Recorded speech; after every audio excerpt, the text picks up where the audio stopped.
Hello, hello, check. Hello, hello, check, check. 1, 2, 3, 4.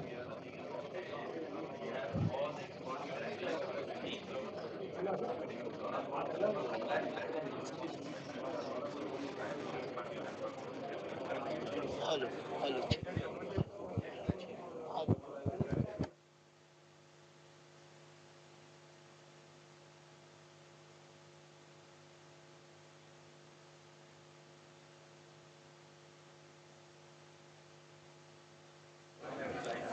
Ladies and gentlemen, I'll request you to all kindly settle down wherever you can find the seat now.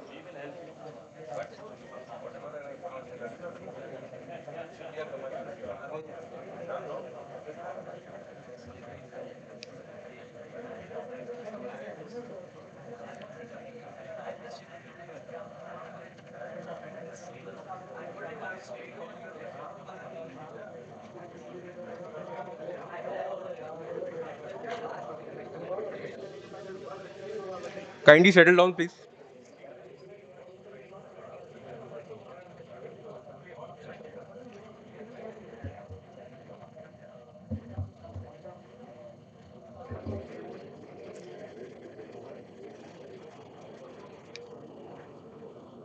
There's Admiral Madhula sitting there. No? I think,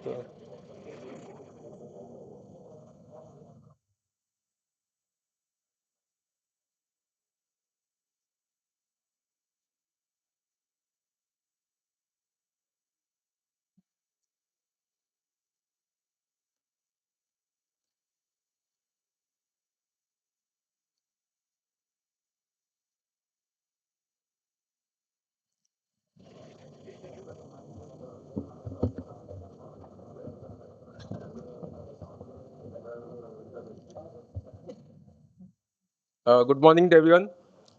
Uh, Welcome to this IMF seminar. We will start as usual with the national anthem. I'll request you to all kindly rise.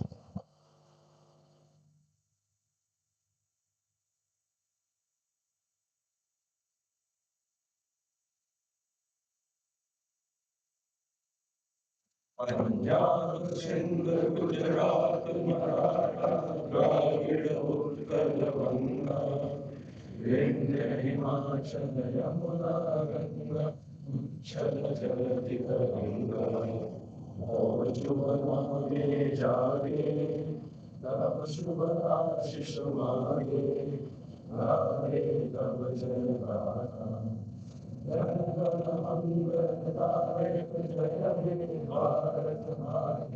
जनगण जय हे जय हे जय हे जय जय जय जय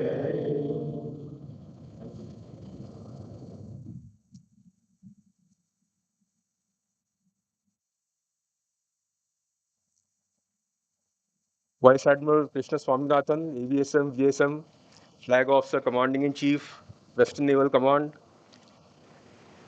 and the keynote speaker, flag officers, other eminent guests of honor present here today, as well as the dignitaries.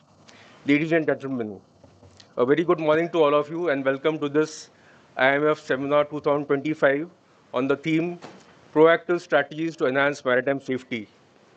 We at the IMF are truly privileged to have such a galaxy of luminaries who have occupied some of the highest positions in their respective profession attend this seminar and share their views on this very important topic.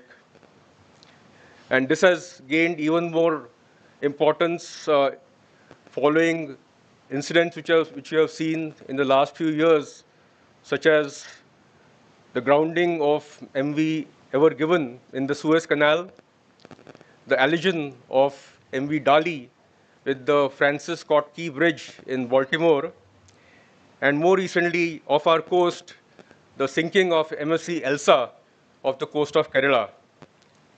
Similarly, all disasters need not happen at sea, and we have seen many which have happened in harbor as well as in ships that are undergoing refit or even which are under construction.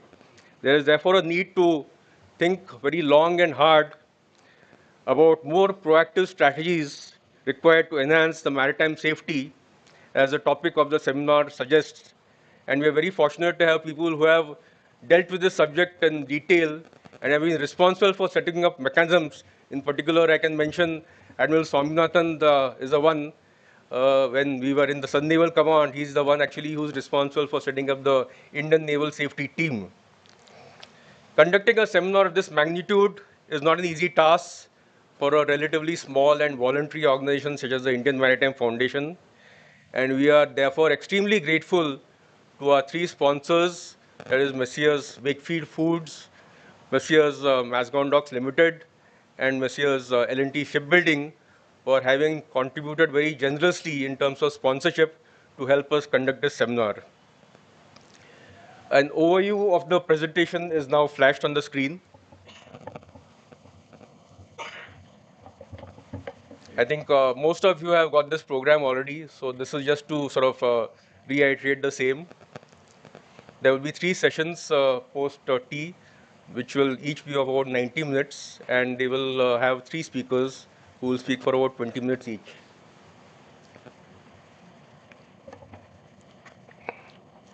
Let me also just highlight a few points which the audience may like to keep in mind. As usual, please keep your mobile switched off for the duration of the seminar, or maybe just keep them in silent mode.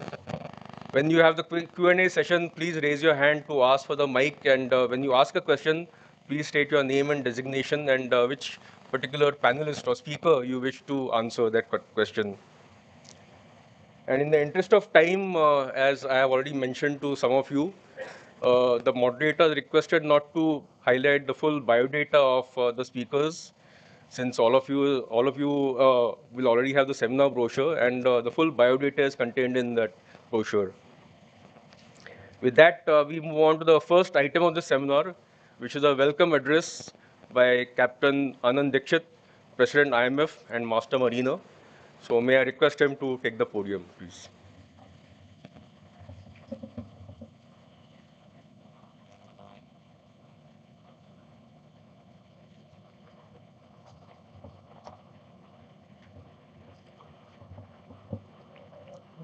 Vice Admiral K. Swaminathan, AVSM, VSM, Flag Officer Commanding in Chief, Western Naval Command, distinguished guests, seminar participants, members of Indian Maritime Foundation, members of Company of Master Mariners of India, flag officers, veterans, and special invitees, ladies and gentlemen. It is indeed a privilege to extend a warm welcome to you on behalf of the Indian Maritime Foundation to the seminar on proactive strategies for enhancing maritime safety. A warm welcome to our panelists and speakers, Vice Admiral A.R. Karve, PVSM, AVSM retired, former Flag Officer, Commanding in Chief, Southern Naval Command. Captain Sudhir Napde, former Nautical Advisor to the Government of India. Mr. Ajay Chatterjee, former Chief Surveyor to the Government of India and Additional Director General of Shipping. Rear Admiral S. Madullah, Flag Officer, Sea Training. Inspector General G. Bhisham Sharma, PTM TM, Commander Coast Guard Region West. Captain Mohan Naik, CEO, Danacom Tankers. Rear Admiral Sujit Bakshi, Director General Warship Design Bureau. Commodore Sumit Shidore, General Manager Refit, Naval Dockyard Mumbai. Shri Biju George, Director Shipbuilding, Mazagon Dock Limited. Rear Admiral J.K. Harish, AVSM, VASM retired, Larsen & Toubro Shipbuilding. Captain Unmesh Abhyankar, Adani Ports and Shipping, Adani Cements. We are honored by the gracious presence of our distinguished guests, Rear Admiral V. Ganapati, Commandant Millet, Ambassador Madhav Mangalamurthy, President CAS, Vice Admiral Jaivan Korde, President Navy Foundation, Pune Chapter, Major General S.H. Mahajan, Deputy Director CAS, Rear Admiral C.S. Patam, Rear Admiral P.D. Sharma, Rear Admiral Satish Godbole. Uh, we also extend a warm welcome to Mr. Praful Talera, CMD, Dynamic Logistics.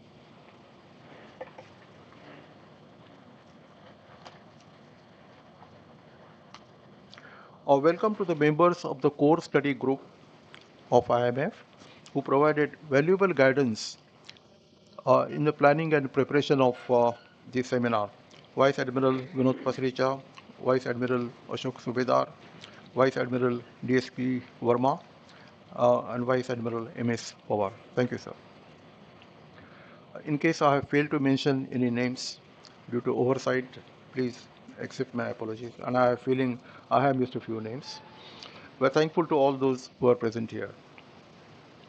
May I give a brief introduction of our chief guest. Vice Admiral Krishna Swaminathan was commissioned into the Indian Navy on 1st of July 1987. He specialized in communication and electronic warfare. The Admiral is an alumnus of the National Defence Academy, Kadakwasla, the Joint Services Command and Staff College, Shrivenham, UK, the College of Warfare, Karanja, and the United States Naval War College, Newport, Rhode Island, USA. The Admiral's sea service includes the command of various frontline vessels, including the guided missile destroyer INS Mysore and the aircraft carrier INS Vikramaditya. The Admiral has held several prestigious staff and training appointments, including that of the Vice Chief of Naval Staff at the Naval Headquarters. He assumed charge as a flag officer commanding Western Naval Command on 31st July 2025.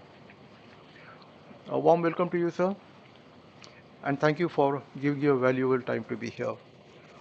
We were honored by your presence at the joint seminar in Mumbai last year. Pleasure to have you back with us again. Today's seminar is about enhancing maritime safety. We'll be discussing various topics of interest: navigational and operational safety, ship stability, hull design and maintenance, industrial safety in ports, industrial safety in shipyards, and welfare of seafarers.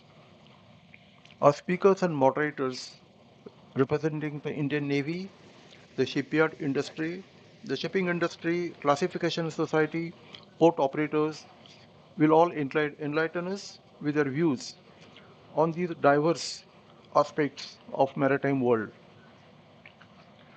Many of today's shipping regulations and international conventions pertaining to maritime safety came into being as a result of some major disaster which has already taken place.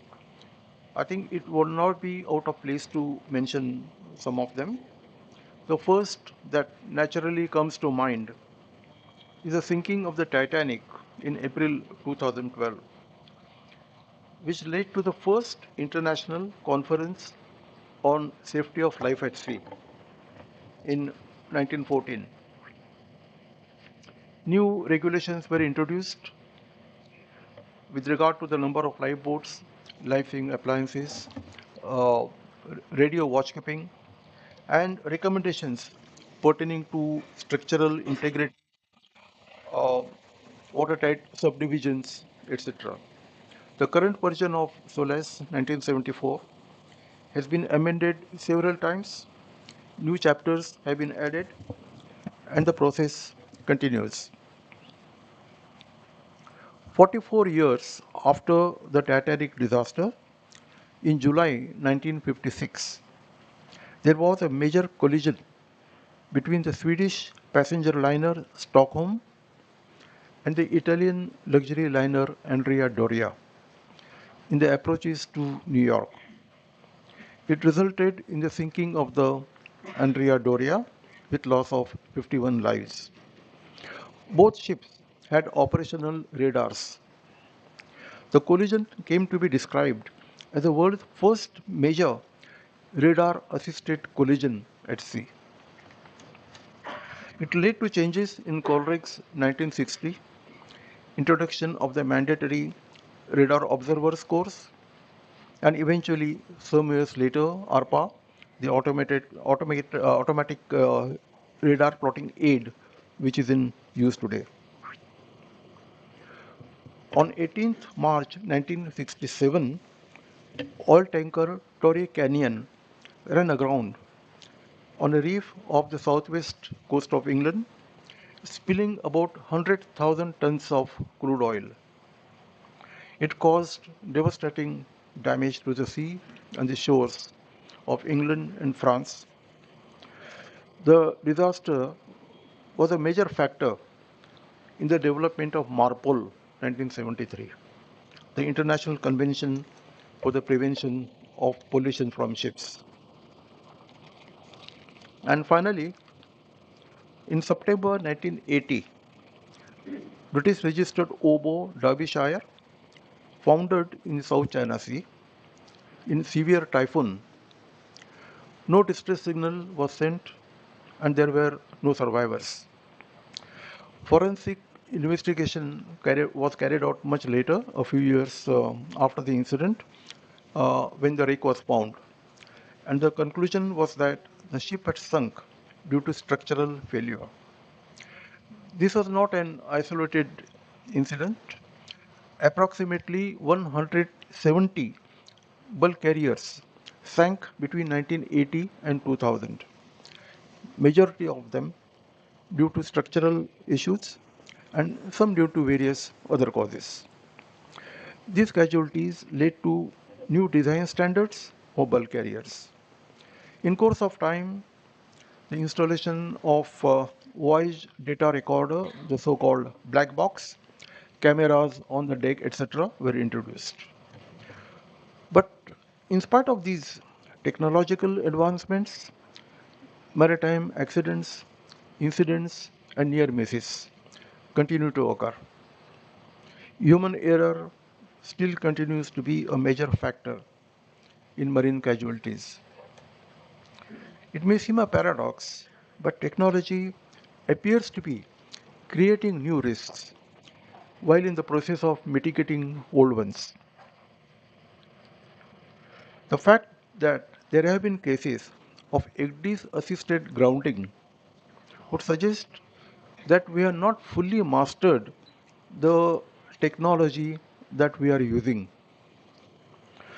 As this seminar is about proactive measures, what challenges do we see ahead?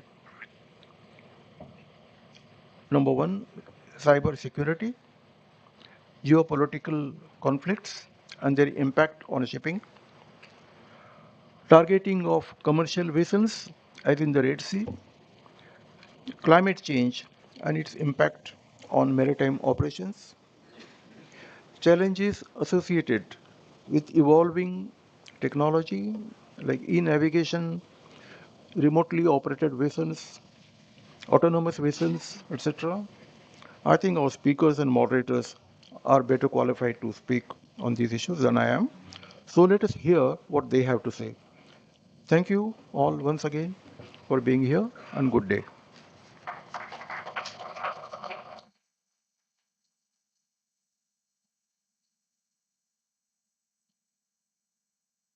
Thank you, Captain Dikshit.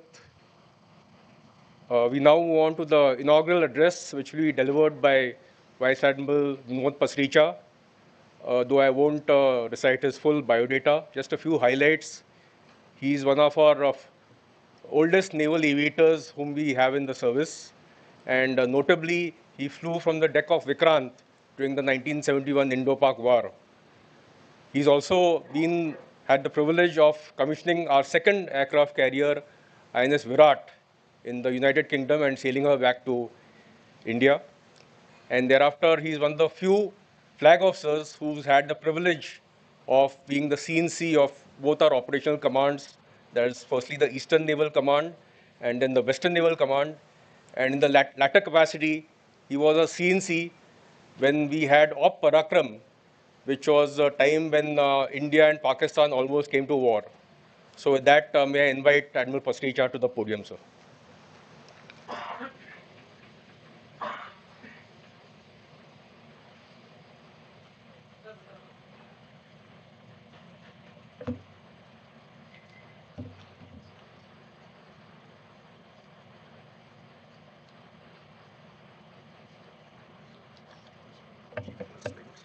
Okay. Which one? Top one.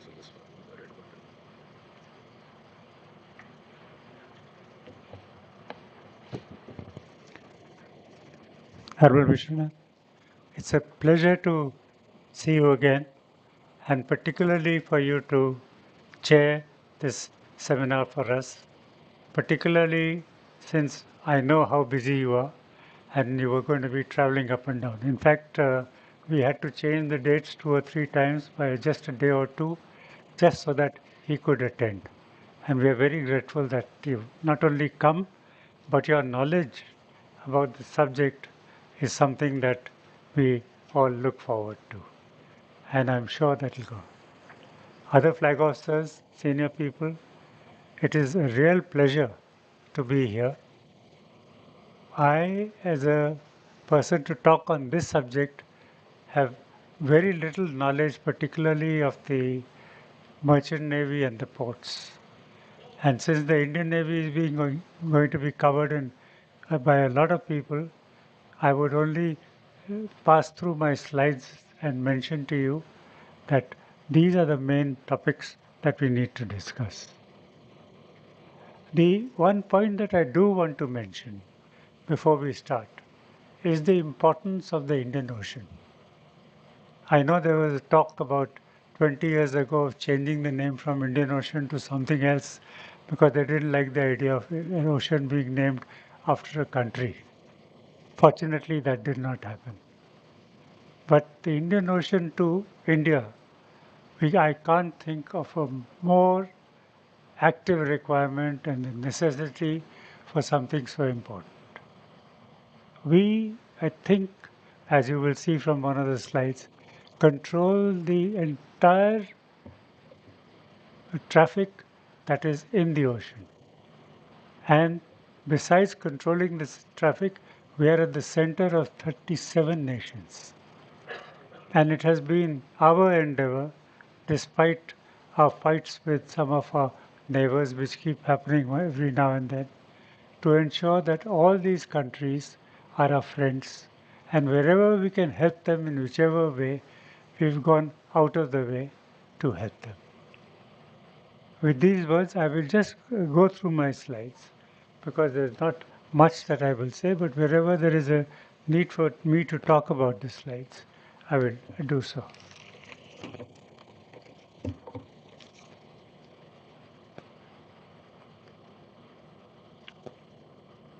Sorry, which one is the...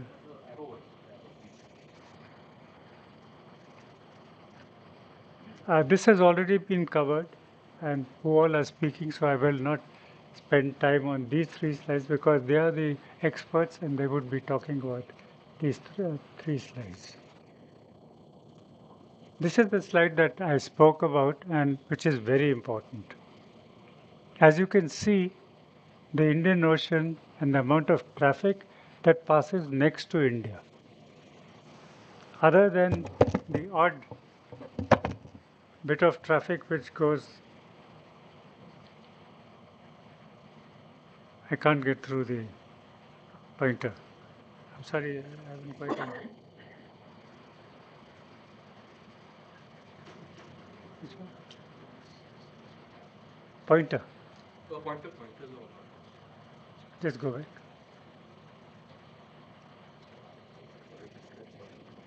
Achha. As you will see, and if you look at the traffic and look at south of India, I don't think you will get this kind of traffic anywhere in the world. And this is an open sea. Unlike a lot of canals where you have a lot of traffic, the Suez Canal, the Panama Canal, and other canals, and now they're talking about a Kra Canal coming up here, which is not yet there. But the amount of traffic that passes through here is tremendous. Also, one other very important factor is that the depth of water here is so much that any type of ship can pass through. And warships pass through from all countries just next to us. And if they are within 12 miles away from our coast, we can just say hello to them. And once in a while we track our enemy warships, as we would call them, enemies, but the rest of the time they are free to do whatever they want. They can just close the coast, carry out anything close to our coast, and by the time you really know what's happening, you would have disappeared.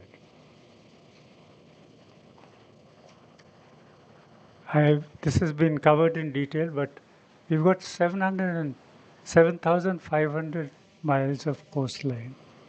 And if you look at the number of islands which are there miles away from us, it makes our task very difficult. As you are aware, there was a time when even the Andaman and Nicobar Islands were under dispute as to whether they actually belong to India or not. Fortunately, that didn't happen. And with the Lakshadweep and the islands, we have practically everything.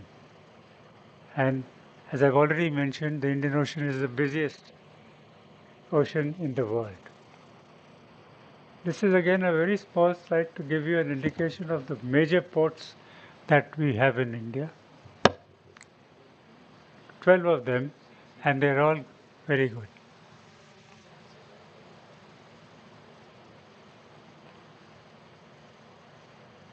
This gives the expansion of cargo which is being planned. At the moment, as I will come to the next slide and show you, we have very little cargo passing through our ports. But if you look at the kind of amount of cargo passing through today, it is very little. And as the next slide, one of the slides will show you, India does not even have 1% of the cargo on Indian ships. All our cargo is sent by others, and in times of our need, it will be very difficult for us to control that. I'll just cover the key strategies. I think one of the most important things that has happened is the decision by India to improve our security and growth, particularly at sea. The Prime Minister has taken a very big step in this and put forward a paper which will enunciate our vision and our geopolitical framework for maritime cooperation in the Indian Ocean. I think this is a very important aspect that has come about. We are talking about having this getting ready soon, and as also in our 100th year of our independence, getting other things ready. I don't think we will achieve that fully, but at least even if we achieve 80%, I think we would have done a very good job. The other important factor is our ability, particularly with AI coming in a big way, is our ability to harness technology, for which we are slowly setting up these stations all along the coast, so that whenever we need to talk to ships, these days talking to ships, earlier on you could, as a naval officer, you could listen on to the RT and intercept your enemies talking to each other. Today with AI and with the methods of technology, none of that is possible. So you are in a sense blind, and you have to rely on other means by which to do this.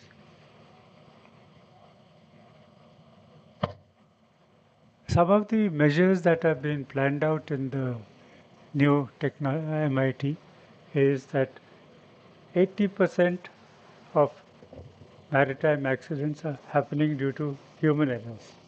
How can we reduce them? And although India has over 10% of the seafarers, at the moment we do not have very many Indian ships. Fortunately for us, that is a change that is going to happen very, very soon. And from just today, I think we have just 1% of the complete traffic on our ships, whereas we have over 10% of manpower supplied all over. So this is something that is important for us to go through. Also, as some of you from the merchant navy will know, your hours and fatigue that you suffer is immortal. I've known of people at one day's notice having to travel to Singapore and board another ship because that captain was not available. And he had just come back from sea not even 10 days ago. And he was out again for another 6 months. So this was quite a strain on the family because the children never got to see him, his family never got to see him. And those days, with communication being what it was, they couldn't talk unless he went into harbor and tried to make a phone call.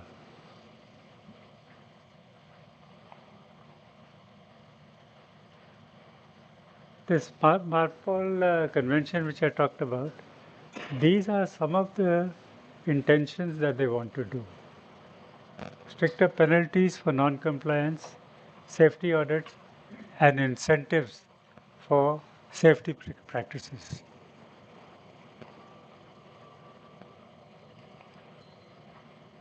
Some of the aspects which are going to be covered in this are the oil spill that happened in India, which happens quite twice or thrice, and the management of our ecosystem. One of the major factors is the management of our ecosystem because a lot of ships are just dumping their waste, oil, waste, gases into us. And that is something that is not there. And of course, the last one is equally important, the safety of our environment, which is getting damaged very badly. As you're aware of what's happening these days, particularly in Delhi, where the fog and the clouds are so much that you can't really even see your next door neighbor's house. This is just the formation of the rim, which together we are looking at how we can make sure that the Indian Ocean is kept in touch. I've marked some of the countries here, but as I mentioned, there are 37 countries in all, and in the previous slide I'd shown you what are the areas of concern. These are just a slide. Some of the key developments that the IMF has come up with are listed here. Basically, all these are known, but propulsion and steering, fire safety of container ships, charging of electrical vehicles, safe return to port, and planes sailing for autonomous ships. Here is another slide which shows you the culture of safety that is being introduced in the new project. The first is most important. If a person does not know anything, it's not his problem, it's somebody else's problem, the lowest one. Because he says, as long as I know my job, to hell with the rest. And that is something that one is taught in life as soon as you join, that a ship is not an individual. It is a multi-person organization, and unless each person is on the same page, you will never progress. Similarly, the other points also relate to the same thing, that it is not really I who have to do the job. And being proactive, the point 4, is very, very important. And being generative is now becoming more important because of the science and technology that is coming in.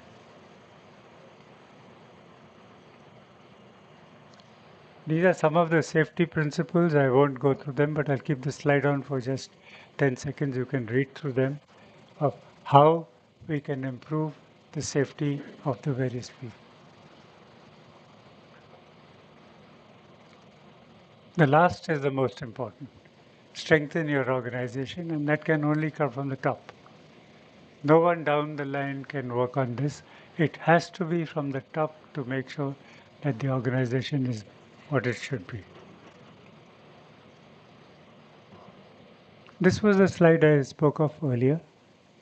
At the moment, our current share is 1% of the, and the number of ships that we have is hardly anything. Our aim is to change this 4 point odd thing, lakhs to 50 lakhs in the next 10 years. How we will do this is something that the others will talk, but I will briefly touch on that later.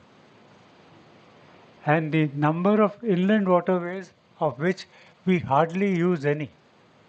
And that's actually the best method of trade within the country. 110, but I don't think any of them are deep enough or uh, good enough to have traffic. Even the Ganga and the Jamna rivers together, which could take a lot of traffic from the ports into top places, is not available into our industrial areas.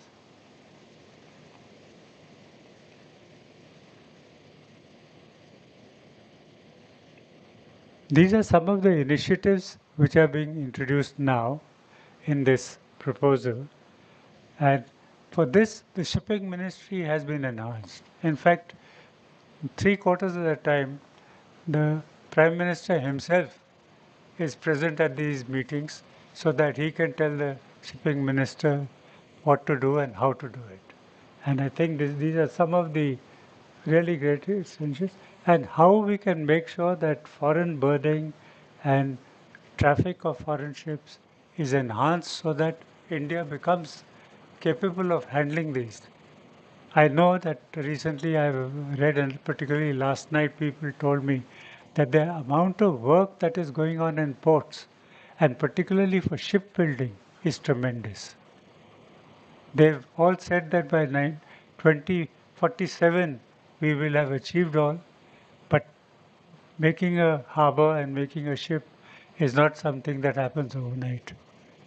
It takes a long time to make sure that the harbor is not only deep enough, but it has berths, it is capable of handling ships, and more so, once the baggage is offloaded, there has to be a system of rail and road connections so that it goes to where it is required. There's no point in dumping it there in the odd port which has no connectivity and leaving it there.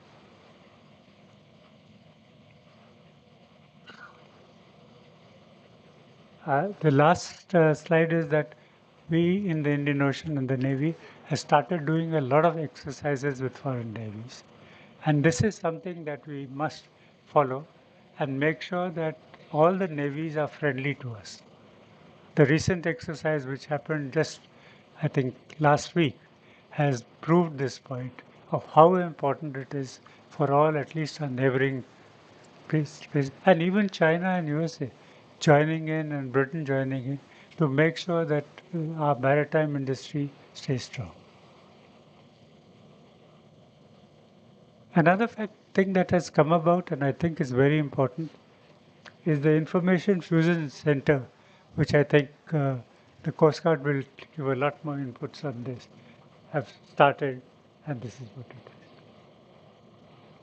it is. That's all I have. Thank you very much.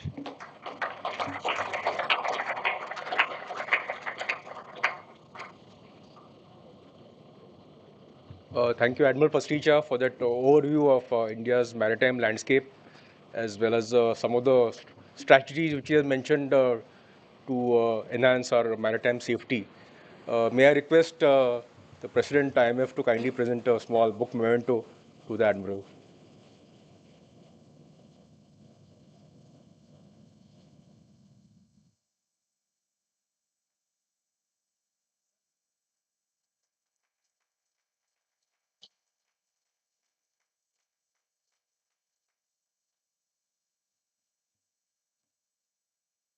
My presentation.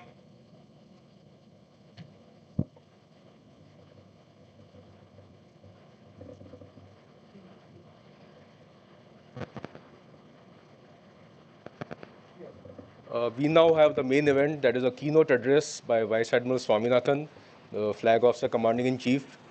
The Flag Officer has got a very distinguished record, but as with all people who are here today, I'm not going to introduce him in totality, except to say that he has been also a carrier commanding officer, like two officers who are in the front row.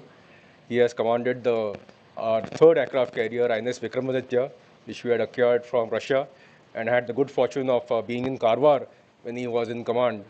Also, we served together in Cochin along with Admiral Karve, so I think we have a lot of similarities or common associations for a long time. With that, may I request Admiral Swaminathan to take the podium, please.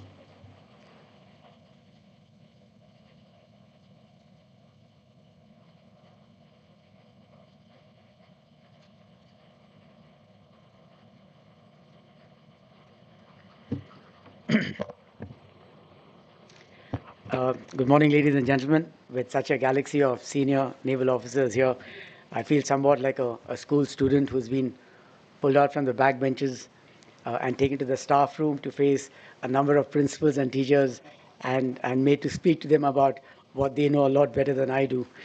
But Captain Anand Dixit, President, Indian Maritime Foundation, Vice Admiral Vinod Pasricha, former CNC of the Western Naval Command, Vice Admiral Abhay Karve, former CNC of the Southern Naval Command, Rear Admiral Ajay Natkani, who very kindly invited me for this event, former Chiefs of Material, Admiral DSP Verma, Ashok Subedar, former DCNS, Vice Admiral Muralidhar Pawar, former COL, Vice Admiral Jayavant Kode, flag officers from the Indian Navy and the Indian Coast Guard, IG Bisham Sharma, who is the ComCG West, representatives of shipyards, distinguished colleagues from the Maritime Fraternity of India, and delegates participating in the IMF Maritime Seminar 2025. Good morning to all of you and my personal greetings. Firstly, I'm very deeply honored to be here this morning, and I'm very grateful to Captain Anand Dixit for giving me this opportunity. I apologize for the inconvenience of having the date shifted once or twice. Somehow I don't control my program entirely, and I was very keen to come for this event, and I'm very thankful that I've been accommodated, even despite having to change the dates once or twice. Ladies and gentlemen, some of the things that I might say might sound somewhat of a repetition of what has been already said, so please bear with me. I stand here today not just as a professional naval officer, but as someone who very deeply believes in safety as an operational enabler in the maritime domain.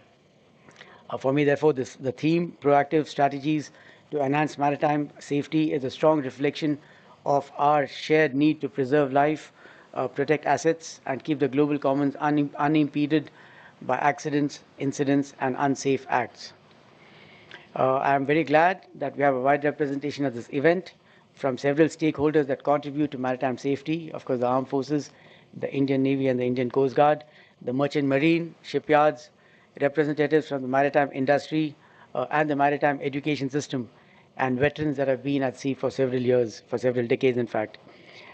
Needless to say, for us in India, safety at sea is a key element of our collective aspiration to make our own maritime ecosystem stronger, more resilient, so that it can lend our economy greater vibrancy, greater fluidity, greater depth, and enable our national vision of Viksit Bharat to become a reality by 2047.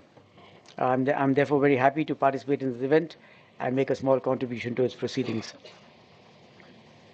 Historically, maritime safety has been at the very heart of trade, exploration, national interest, and war. Every ship lost to a storm, accident, or navigational error meant economic disaster or lost political opportunity. Thus, improving safety through more lighthouses, better charts, and more user-friendly navigation aids and tools was crucial to not just sustaining prosperity, but also to empire building. An early example of this is the construction of the Pharaoh's Lighthouse at Alexandria, which was perhaps one of humanity's earliest maritime safety innovations. In the age of discovery, when explorers like Colombo, Vasco da Gama, and Magellan circumnavigated the world, safe navigation and seaworthiness determined who lived and who did not, and who achieved successfully and who did not. Incremental improvements in maritime safety that came with the introduction of new age magnetic compasses and sextants, and better ship construction techniques enabled voyages to connect distant continents and shape the future of the world for centuries thereafter. As far as maritime power is concerned, safety has always been crucial from the times of the ancient navies of the Greek triremes, the Roman fleets, and even the navies that warred all the way up to the World War II. A single incident, fire, explosion, grounding, or indeed misreading of the elements could cripple entire fleets, change the outcomes of wars, or alter the fortunes of nations. We are all aware that the industrial age heralded steamships of new designs, steel hulls of different forms, and passenger liners of varying sizes and sophistication. The Titanic disaster of 1912, and this was alluded to a little earlier, proved to be a watershed moment in maritime safety as it led to the International Convention of the Safety of Life at Sea in 1914, which to this day remains the cornerstone of maritime safety. Since then, of course, the seafaring community has found a way to strengthen safety culture on the seas by gleaning lessons from every incident and accident. In that sense, placing safety at sea at the center of seafaring reflects our progress as a community and is an indication of our ability to learn from missteps, mistakes, and mishaps to make the oceans a safer domain for our common pursuits. It is not surprising that safety has today evolved into a mature scientific discipline that stitches together diverse fields like hydrography, meteorology, satellite services, and artificial intelligence with human behavior, human psychology, and human physiology to obtain better accident and collision avoidance. In that sense, once again, the history of maritime safety is deeply intertwined with the story of human progress, resilience, and innovation. Even today, it continues to impact our civilization, economy, and well being in very important ways. But safety at sea, like everything else, also results from a complex interplay of several human, technological, environmental, geographical, and geopolitical factors. While the fundamental tenet of seamanship being common sense is indeed timeless, the maritime environment has become denser, infinitely more complex, and the risks at sea have transformed dramatically over the last few decades. Please allow me to contextualize all of this with a few statistics. An analysis carried out by the International Maritime Organization indicates that a total of 13,526 accidents and incidents have occurred between the years 2001 and 2024 alone in the maritime domain, resulting in the loss of over 8,500 lives and financial losses accruing to over 24 billion US dollars. Of these, 62%, shockingly, are attributed to human error. 24% technological malfunction, machinery breakdown, unseaworthiness, and structural failures, and 8% to organizational factors like poor governance, lack of oversight, and safety compliance. The remaining 6% are attributed to misdeclared goods, overloading, stability factors, and external conditions such as piracy, armed robbery, hijacking, and attacks by drones, missiles, and projectiles. So human error continues to be the major cause of accidents. Notable, of course, among these, and I'll just list out a few examples, are the sinking of MV La Jula of Senegal in September 2002 that resulted in the loss of 1,863 lives. Running aground of Costa Concordia, and all of us, this is in recent memory, a passenger liner of the Isola del Giglio in Italy in January 12, which resulted in the death of 32 passengers. The famous blocking of the Suez Canal, Admiral Narkani just made a mention of it, by MV Ever Given for 6 days in March 2021 that caused a major disruption to global shipping and imposed a significant economic impact across the world. The loss of Titan, the deep-sea submersible that imploded off the wreck of the Titanic on 18th of June 2023.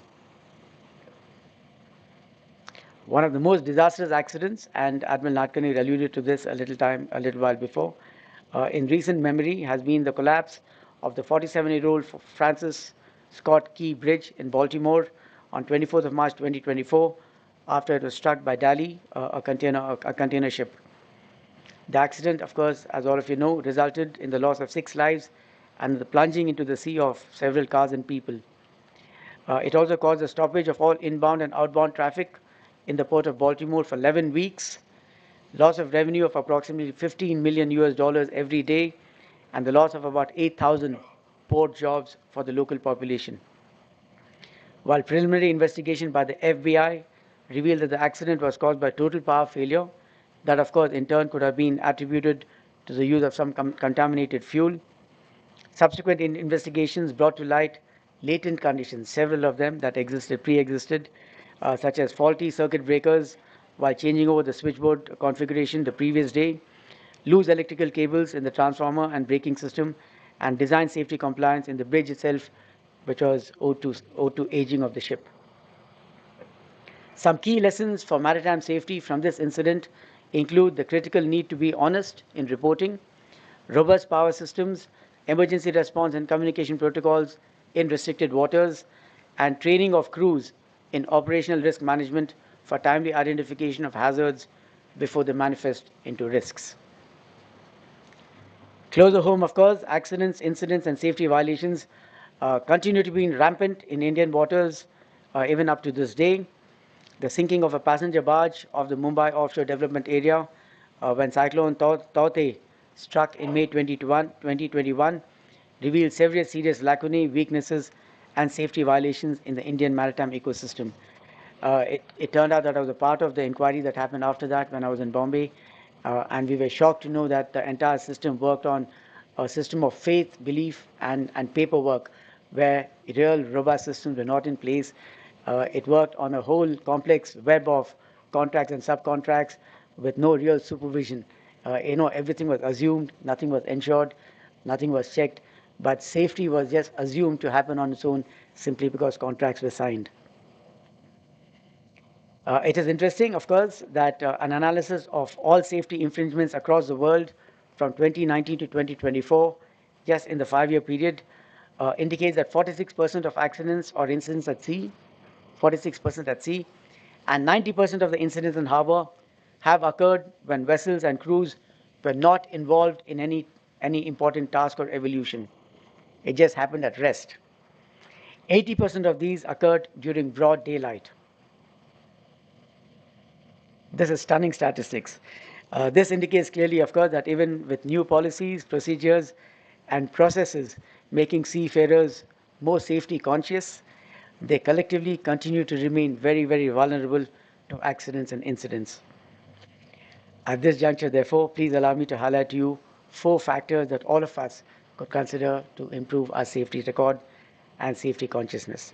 The first, of course, is to continuously strengthen our safety culture at the individual level.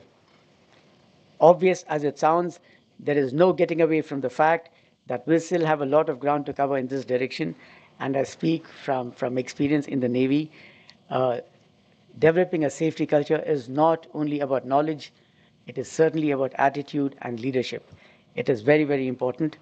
Safety culture is indeed a subset of our national culture, and as a nation, we somehow tend to take safety for granted. And my own personal experience is that no matter how many orders you pass, no matter how many briefings you do, safety continues to be a field which needs to be ensured rather than just assumed. We need to overcome the social indifference all of us show towards safety by building and nurturing a robust safety management system in the maritime sector.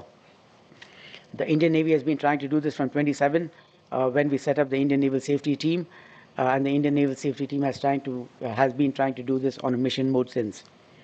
The IMO has established the International Safety Management Code since 1987 that enables the maritime industry to imbibe safety as a core value, not just a rule to follow. Unfortunately, of course, statistics thus far have not been very creditable and need to change this quite systematically. I think, as Vice Admiral Vinod Pashija just showed, we have a long way to transition from a pathological to a proactive and a generative safety culture. And I think all of us need to collectively make a lot of effort in that direction. 2, Guarding against organizational apathy, organizations need to view safety as a core value within the organizations to live and work by, and not just as a priority. And there's a big difference between having it as a core value and as a daily priority, because safety is a constant necessity in everything that we do, but our priorities keep changing day by day depending on what circumstances we face every day. Goal anxiety, stringent timelines, suboptimal safety training, competing priorities, all of these often lead to accidents as defensive layers, as represented by the famous Swiss cheese model that was posited by Professor James Reason. They fail to stop the hazard arrow from passing through. Organizational apathy or complacency could lead to suboptimal fatigue risk management, overloading, shortcuts, and lack of honest reporting, eventually leading to a number of accidents. 3. Avoiding the check-off list only syndrome. A check-off list is a guide, it is never a guarantee. On paper, we have never had safer ships plying our oceans than we have today. Double hulls, EGDIS, other sophisticated electronic aids, pre-departure checklists, ISPS codes, audits at multiple levels, and SOP at almost every organizational level. Yet, the sea today feels a lot less safe than it used to be several years back. Because in my view, checkoff list compliance has become the new captain. In our exuberance to comply with checklists, we focus on doing just that rather than applying common sense with it. A lot of times we forget to smell the possibility of accidents. The paper compliance could result in a false sense of security and a safety assurance that may not be true. It also has the potential to remove human intervention, with seafarers believing more in checklists than on visual verification and pragmatic supervision. Add to this the possibility of critical steps in the checkoff list being missed, and we stare at an accident or an incident waiting to happen. 4. Guarding against the technology trap, especially one that seeks to replace the seaman's eye with artificial intelligence and other cognitive technologies. You will all agree with me that no amount of technology or automation can prevent an accident or incident if the human behind the machine is not invested or interested enough. In the socially connected times that we live in, the seaman's eye seems to have been replaced by an unhealthy level of reliance on smart devices that challenge real situational awareness. In this milieu, it is important for us to renew our focus on building the basic watchkeeping and seamanship skills in our manpower, and train our seafarers to employ their sensory faculties to identify latent conditions and hazards that machines may not feel or see. A key objective of technology assimilation is quality assurance. This is where shipyards, industry partners, and quality assurance agencies have a very important role to play in enhancing maritime safety. The stringent structural frameworks that these agencies operate within, such as the SOLAS, MARPOL, ISM code, ISO 9001, all of these have the ability to identify latent conditions and hazards well before a ship is put out to sea. Quality assurance also has the potential to turn safety from an individual effort to a systematic discipline. It is therefore imperative for us to strengthen our QA organizations and build a proactive approach to safety that correctly and appropriately balances the use of technology with human intervention. While training seafarers and adapting to current and emerging technologies is hugely important, educating them on the nuances of cyber vulnerabilities and data misrepresentation, training them to operate in GPS-denied environments, and preparing them to deal with unforeseen contingencies like onboard explosions and external attacks is equally important. Combining technology with the right level of human skill is also important. In essence, ladies and gentlemen, maritime safety lies at the intersection of human ability, technology, operational stresses, and environmental uncertainties. The challenge, therefore, is just not to respond to or prevent accidents, but to build a culture of safety consciousness proactively, where technology and human ingenuity empower those that proceed to sea and provide them the wherewithal to negotiate the tough conditions they face both effectively and efficiently. This seminar seeks to identify those proactive strategies to enhance maritime safety, and I'm sure that over the next 3 sessions, the participants will engross themselves in productive conversations to identify those strategies, find ways to transform them into policies that promote safety and enhance maritime security. One thing that we all instinctively know is that the sea is an unforgiving partner, master, and examiner.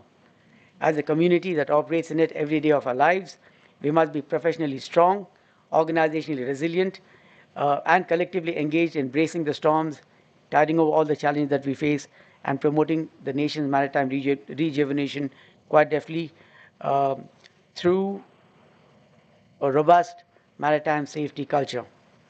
Seminars such as this, an organization like the IMF that steadfastly advocate seafaring matters, contribute in multiple ways to policy formulation, and invest in maritime education are important elements of this long journey. Once again, I'm deeply honored to be part of the seminar and wish all of you the very best in your endeavors. I once again thank the Indian Maritime Foundation for providing me this opportunity to share my thoughts with you. I also wish the seminar every success. I hope it meets with its objectives in full measure and generates significant positive outcomes to all of us. Thank you very much. Jai Hind.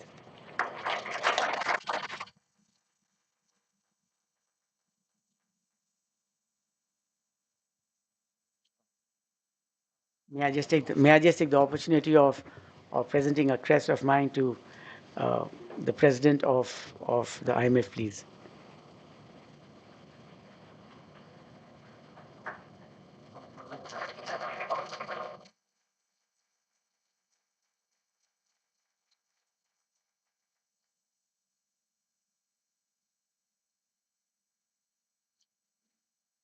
Thank you, Admiral Swaminathan, for that excellent and very thought-provoking talk and sharing your perspectives on how to enhance maritime safety.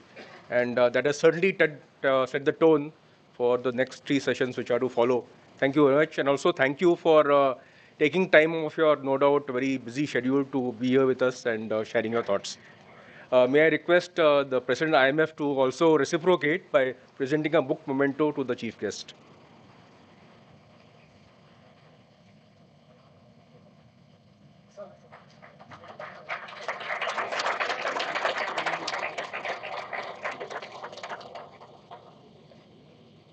We also, if I may request also the CNC, we have Commodore Ranjit Rai, who is the Vice President of the Delhi chapter, who has recently brought out a book on China, and he wishes to present a copy also to you. So, Commodore Rai, if you're here.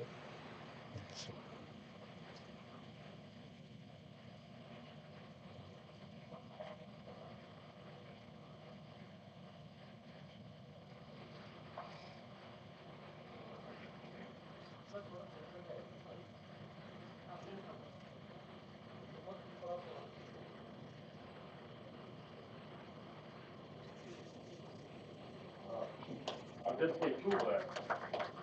I'm actually one of the oldest here. I went to the Naval War College for a conference, and I met somebody called Captain Swaminathan. I came back to Delhi. I reported to the Chief of Naval Staff that I met a very, very intellectually simple-looking captain, but he's bloody good. You know what the Chief of Naval Staff said?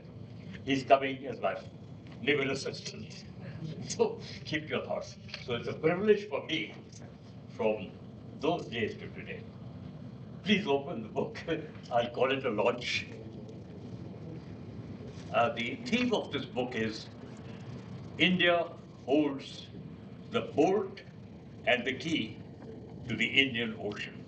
It's called the Malacca Dilemma. I think the airport talked about it. The Indian Ocean needs a lot of attention.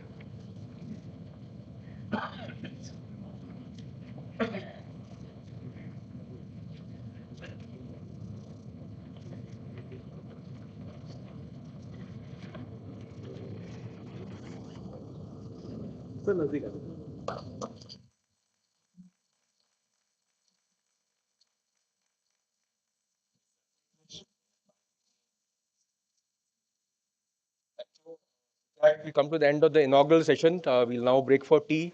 May I request you all to convene here at about 10:55. Thank you. Tea is in the terrace outside here.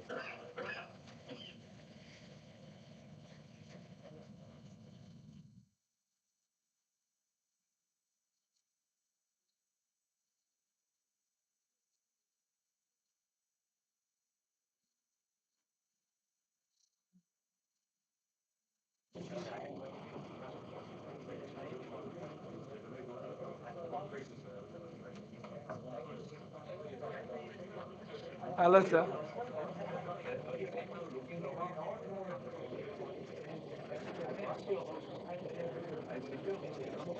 Hello, sir.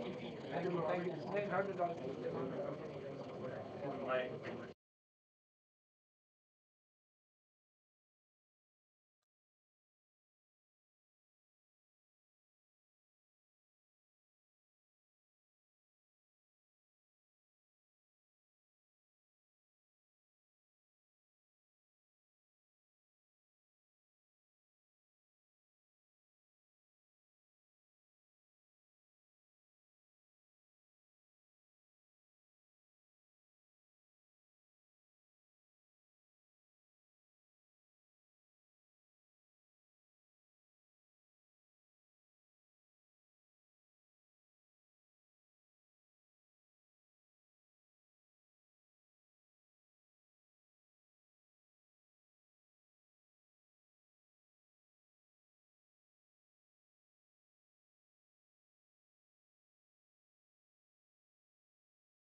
Today, he's the CEO of Dynacom Tankers, again, a very responsible and important position. Since the biodata and the CV of all these speakers is available to you in the brochure, I will not touch upon that. But we will start the session, and I'll just lay down the rules, very brief rules. They've already been talked about in the beginning. Each speaker has about 20 minutes, and towards the end of their session, approximately at 18 minutes, I will ring the bell, give them a warning that they have to wind up in time. And of course, we would like to hear them for as much as they would desire to talk, but because of our time constraints, we will limit it to 20 minutes. Then I will call the next speaker, and so on. And after the three speakers have delivered their talk, I will sum up what they've said, and we will open the house for a Q&A session for about 10 to 15 minutes. So with those brief introductory remarks, I would now request Rear Admiral S. Madula, Flag Officer Sea Training, to kindly come up and deliver his talk. And he will be talking to us on leveraging multinational efforts for operational and navigational safety in the Indian Ocean region. Thank you. Thank you, sir. Distinguished members of the Indian Maritime Foundation, senior officers, of whom there are overwhelmingly large numbers, and many of them have had the good fortune of being mentored by fellow mariners, a very good morning to you all. It is indeed a privilege to speak before such an accomplished gathering of persons who spend their lives at sea, ensuring that maritime safety is not just a word in a manual, but a lived experience. Today, I wish to share some thoughts on how multinational cooperation and engagement can enhance both operational and navigational safety in the Indian Ocean region. A region that is, by all measures, indispensable and deeply interdependent. Ancient mariners sailing across the oceans began their voyage with a prayer to Lord Varuna, the guardian of the seas. The Sanskrit phrase they recited translates into, "May all mariners sailing the ocean routes be free from fear. May Lord Varuna, destroyer of perils, ever protect them." That timeless verse still holds meaning today, of course. It is a beautiful thought invoking divine protection for those mariners of yore. But if one looks at the statistics from recent years, one would realize that our similar prayers have not always reached the Sea Lord in time, if at all. Because in the first half of this year alone, the Information Fusion Center of the Indian Ocean region, IFC-IOR, recorded 6 incidents of fire, 21 cases of flooding, and 22 groundings. And for Indian stakeholders, the data shows 10 collisions, 6 fires, and 6 groundings. These incidents highlight that even routine operations can spiral into emergencies in the unforgiving environment of the sea. But that's only half the story. On the security front, the trend is equally concerning. In 2024, IFC-IOR logged 227 incidents of piracy and armed robbery, compared with 194 in 2023 and 161 in 2022. An unwelcome upward trajectory that highlights persistent instability in key areas. When we talk about operational safety, we normally refer to the prevention of accidental harm, incidents arising from human error, machinery failure, environmental factors, or procedural lapses. Security, on the other hand, deals with deliberate acts like piracy, terrorism, or sabotage. Yet, safety and security are closely connected in the maritime space. A safety lapse can turn into a security vulnerability, and an act of aggression can have safety consequences: fire, flooding, damage control, and sometimes evacuation. The IMO's ISPS code and ISM code are designed to operate in tandem, building a resilient safety-security continuum. As we know, the challenges in the Indian Ocean is a complex and risk-prone maritime theater. The challenges include high traffic density and navigational risk. Obviously, with over 100,000 vessels transiting annually, the risk of collision or grounding is ever present, especially near the choke points. Capability and regulatory gaps. Littoral nations differ widely in infrastructure, hydrographic capacity, and enforcement standards. Further, regional navies and coast guards vary in technological sophistication and procedural standardization, and with the responsibilities of disproportionate EEZs with reference to their capabilities. Many fleets are aging with limited access to modern repair facilities, kept alive for longer than they should. We also have environmental and hydrographic factors. Seasonal monsoons, cyclones, and inadequate hydrographic surveys create evolving hazards for navigation. And finally, security threats and non-traditional risks, piracy, sea robbery, sea thefts, and cyber disruptions increasingly blur the line between security and safety. The Indian Ocean may fuel global growth, but it also magnifies maritime vulnerability. As the region becomes increasingly multinational, safety at sea can no longer be viewed as a purely national responsibility. It must become a collective regional enterprise. While that is so, the Indian Navy, being the largest navy in the region, is well positioned to take the initiative of taking all our proactive steps forward. As Flag Officer Sea Training of the Indian Navy, I have the privilege of witnessing daily how safety is sustained not by systems alone, but by procedures, teamwork, and discipline. On board a ship, safety is everyone's business, and the same principle applies across nations. Maritime safety, like seamanship itself, is a shared responsibility. The Somali crisis of 2008 to 12 is a vivid illustration of that. At its peak, piracy disrupted global trade and endangered thousands of seafarers. The eventual success in curbing piracy came through cooperation.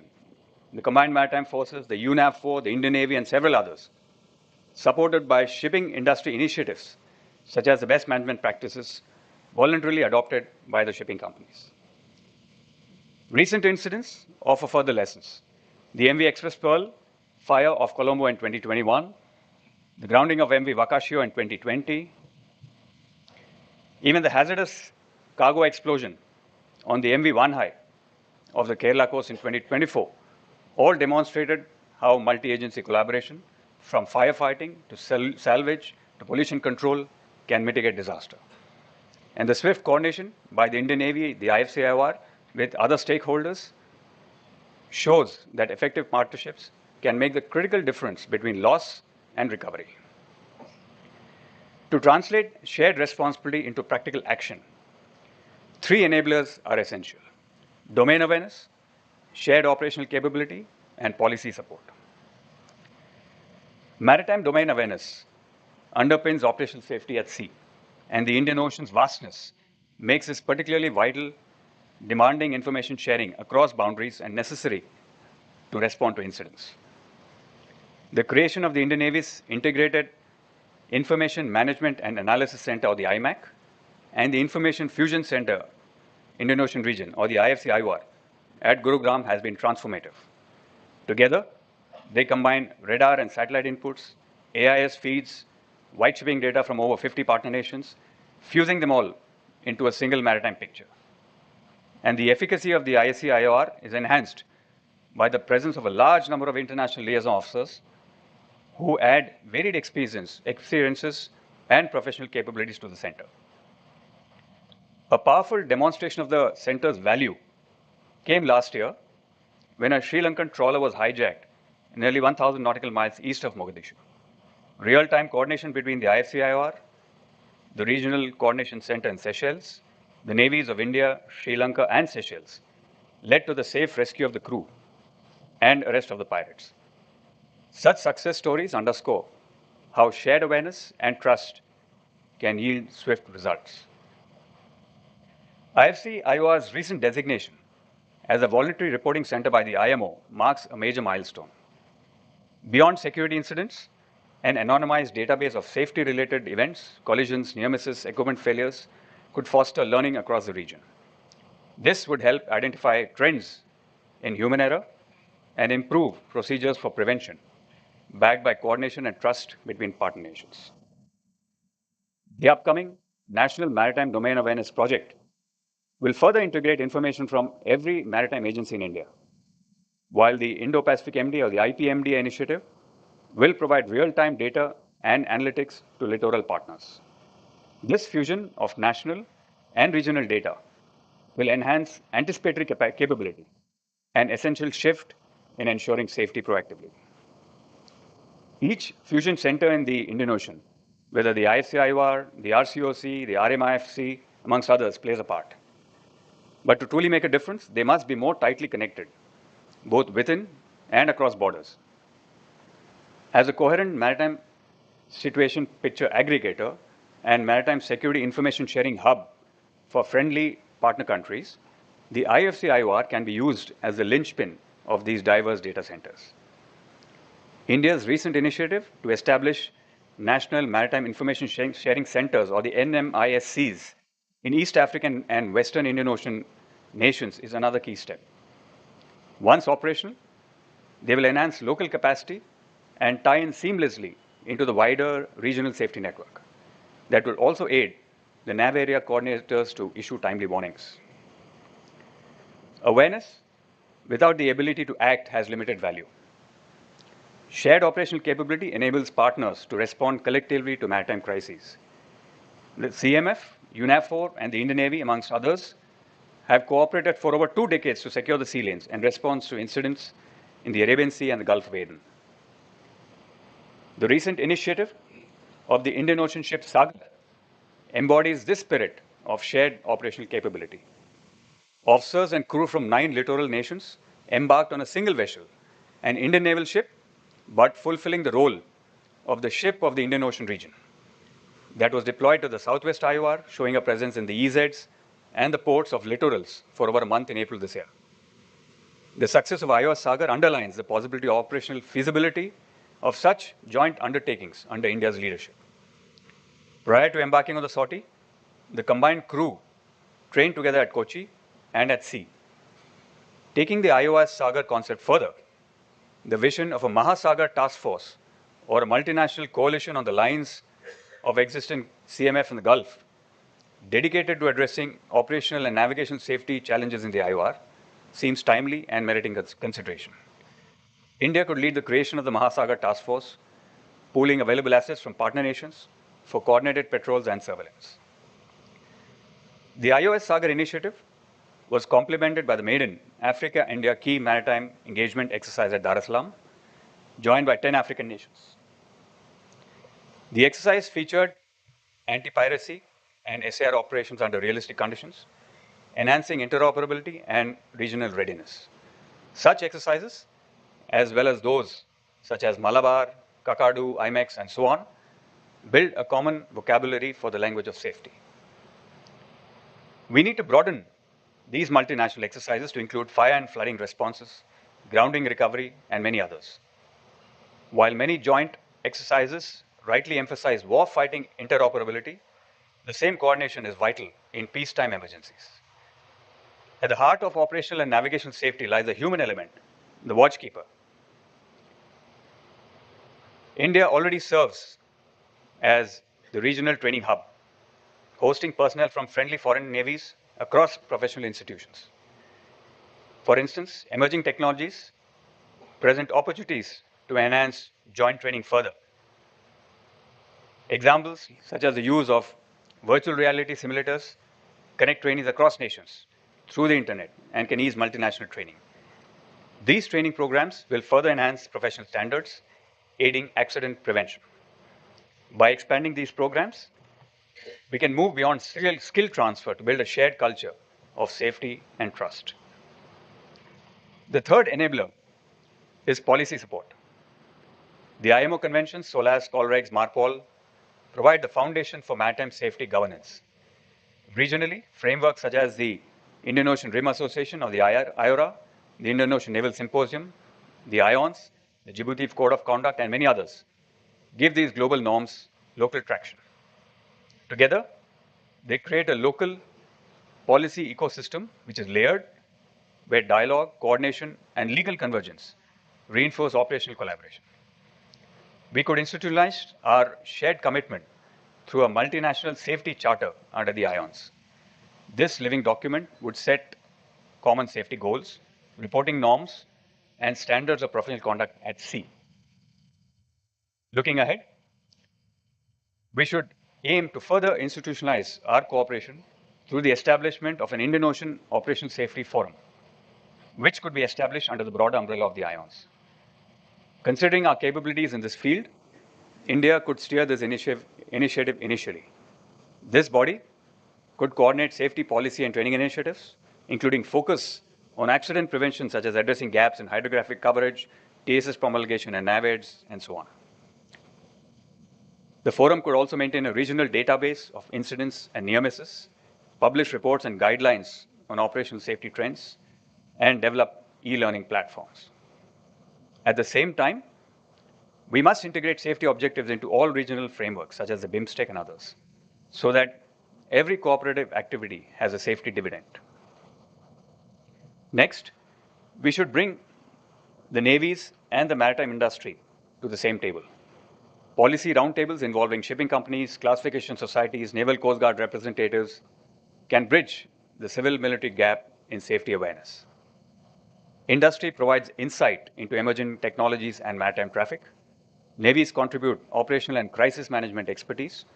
Together, they can shape harmonized guidelines to ensure safety standards evolve in tandem with technological progress. Cyber risk mitigation and autonomous vessel regulation are also areas where such partnerships are increasingly indispensable. One of the ways forward is to leverage the robust capabilities of the Indian Navy, probably through the FOST organization and others, as a regional anchor for multinational sea training and safety cooperation. For decades, FOST has embodied professional rigor, ensuring that every ship sails ready, not merely certified. These same principles can now serve as a template for a broader regional purpose. As a first step, there is a possibility to establish regional sea training exchanges within the broader framework of the Sagar and the Mahasagar. FOST can extend specialized capsules and programs to partner navies and maritime agencies across domains, such as navigation and safety management. This would strengthen onboard safety cultures. Bridge teams from different nations could be assessed and trained side by side, sharing insights and cross-pollinating best practices. Next could be the creation of a regional safety engagement or Sea Training Safety Week, conducted again under the aegis of IONS. Modeled on FOST's own workups, this annual event could feature joint drills, seminars, and exercises focused on navigation, firefighting, damage control, search and rescue, and also include safety audits. A shared accident investigation board could serve as a third initiative, an impartial multinational body to investigate maritime incidents, focused on learning rather than blame. With its existing expertise and infrastructure, FOST could function as a secretariat for such a board, compiling lessons and issuing regional advisories to prevent recurrence. Fourth, maritime safety exchange programs could embed officers from different nations within FOST teams. When officers and crew sail and train together, they exchange not only procedures but perspectives, building the trust that is the true currency of multinational cooperation. Beyond naval engagements, there is also a need to collaborate with non-naval stakeholders, port administration, administrators, maritime training centers, and so on. Joint training sessions, including simulator sessions and tabletop exercises, could align operational and policy level actors, leading to evolving regional best practice manuals on navigation safety, collision avoidance, and search and rescue. This may be driven by other government agencies, with the Indian Navy playing an important role in this initiative through the FOST.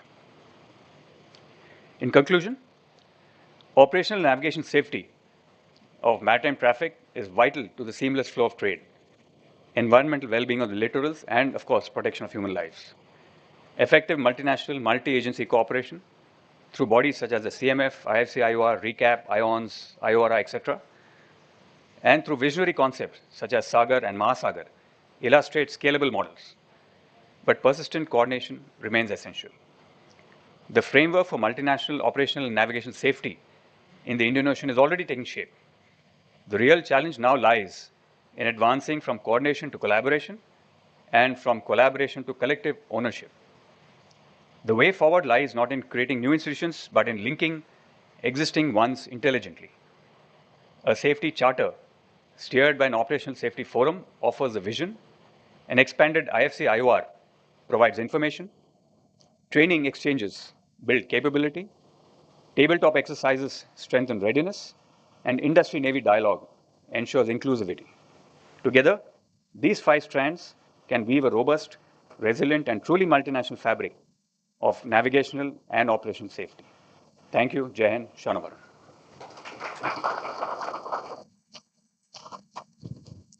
Thank you, Admiral Madula, for that excellent expose on so many aspects of international cooperation, coordination for enhancing, improving, and implementing safety and security at sea.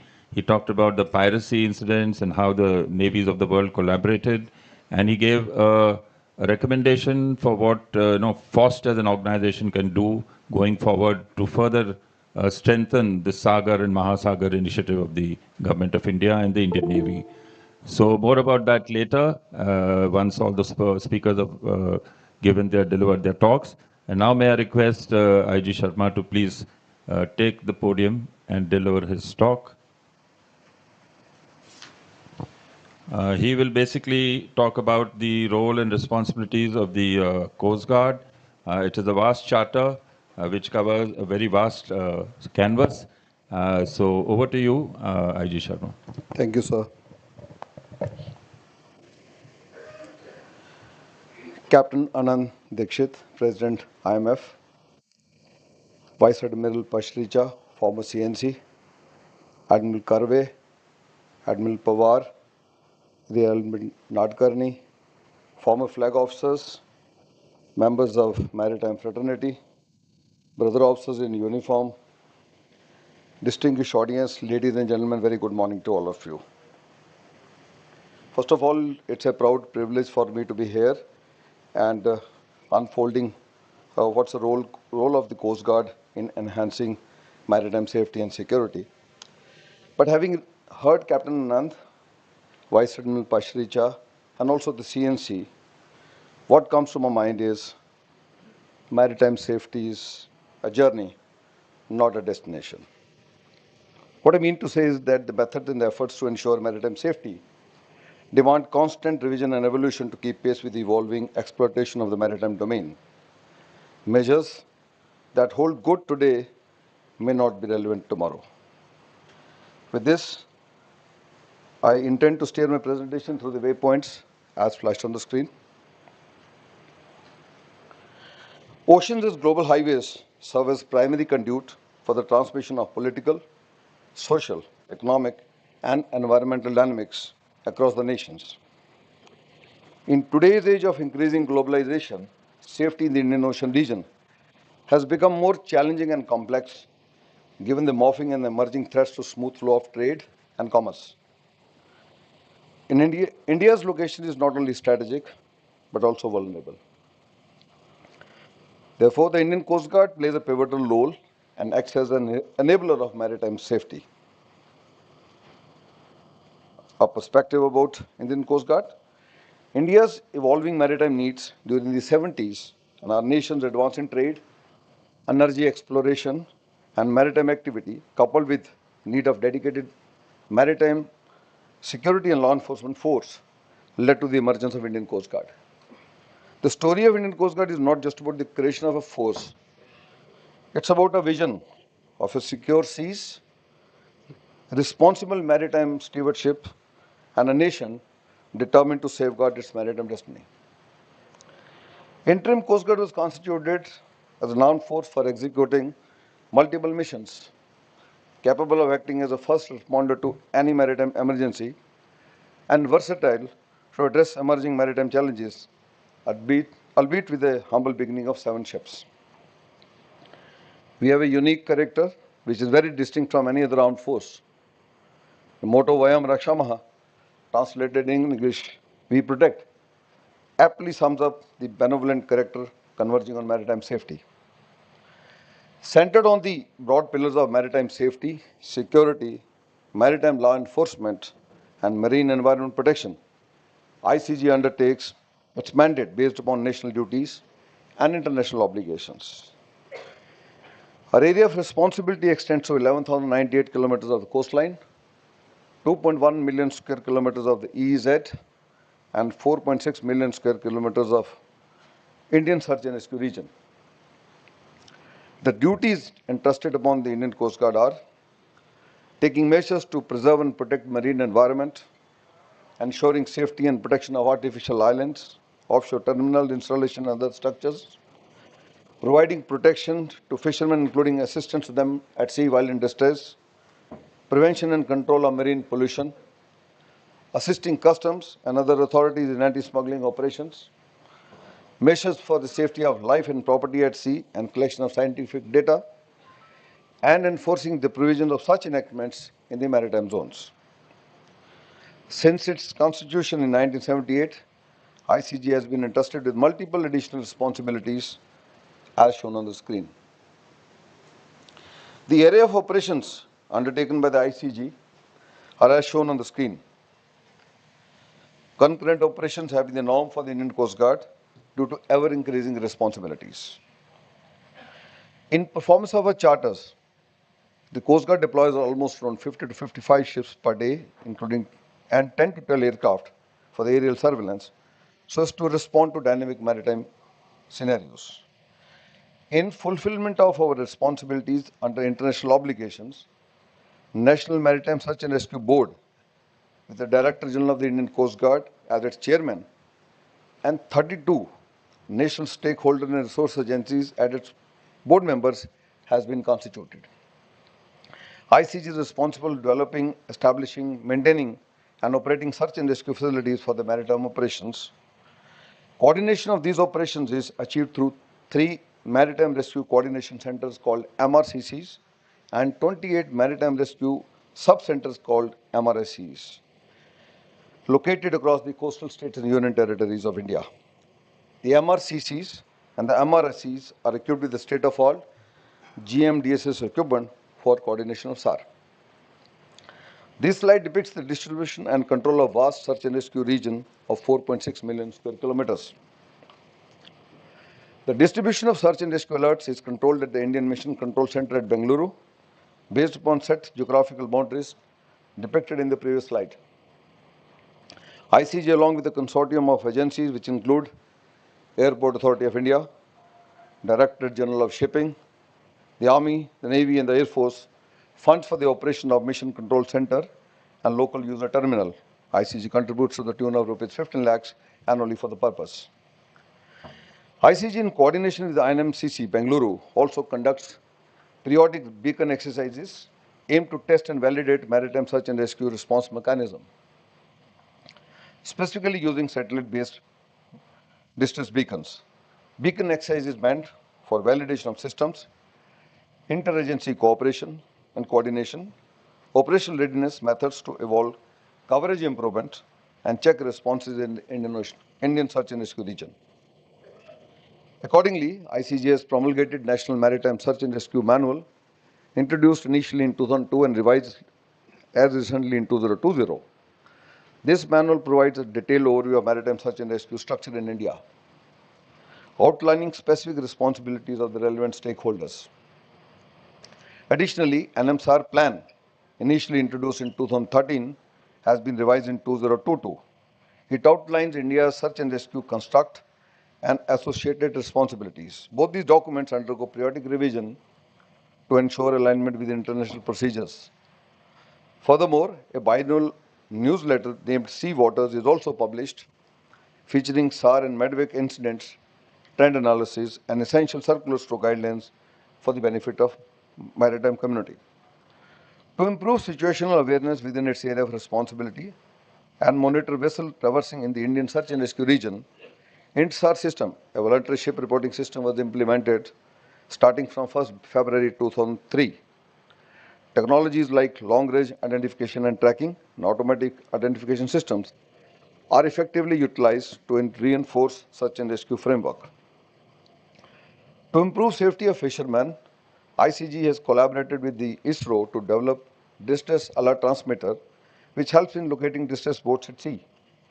ICG also supported International Center for Ocean Information Services in COIS in creating search and rescue aid tool called SARAT, which calculates the probability of detection post-SAR incident based upon met conditions in the incident area. These efforts underscore ICG's commitment to employ cutting-edge technologies for improving the overall SAR mechanism. To validate coordination, interoperability, notification chains, protocols between MRCCs and other national and international centers. Search and rescue communication exercises are conducted periodically. ICG has recently conducted search and rescue communication exercise with Nigeria on 13th of October, thereby establishing and validating communication links.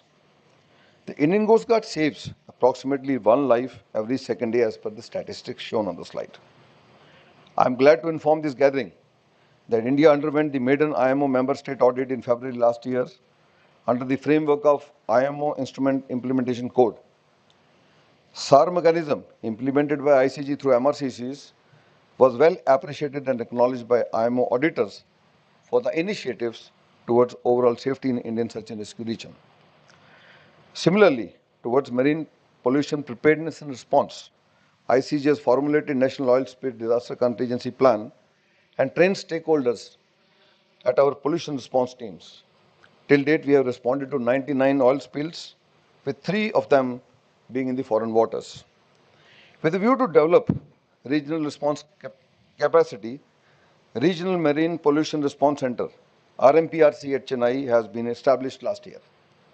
First of its kind in the Indian Ocean region, RMPRC has 24/7 emergency response center, which helps in response coordination towards marine pollution incidents. It will also act as a repository of marine pollution and HNS studies, which will help in training and exercises. India being a contracting party, to recap, MRCC Mumbai has been designated as the focal point for reporting piracy incidents. The ICG's anti-piracy efforts intensified with the resurgence of Somali piracy. Foss mentioned in his speech, anti-piracy efforts intensified with the resurgence of Somali piracy. The operation undertaken under Operation Island Watch demonstrated our commitment to safeguard merchant shipping in the region. During the peak of piracy, ICG arrested 120 Somali pirates. With concerted efforts of Indian Coast Guard and the Navy, the high-risk area has been moved out of the Indian EEZ to the west, and there has been no piracy incidents in our waters since then. Additionally, Op Nishchay is being coordinated by the ICG to curb incidents of petty thefts of major and non-major ports in India, wherein ICG assets maintain patrol around the hotspot and anchorages in coordination with VTMS and the Port Marine Police authorities. Community interaction program is a very important facet of our connect with the coastal communities. CIPs are used to sensitize coastal community on prevailing security scenario and also making them act as our eyes and ears. Over 16,000 CIPs have been conducted so far all along the coastline since 2019, and the efforts continue in this direction. The coastal surveillance network has been a key part of the overall maritime safety and security construct. As part of phase 1, 46 radar stations have been activated all along the coastline and island territories in areas of high sensitivity and high traffic density. Phase 2 of the project includes 38 radar stations for near gap-free surveillance. In addition, there are 4 mobile surveillance systems for augmentation as required.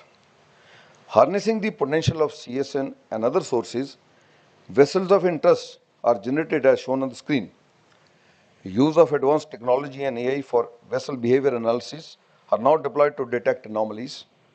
This has not only enabled proactive monitoring, but generated confidence as a precursor for our preventive measures. For strengthening overall maritime safety and security in the region, ICG collaborates with partner countries, primarily focused on capacity building, capability enhancement, and various overseas outreach activities. ICG has MOU with the Coast Guards agencies of the 9 countries on maritime safety and security, which includes Bangladesh, Oman, Japan, South Korea, Philippines, Sri Lanka, Vietnam, Pakistan, and Indonesia. Further, MOU with 3 more countries, namely USA, UAE, and Australia, are in progress. Recent developments in Quad now involve cooperation, training, and joint operations between the Coast Guard of the Quad nations. ICG actively participates in various multinational engagements, which includes Coast Guard Global Summit, a forum for discussing global maritime safety and security challenges, as also the best practices, and Head of Asian Coast Guard Agencies meeting provides a platform for collaboration and information sharing among the Asian Coast Guard agencies. Additionally, the ICG is actively involved in RECAP and engages in the World Border Security Congress, focusing on border security and management issues. Further, ICG delegation also participates in IMO Maritime Safety Committee and Marine Environment Protection Committee. ICG is also the main partner in Colombo Security Conclave. As part of our capacity building initiative for friendly foreign countries, we are now conducting maritime law and ops course at Coast Guard Training Center at Kochi, OPRC Level 1 and 2 course at Pollution Response Teams, MRCC Ops and SAR course, engine room watchkeeping and competency training, and various tabletop exercises, both physical and through the VCs, and national level exercises for search and rescue and pollution response with the active participation of stakeholders and friendly foreign countries. The ship visit and sea rider programs have led to adoption of best practices and common procedures. Further, aircrew deputation to Mauritius is continuing since 90s, apart from the transfer of interceptor boat in 2001. The Sri Lankan Coast Guard have received 2 ICG OPVs in 2015 and 17 and are receiving maintenance and spare support regularly. 1 ALH detachment and 1 IB was also transferred to Maldives as a capacity building measures. Between 2010 and 13, ICG operated special detachment to augment SAR capability in the island nation. 1 IB has been transferred along with maintenance crew to ensure unhindered operations. 1 fast patrol vessel was gifted by India in 2021 to augment the island nation's response to SAR scenario and foster goodwill. India has also gifted 2 IBs to Mozambique and positioned ICG support team to train local operators in maintaining state-of-the-art ships. The Coast Guard conducts a plethora of operations and exercises around the years. Some of the recent major operations are the fire on board MV Merckx Frankfurt last year, posed both hazardous substance and oil spill risk to our coastline. The firefighting operation demonstrated ICG's capability to operate under challenging conditions in coordination with the stakeholders. Sustained efforts over 14 days resulted in saving of 20 crew as well as the vessel. On 24th May this year, with the beginning of monsoon, a distress alert was received regarding dangerously listing container vessel MV Elsa 3. In a swift operation, all crew were safely rescued, but not before the vessel capsized and sank.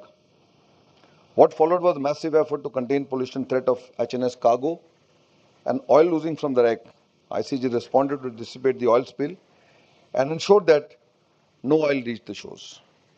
The fire on board MV Van High 503 of the Kerala coast concurrently posed grave risk to the crew and posed an environmental hazard.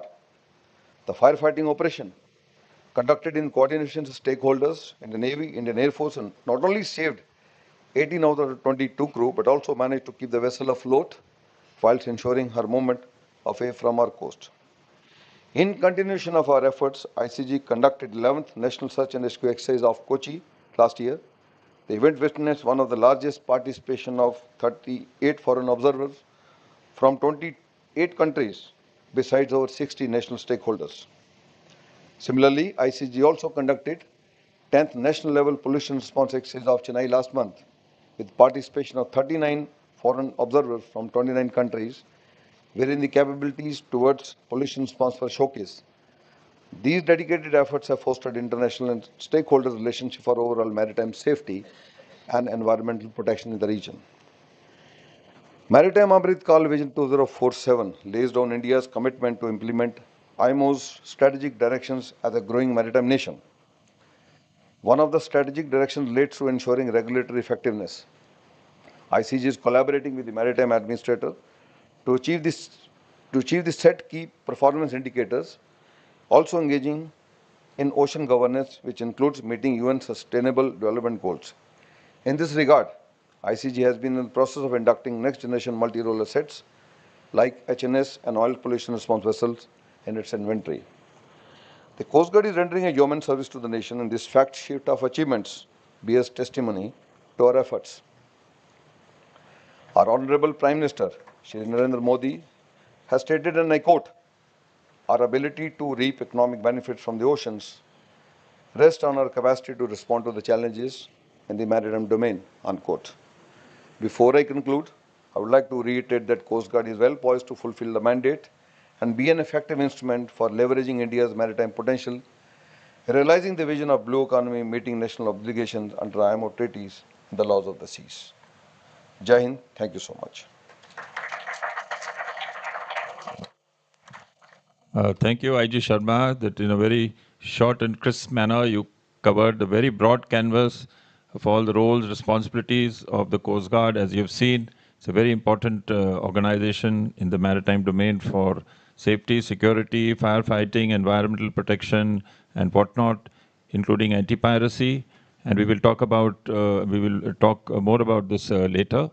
But right now, let me take this opportunity to invite Captain Nayak, Mohan Nayak, who's CEO of Dynacom Tankers, and who will be talking to us about welfare of seafarers and how this is so important for contribution to safety at sea, because fatigue, stress, mental health, poor living conditions, etc. on board are very, very critical for welfare of seamen and sailors at sea. So over to you, Captain. Thank you, Admiral Karve, IG Bisham Sharmaji, Admiral Midula, Admiral Pasricha sir, Captain Sudhir Nafade, Mr. Ajay Chatterjee, Admiral Nadkarni, IMF President Captain Anand Dixit, Vice President Captain Hazar Navis, dignitaries of the dais, thank you very much IMF for inviting me to deliver my talk on this important subject of seafarers' welfare and how does it impact the safety at sea. Good morning again, ladies and gentlemen. So let me start with my career in the beginning in 1976 when I joined my first ship. We had a crew of 72 people on board, 72 seafarers.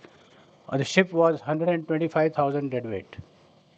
We had a purser, we had a ready officer, we had chief cook, second cook, third cook, pumpman, assistant pumpman, bandari, second bandari, whatnot, laundryman, you name them. It was like a luxury liner, but it was basically an oil bulk ore carrier. So you see what has happened today. Today I have a crew of 22 on a similar size ship or even a VLCC, 22 people doing the same job what 72 people did. And we had a lifeboat capacity of 75 those days. We have barely a lifeboat capacity of 25. So we have hardly any people, if they need to come in an emergency, come for a repair work, we hardly have 2 or 3 excess capacity on the lifeboat. What does it indicate? The owners are definitely trying to get more cargo, less manpower, and IMO is also mandating the same. They removed the ready officer. The purser was anyway an extra body on board. The ISM code has introduced more checklists, so as documentation shows everything is perfect. But what is missing? Why so many human error are being contributed? 75% human error, why it is so? Okay. Let me quote what one of my colleagues has often quoted. We are concentrating on 3 Ds: decarbonization, diversity, and digitalization. But what is missing? The missing part is the 4th D, that is delight. Delight in shipping is missing. What was the delight? What is that exactly? Is it a tangible delight or is it a non-tangible delight? Things have changed. For example, the Exxon Valdez grounding changed a lot of things. I am not advocating that alcohol should be there on board, but one of the first thing which came on the block was alcohol being banned on tankers, or almost banned. So here we have 5 to 6 months contract being taken on board, and we have, we have Wi-Fi, we have immediate connectivity with families on board, but is it really serving the purpose? I have seen young officers continuously on social media because you have 8 GB, 4 GB free Wi-Fi. And when do you get the rest then? Are you getting rest? No. Once they come down from the watch, they are doing tick, tick, tick, tick on their mobile phones, on their laptops. and then again the time comes for the next watch. So where do they get the time to sleep or time to get a proper rest? So this is a balancing act which needs to be seen when we talk about welfare of seafarers. So with this introduction, let me go deep into the subject. Okay. What actually affects ownership on ships? In merchant ships, there is a disjointed scene of ownership. It's very difficult to, uncover the corporate wheel, so to say. You do not know who is the actual owner. You have different flags, and each flag, each ship is classified as a different owner on a particular flag. So this leads to a lot of confusion when there are lawmakers, when there are PSC inspections, when there are other inspections, to find out exactly who is the owner. So this gives a lot of leeway in merchant shipping to cut corners. Number one. Number two, although MLC provides for the repatriation of seafarers, there is a huge backlog of seafarers, especially in senior ranks, who need to be replaced. There is not enough seafaring professional joining sea. We have people who come and who leave also very early. So there is a recycling of seafarers not happening. So what does it indicate? That seafarers have to extend their contracts more and more. And their replacement takes a long time, and it is not only for one company, it is happening with all other companies, at least in India, that I know. Also, this leads to, fly-by-night operators who are coming into the picture. Although DG Shipping has tried to cut down on this by, inspection of RPSL companies, and also, introducing now CIP. CIP is, continuous inspection programs like they do it for the Maritime Training Institutes. They are trying to introduce it into for the RPSL companies also. From 1st of November, they have started this, that a MMD or a DG Shipping or a Shipping Master Surveyor will come on for the inspection, the third annual inspection, and then they will check the actual things. Not only it will be relying on the responsible organization like IRS or Lloyd's or any of the classification society, but now the MMD or DG Shipping Surveyor will also come the third annual and check. I hope this curbs, the fly-by-night operators. And also they have now put a draft to increase the bank guarantees. Why all this is happening? Because Indian seafarers are being abandoned left, right, and center. We are having 800 cases annually of abandonment of seafarers. This is a world record. And India leads this ignominious, economy. It is being one of the worst records for abandonment of seafarers. So how do you curb that? These are the things, steps being taken. I hope it's in the right direction. At the same time, it should not, drag away the responsible ship owners for coming and taking Indian seafarers. We are trying to aim for 5 lakh, 10 lakh seafarers in the next 2-3 years. The good ship owners should not be, discouraged from coming to India. Okay.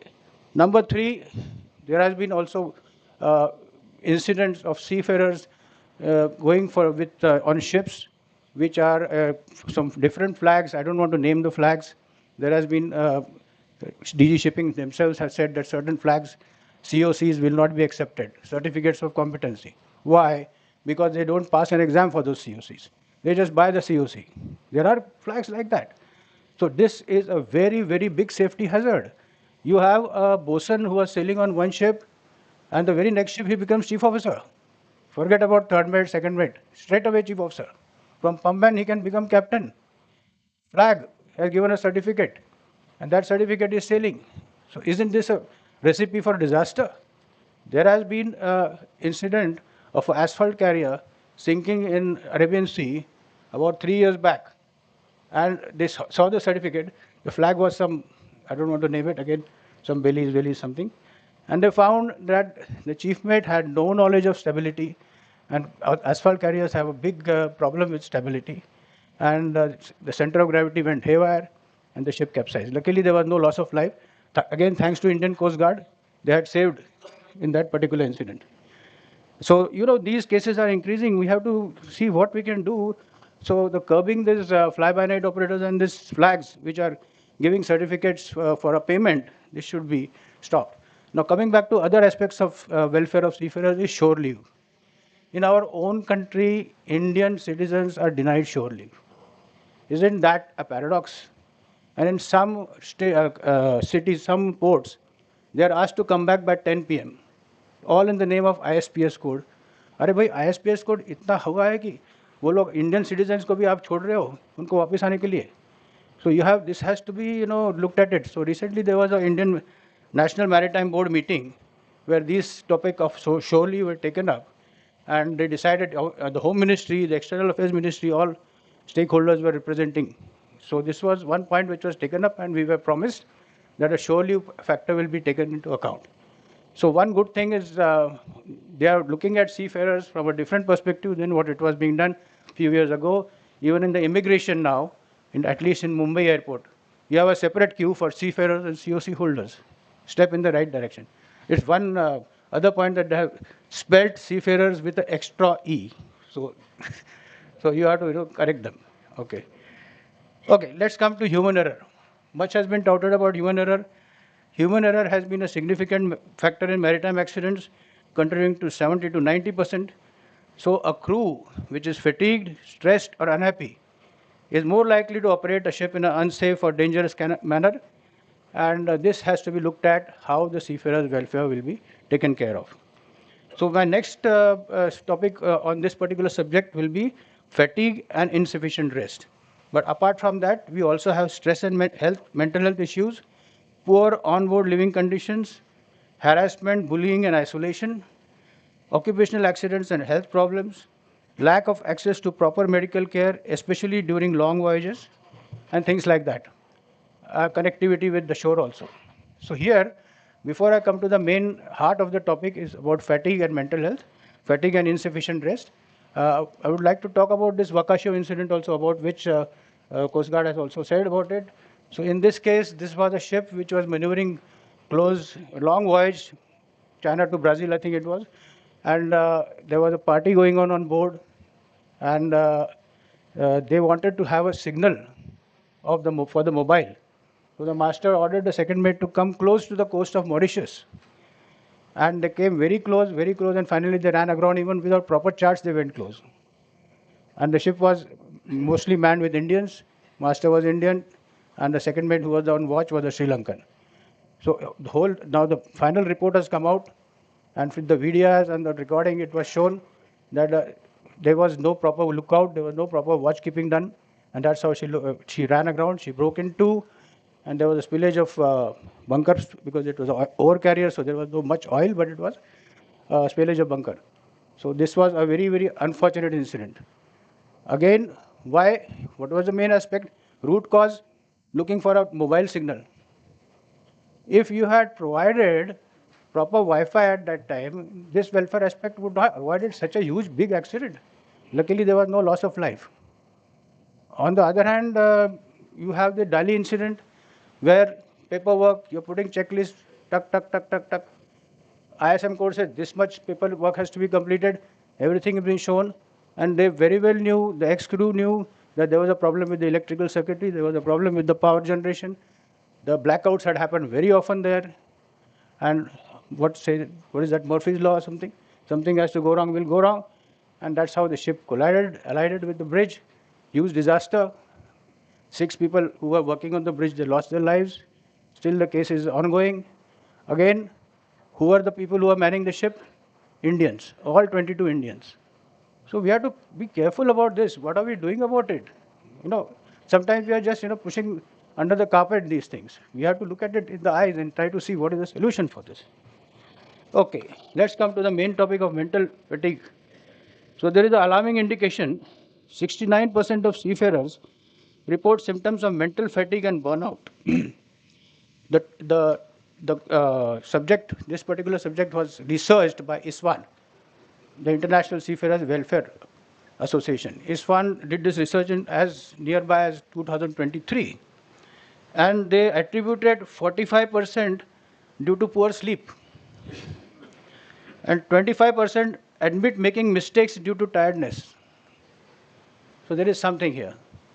If a body like ISWAN is giving you a figure of 69% of seafarers reporting mental fatigue and burnout, what it shows? It shows that there is no proper sleep hygiene on board. There is no proper rest being monitored on board. But you have a rest period log, you have everything there. So you mean to say that rest period log is being filled up properly? No, nada, zero. it is being cooked up, it is being fudged, and it is not being properly filled up. It is just to show the authorities that people are getting good rest. So this is my experience also. I am very frank about it, and this is going to be seen, and this is not going to be solved. Because in seamanship, when you do talk about seamanship, you need to have a clear mind, thinking mind, good reflexes, all that thing, and a good way of responding to emergencies. That will not come if you are not sleeping properly. So one of my colleagues has coined this word: the seamanship has gone, and papermanship has taken over. So everything is papermanship. So you are good in papermanship, but the seamanship takes backseat. Okay, and as already alluded, maximum 75% maritime accidents are linked to human error. Okay, let's talk about more about mental fatigue.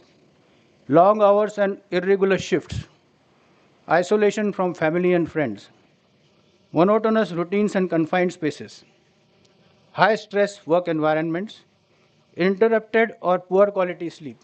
This is being seen very, very often because of the internet again. You're giving them one facility of uncontrolled internet, but then the family, अरे उसको कुछ तबीयत खराब हो गई है, चलो phone करते हैं.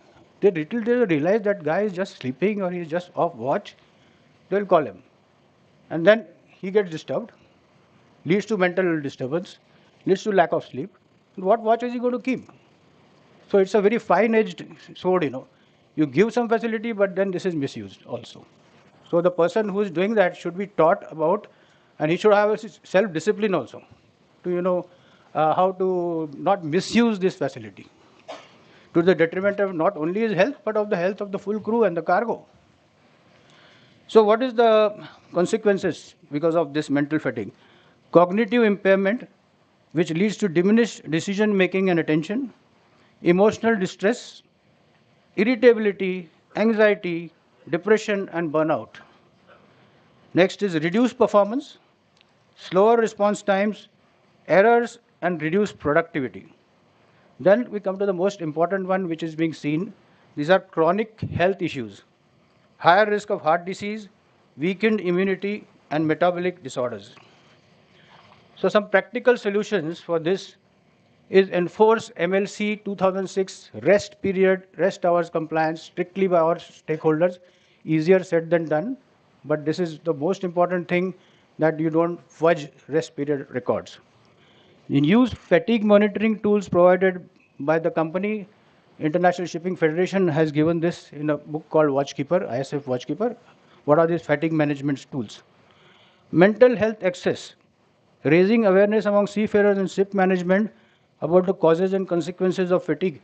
This is very vital. This can start from the cadet level or the in marine engineer training level itself, so that it gets into their subconscious. Training of crew in mental health by various efforts is essential. Recreation and engagement. Create space and time for social or creative activities. Gone are the days when people used to assemble in the smoke room, sit together, have chat, play bridge, play rummy, things like that. Now everybody is confined to the cabins and playing games on the computer or talking to their families. Family connectivity, again, this is a double-edged sword. I already said Wi-Fi accessible should be there, but it should not be misused. Sleep hygiene, use the noise control, blackout curtains, and consistent sleep routines should be adhered to. Supportive leadership. Encourage a culture of openness and empathy about mental health. This can come from the top management. Empower leaders to recognize and respond to fatigue. So, mental fatigue is one of the most complex interplay of human factors leading to decreased performance and increased risk of accidents. The mental fatigue can significantly impact a seafarer's cognitive abilities, decision making, and overall safety performance. So, by addressing the root causes and investing in support systems, the maritime industry can safeguard seafarers' well being and operational excellence. A mentally strong crew is the foundation of a safe and sustainable voyage. Now, in conclusion, I'm going to talk about two case studies which directly, mental health and sleep deprivation led to these two disasters. One was the general cargo ship called MV Danio. This grounded in Ferney Island near UK, in UK, This was a vessel which was doing this particular in and out from UK quite regularly. And this vessel grounded, and they found the Maritime Investigation Bureau found that the lone watchkeeper was there. He was on duty and had fallen asleep and was likely to have been suffering from fatigue due to disruptive 6 on 6 off schedule. So there was a master, chief officer, and one more officer. The master was not keeping watches. It was the chief officer and the second mate who was keeping watches. And the chief officer had slept only for 3 hours. And prior to that in port, he was working continuously for 17 hours. And all the rest periods were fudged. So this was disrupted because of the port call. The incident is often referenced in discussions on fatigue risk in the maritime industry, with the message that even a single night of poor rest or a problematic watch cycle can degrade the performance significantly. So training in this should be inculcated to all the officers and ABs and whoever is keeping watches.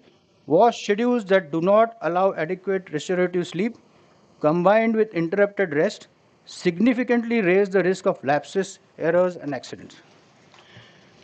Second case is a very recent one, which happened on the 10th of March this year, 2025, in the North Sea. This was a collision between MV Solong and MV, it's not MV, it's MT, Stena Immaculate. So Stena Immaculate was carrying aviation fuel, and she was chartered by the United States Air Force. And MV Solong was a Portuguese registered ship with a Russian master, and she was a general cargo vessel. And visibility was not so good. The Stena Immaculate was at anchor off the coast of Eastern Yorkshire, again UK. And we have this ship, MV Solong, proceeding at a speed of 16 knots in restricted visibility. 16 knots in restricted visibility. The watchkeeper was not having any lookout, sole watchkeeper on board. Even the Stena Immaculate had only one watchkeeper, although it was at anchor, so they had a little bit of leeway to get away from in the investigation. But even an anchored vessel, we have seen many cases like the Heavy Spirit in Korea, South Korea, where they blamed the anchored vessel itself. Why you did not try to pick up the anchor? So that means nobody was keeping a radar watch to see if any ship is coming close.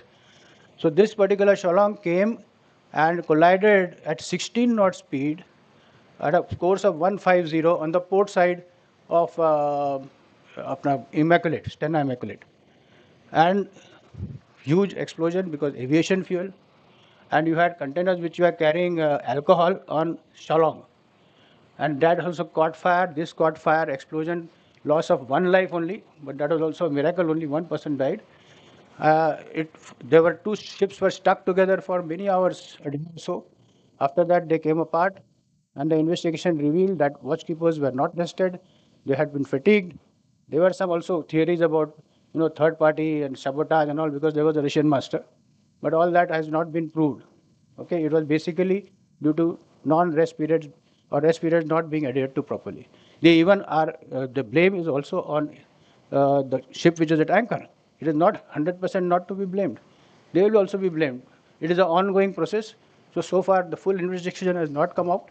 We are waiting for it because it's a fairly recent case.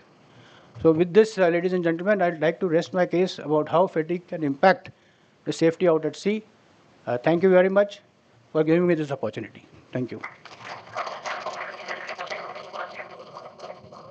Thank you, Captain Nayak. That was a wonderful talk on various aspects of fatigue, stress, workload, working conditions, and whatnot on board the merchant marine.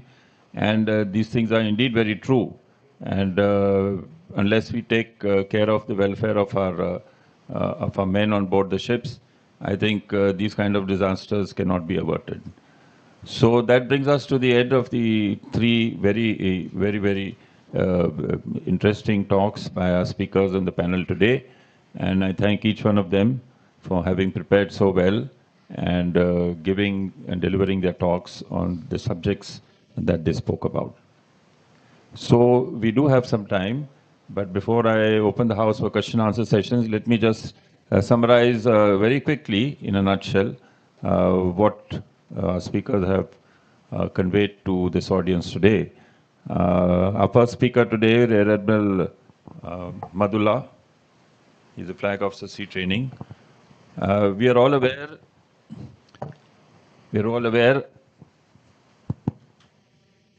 I just want to take you back to 1609 and Victor Hugo, the Dutch, the author, who spoke about mare liberum, which is, freedom of the seas. And ever since then, and that was the age of discovery when the seas, there was a lot of explorations by the Portuguese, the Spanish, the English, seas, the countries were being occupied. Seas were considered to be free, that they were open to all nations. And the concept of freedom of the seas was talked about ever since then. And that gave rise to the concept of global commons. And it was believed that the oceans were basically the common heritage of mankind. And today, of course, we talk about three global commons. One is the open oceans, the cyberspace, and outer space. And that no particular country or no particular nation or organizations can colonize the global commons. But the flip side of all of this, and even today, there is no sort of a agency, country, organization which is responsible for enforcing regulation on the high seas, even today.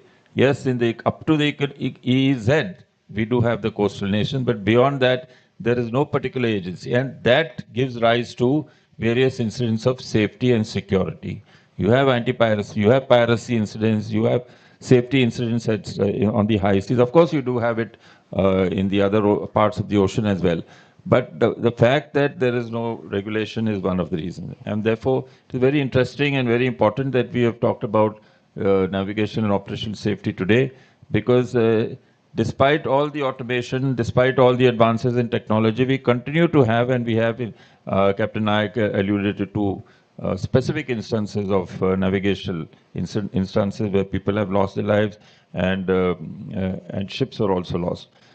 So coming to the first speaker, he has talked about various challenges in the Indian Ocean region, such as the high traffic density, so many navies operating over here, the various navigation routes which are poorly defined, inadequate maritime domain awareness, and then very rightly he has pointed out that no one nation, it has to be a collective effort. You cannot have, no one nation has the complete resources to address all of these challenges. And this was also acknowledged at some years ago, by the Chief of Naval Operations of the United States Navy, and he talked about 1,000-ship navy. What was in his mind was a collaborative effort of like-minded navies who will address all the challenges that the maritime nations face at sea. Admiral Madula also talked about the efforts by various countries such as the CMF, UNAFOR, the independent nations such as China, India, Japan, for curbing the piracy which had suddenly raised its ugly head in 2008 and continued till 2014, when it's quietly died down because of all these efforts. And of course by the best management practices which were introduced and by the merchant marine. He spoke about the Indian Navy's efforts towards contribution towards these piracy efforts. And more importantly, it should be a shared responsibility. And we have seen that all these efforts in the countering piracy has happened because nearly 25 ships at any given time were present. And even today, I think it's reduced. But without this shared responsibility, cooperative effort, nothing would have happened. And then he touched upon the importance of maritime domain awareness in the operational capability of the various littoral countries and the need for implementing policy and legal issues. And towards this, the next step as far as the Indian Navy is concerned is the introduction of the National Maritime Domain Awareness, which is the next step in improving. We also have the IMAC and the IFC-IOR, which have really improved the domain awareness, and that without the domain awareness, you can't really address any safety or security issue at sea. And so that is the first very important pillar, which he rightly pointed out. Next was, of course, building the training and capacity building, not only of Indian Merchant Marine, the Indian Navy, Coast Guard, but also of all the countries in the region. And towards this, the initiative taken by way of Sagar, the Indian Ocean Ship Sagar, then the next step is the concept of Mahasagar. All of these are, step-by-step approaches to strengthen maritime safety and security, at least in the Indian Ocean region, which, of course, in this region, we are the most dominant maritime power, and therefore it is our onus to take the responsibility to implement these measures. Finally, I think what he rightly brought out was how we can, or rather, the region can harvest or leverage the capacity of FOST. FOST is such an important organization, and I was just talking earlier.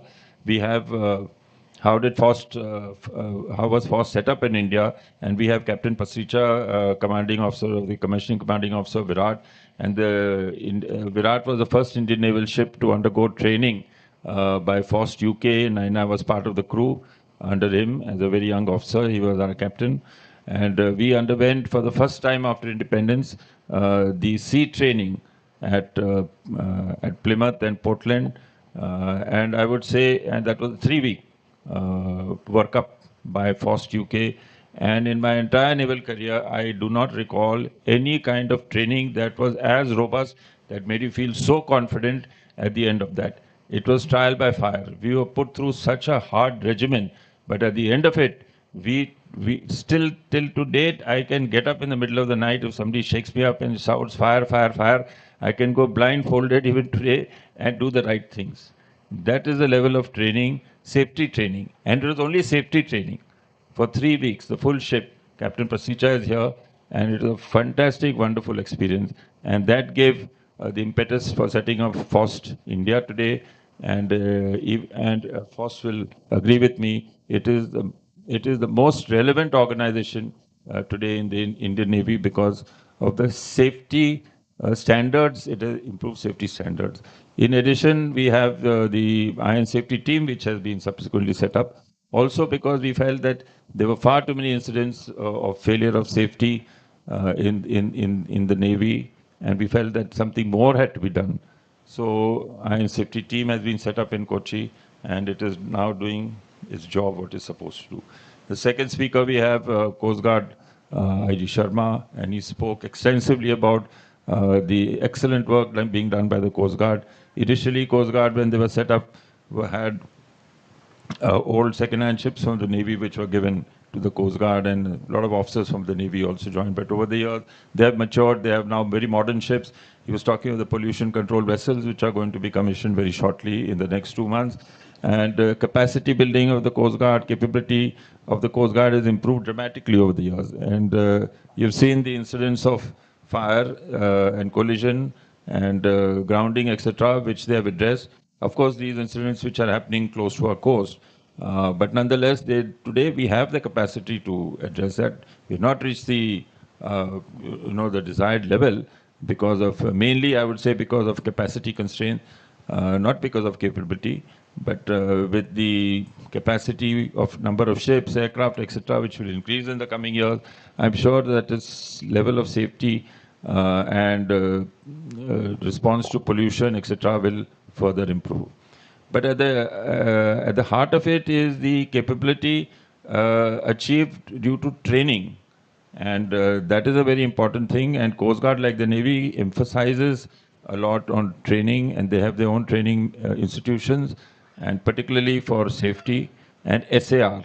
And today, they are able to rescue, and he projected the statistics on the number of lives which have been rescued. Every year they rescue so many lives from the sea. They prevent accidents at sea. Ships which are drifting towards the coast are stopped from drifting. So I have seen over my career the improvement in the capability of the Coast Guard, which he has highlighted. It's a very, very important maritime agency at sea. And more important is the collaboration and cooperation between the Navy and the Coast Guard. I think that initially there were instances of non-cooperation, suspicion between each other as to everybody, both of them trying to guard their turf, but without the cooperation and well-defined boundaries of responsibilities, these things are bound to happen. But with practice over the years, with experience, things have now, the wrinkles have smoothened out to some extent, but still improvement can be there. Nonetheless, I would say the Navy and the Coast Guard have done their bit for the merchant marine to improve safety and security at sea. Coming to the last speaker, and very rightly so, and one was not really aware of the difficulties being faced by the merchant marine and the statistics he quoted, and today it's, and because, bottom lines of owners and companies are so important, number of crew been drastically cut on nearly all the ships. And he gave an example when he joined the merchant marine in 76. The VLCs that he served on had 72 crew. And today in 2025, similar kind of tonnage ship has just 22 crew, nearly one third. This is really shocking. And so this gives rise to the next very important thing as to the role of automation in the shipping industry. And tomorrow we may indeed reach a stage where the entire ship may be devoid of any crew. And we do have fully automated ships, and it has been proven. And in the interest of saving costs, the companies and businesses may be interested in moving on to fully automated ships. How will that affect safety? They may entirely do away with the crew. So, but that is something that is open to discussion. How do we prevent, or how do we ensure safety remains sacrosanct even in fully automatic ships? This is something that is inevitable. We are moving towards it. IMO is seized of this. Regulations might come about, but how do we ensure safety despite all this? So that is something which we can talk of during the. He talked about the incidents of MV Dali and MV Vakashiko in Mauritius. It is very startling, very shocking that simple overlooking of simple watch-keeping practices, which all of us, these practices ingrained into you at the time when you are young officers, these are simply overlooked for convenience, etc., and leads to such huge disasters. So safety is non-compromisable. You cannot compromise safety, and that is, I have always believed in that. And despite all the institutions that we may, procedures, regulations, policies, check-off lists, so many things are there, audits are there, more and more paperwork, as he rightly said, instead of seamanship, it is papermanship. And this is really increasing the burden on the crews of the merchant ships. And somehow we need to see how we improve safety culture rather than simply having more and more tick boxes to check. Safety culture is entirely different. It is, and Admiral Pasricha did flash a slide, and I think that is very, very important. Safety culture is more important than merely check-off lists. And no matter how good your training is, unless all that leads to enhancement of safety culture, it may not take you very far. So these are the important, I think, takeaway points of the three speakers. And finally, I would just leave the last word I would like to say is that safety and security are part of the same, two sides of the same coin, and you can't achieve one without the other. And both of these is everybody's responsibility. You can't say it's the responsibility of the master, captain of the ship, crew of the ship, right from the owner, the business, and as far as the Navy is concerned, right from the topmost rank in the Navy, as far as the merchant Navy is concerned, the owner, the flag of convenience, the administration, everybody must feel that they are involved in safety and security. Otherwise, it cannot be achieved. And of course, the importance of safety culture. So those are that is my two-bit to contribute to the excellent talks by the three speakers. Now I open the house for any Q&A. We have about half an hour, I think, 25 minutes. So kindly do mention your name, organization, if you're from any organization, and the speaker to whom it is addressed. Thank you. We have, kindly wait for the mic. Do you have a mic? I have a point for FOST. I am Commander A.B. Kulkarni. I have commanded LST and LCU. And what I have observed is that LST and LCU, they suffer accidents while beaching, loss of rudder, propeller, hull damage, etc. So for that, I have a suggestion that for every beaching, whether it is amfix or practice beaching, there should be a powerful tug standby. Because I've seen that when another naval ship is put to rescue the vessel, she also suffers the damage. And the second point is that FOST and LWT East both should have amphibious expertise. That's all.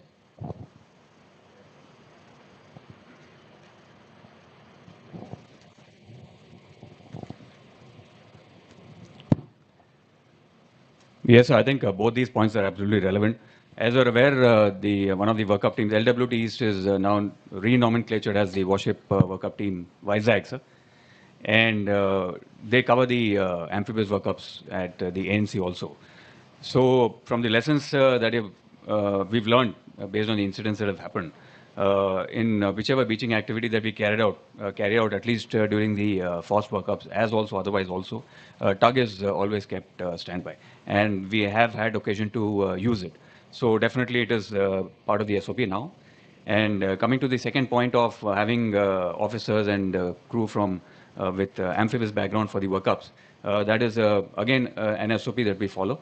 In case at that point of time in the workup team we do not have somebody with an amphibious background, what we do is we co-opt, including COs and XOs of other ships, who sort of aid us in ensuring safety during these operations. So both the points are absolutely valid, and we have incorporated them into our training curriculums. I'm Admiral Patham, and it's not a question, but I want to first thank Captain Naik for a very, very free and frank expose on what really is happening in the Merchant Navy.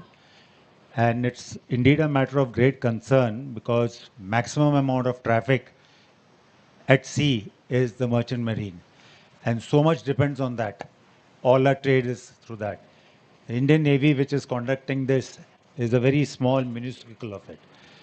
And I'm sure there are people here who have served, have been ex-merchant Navy, and there are some naval officers who have served in the merchant Navy, and they may also like to say a few things on this.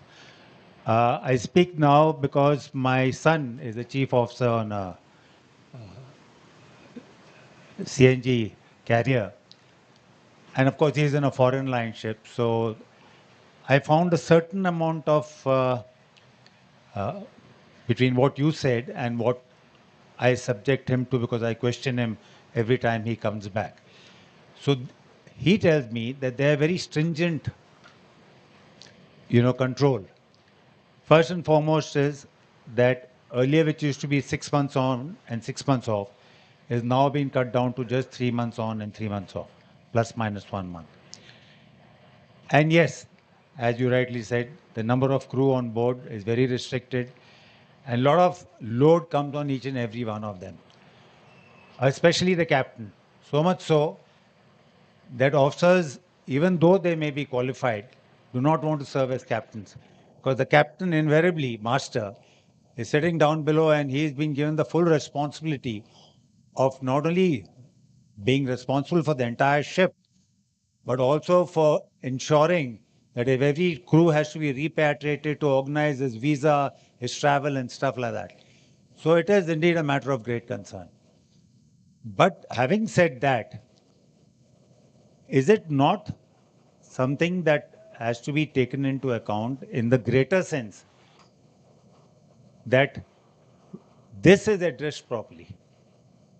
I mean, crew fatigue is just one aspect of it. The entire thing that you covered is something which I feel would need to be addressed, and that would be need to be addressed by the shipping industry rather than just a forum like this that is here. Your exams and all are very tough. Nobody passes in the first instance. Your 2-3 efforts are made before you pass. The Viva voice is very tough.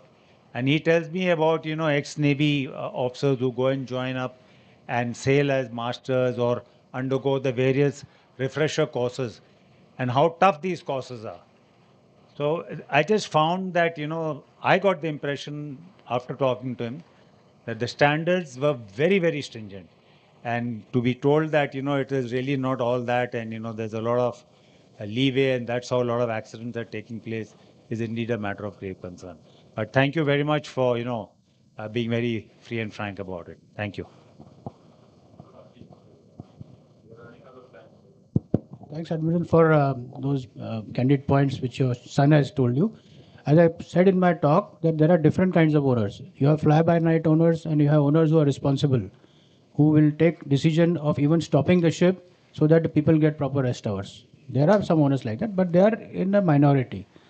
And regarding 4 months on or 3 months on, 3 months off, that is normal now.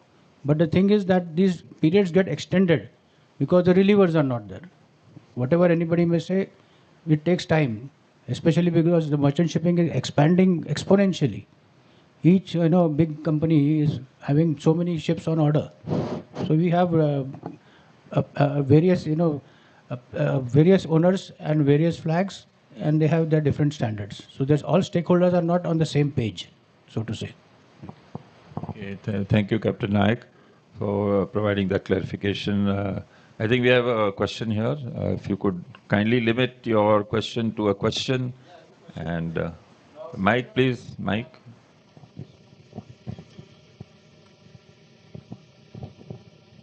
My question is to Captain Nayak. I'm Captain Safra Shaw from the Merchant Navy, Master Marina.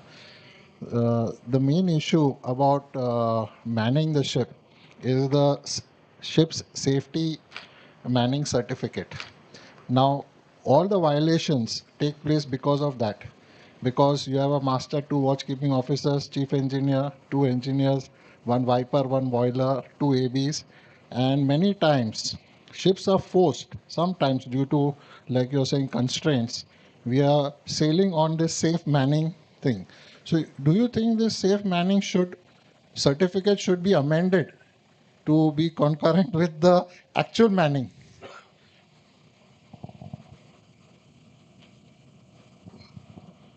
Thank you, Captain. For this, the answer lies with the IMO.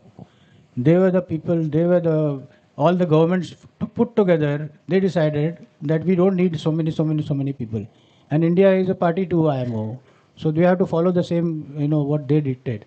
But it's up to each owner on their own if they feel that safety has to be enhanced. For example, doubling of watches, ship is doing quick runs, ship is doing STS operations.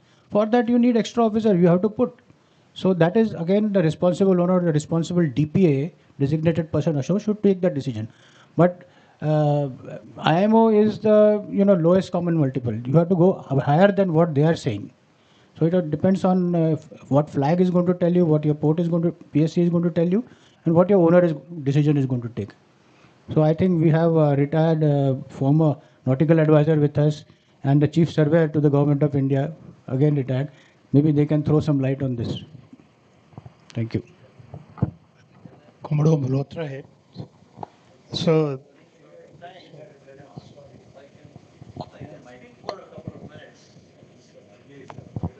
Yes, please. Thank you, Captain Naik, for referring to us. A very important point has come up here, but perhaps amongst the presentations made by these three distinguished speakers, I may draw attention to one aspect that has concerned me for a long, long time, namely the concept of ship management vis-a-vis the ship owners. You see, as Captain Naik very correctly pointed out to us, that there are responsible owners and there are fly-by-night owners, you see. Apart from that, the increased world trade resulting in increased merchant shipping and plus technological advances on different fronts, like our good friend here spoke about his son being a chief officer on a CNG ship, you know. The point here is that the ship management companies who are given certain fixed budgets to manage the manning and look after the ships, and the owners fix the ship's trade, you see. So here there is a division of responsibility, in my opinion, and the ship owner, as Captain Naik has admitted, that there are fly-by-night ship owners who leave everything to ship managers to handle this subject of security and safety, which is so wide-ranging really in its complexity with increased technology on all fronts. And to my mind, somewhere action needs to be afoot for drawing circles around the concept of ship management totally and increasing the role of responsibility on ship owners themselves. This is what I feel is a good step forward, going by the kind of accidents that keep happening, unfortunately, all over the world, despite adequacy of law. There is enough law there to look after the safety and security and all the problems. I mean, one point that Captain Naik identified just now is about shore leave. I mean, why should there be a problem about shore leave? I mean, I don't know. But I would say that we need to draw a line on the responsibilities of ship management companies and increase the role of ship owners' responsibilities in the various IMO conventions. This is what I may suggest. Thank you, Captain Afte. I think we are running out of time. Yes. Perhaps one last question. Thank you, Admiral. I'll just highlight a little bit about the manning part which Captain Naik mentioned. IMO has laid down the minimum standards required. That's the minimum.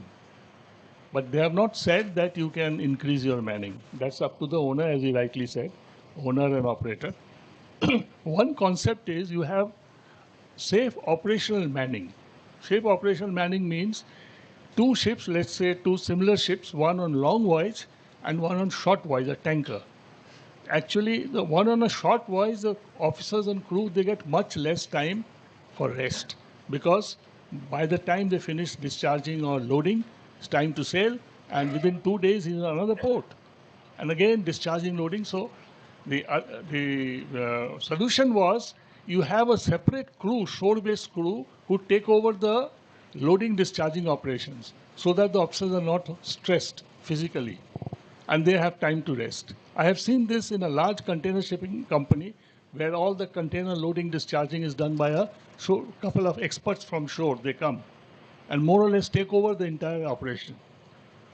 So this is my point of view on the safe manning, and I think we are gradually going towards that. At least the discerning ship owners and ship managers have already been adopting this, and Captain Naik would know better on this, I think. Thank you.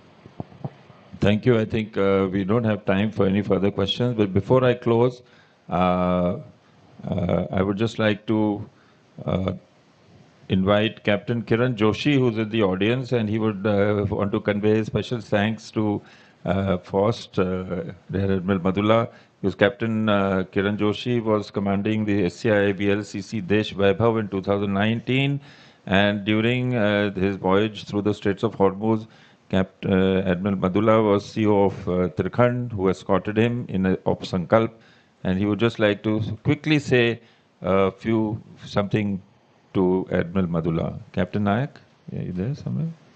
Good afternoon, esteemed audience and the dignitaries. That was a very interactive response from the Indian Navy when the ships were being attacked off the Fujairah as well as the Strait of Hormuz because of the adamant procedures being followed by certain countries there. And my ship was carrying about 2 million barrels of crude oil. And we were running the ship from Persian Gulf to India. And during this passage, Indian Navy gave a great support to us to achieve the navigational safety and maritime safety. So Captain Madula was commanding the Trikhand, and he did, as a personal gesture, send me a small note appreciating the efforts of the Merchant Navy. And I'm also grateful to the Indian Navy and as well as to Admiral Madula to extending a great support to our ships. Thank you very much.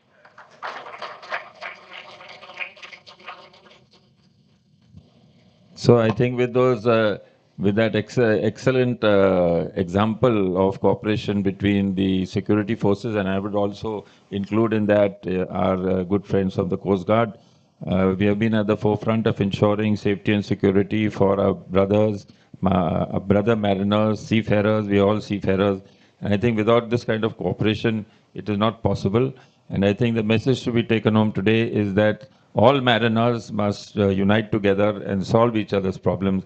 And I hope tomorrow we are better off as far as safety and security are concerned with this. So thank you once again to IMF for organizing this excellent seminar. And thank you all audience for excellent participation.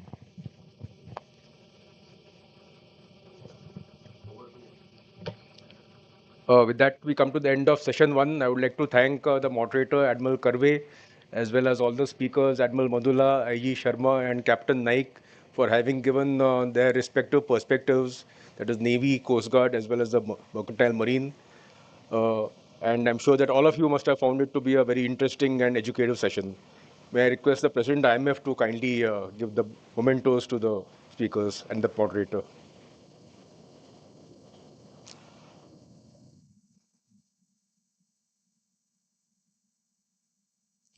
Firstly, to the moderator, Admiral Karve. I would request them to kindly, if you can come in front of the table to receive the mementos. You can come here, sir. In the center. I think that'll be better.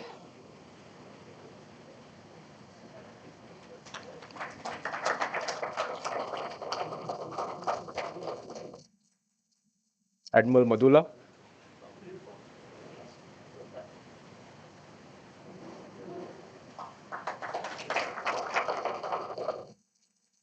IG Bisham Sharma.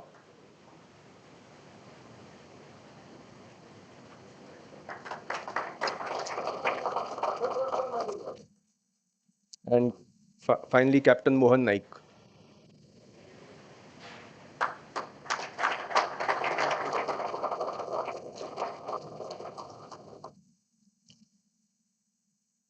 We are running slightly late on time, but I'm sure that we'll be able to catch up during the lunch, which is to follow.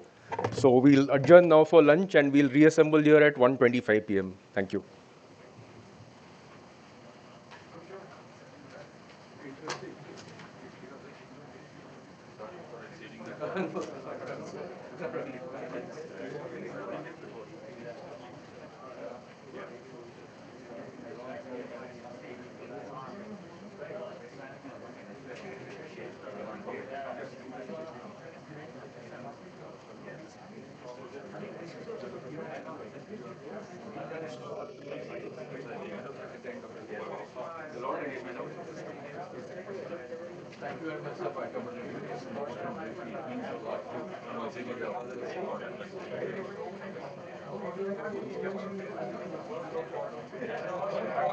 I also yesterday escorted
We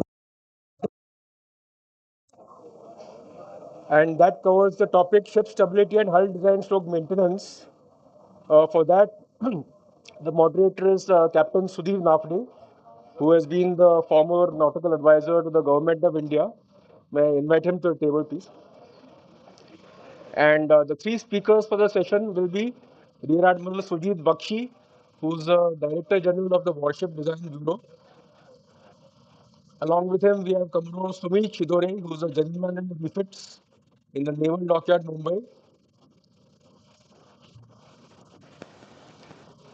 And finally, we have Commodore S.L. Deshmukh, retired, who's a defense analyst and a prolific writer. I hope all of you have had your fill during lunch, but not so much as to make you drowsy. But I'm sure that the session will be so interesting as to keep you all awake. So with that, may I hand over the moderator, Captain Nafde, to commence the session.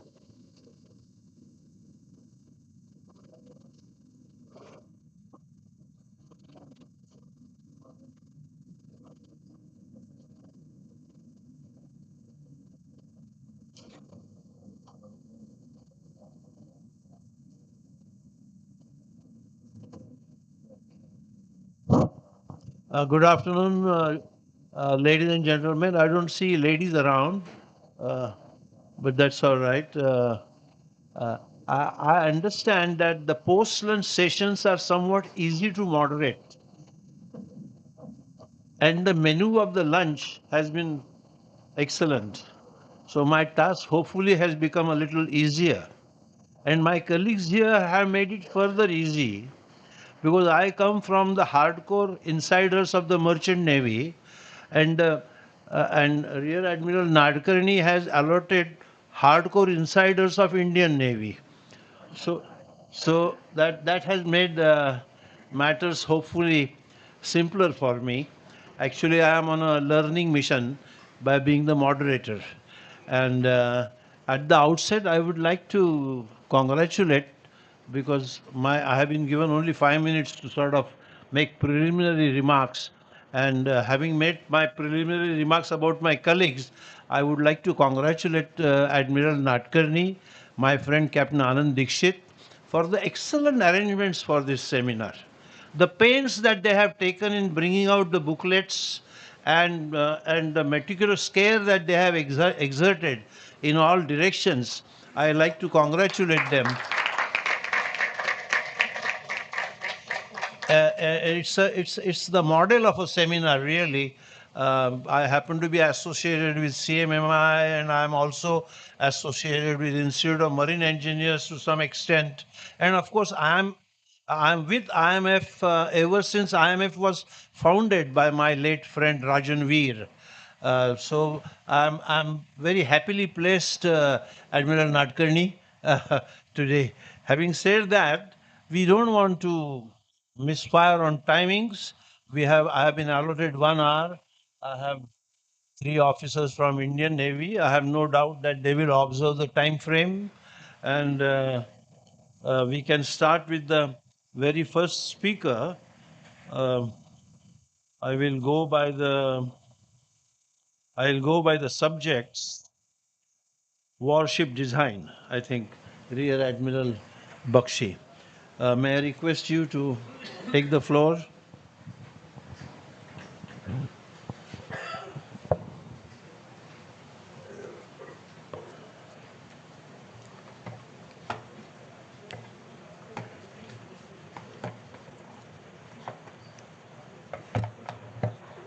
Good afternoon, everyone.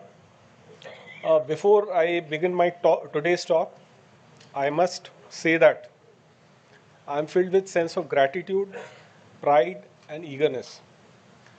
Gratitude for all the veterans, planners, and naval visionaries who took bold decisions to be self-reliant in naval design and shipbuilding and imposing the trust on Warship Design Bureau. Also, scientists, engineers, and industry partners who joined us along the way. Pride is for what we have been able to achieve, and the sweet spot in development and confidence that we are currently in. And eagerness is to achieve more, to create a path for the younger generation that is fearless, confident, motivated, and bubbling with energy. Hence, the topic Century and Beyond, celebrating 100 warships designed and constructed by Warship Design Bureau.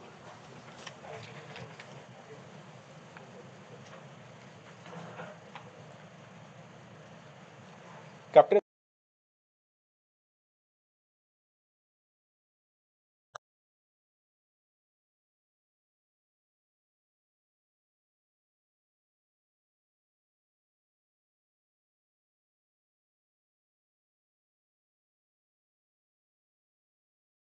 from a was ignited early on by naval visionaries with setting up of Corps of Naval Constructors in 1956, and it continues today with design of next generation of warships.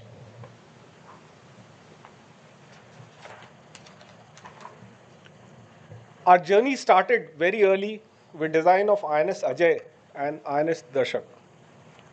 Although some vessels were being procured from then Soviet Union and UK, naval self-reliance was triggered with the Fourth Defense Plan of 1969-74.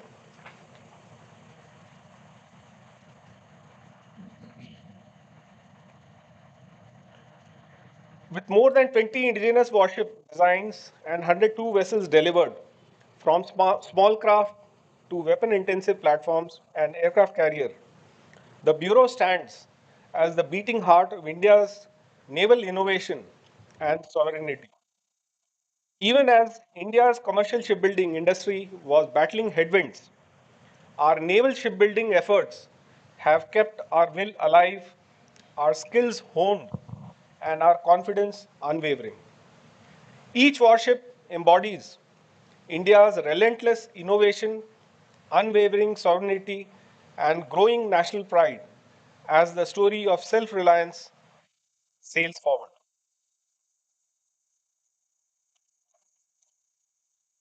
WDB's early triumphs included licensed Leander-class frigate production and modest homegrown designs like ocean-going tugs and Sandhaya-class survey vessels. Emerging stronger post-1971, the Godavari-class frigates redefined India's naval capability with a revolutionary hull and advanced weapon systems, heralding a new era of indigenous warship design. Magar-class LSTLs marked India's entry into complex warship design with advanced weapons, sensors, and helicopter capability, serving as effective troop and vehicle carriers. Alongside Kukri and Kora class corvettes have been dependable weapon-packed vessels essential to Indian Navy's operational strength. The Project 15 Delhi class destroyers, India's first gas turbine warships built between 1997 and 2001, advanced multi-domain warfare with sophisticated weapons and sensor suites.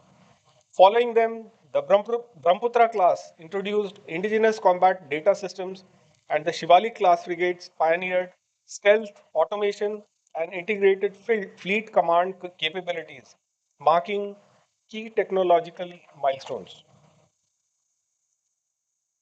Project 15 Alpha, stealth guided missile destroyers, an advanced stealthy transformation of the Delhi class, stand as powerful destroyers, while the P-28 ASW stealth corvettes feature cutting edge indigenous systems. The Vishakhapatnam class destroyers P-15 Bravo, an advanced evolution of the Kolkata class, boast enhanced stealth, automation, and ordnance, with INS Surat achieving a 60% reduction in build time. P-17 Alpha stealth frigates further elevate stealth capabilities over the P-17. Presently, we are working on NGC frigates, landing platform docks, next generation destroyers, taking our competence to next level. INS Vikrant's commissioning in 2022 elevated India into an elite league of nations, mastering the design, construction, and operation of aircraft carriers, embodying the Indian Naval Warship Design Bureau's crowning technological triumph. I think 2022 has been the 1983 moment for India's shipbuilding. We can already see all that is changing around us. Advanced computational fluid dynamics and experimental analysis, paired with state of the art radar, weapons, propulsion, and electronic warfare systems, setting a new global benchmark in naval innovation and strategic dominance. I must highlight that the journey so far was not alone. In order to realize these designs into potent platforms, the Bureau interacts with various agencies involved in the shipbuilding ecosystem of the country. Recently, WDB has also found representation in Ship Design Research Committee of for National Shipbuilding Mission, being steered by Ministry of Port, Shipping and Waterways as part of ship design. The actual design work is iterative in nature, which is depicted typically as design spiral. The tedious process is undertaken by carefully considering various design features and keeping the mission requirements at the core. The techniques, such as advanced computational fluid dynamics, aerodynamic studies, experimental analysis, seakeeping and maneuvering studies, structural design, state-of-the-art radar and weapon integration, propulsion configuration, stealth, and survivability studies are meticulously carried out as part of ship design analysis.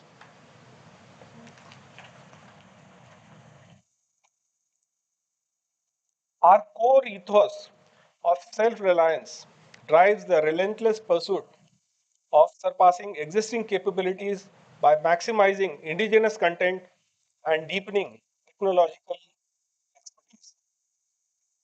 This is where I would like to point to the banner. If you look at the banner, whatever we may do at the top, there are industry partners and shipyards who are at the bottom, who are the foundation of whatever we do in this effort.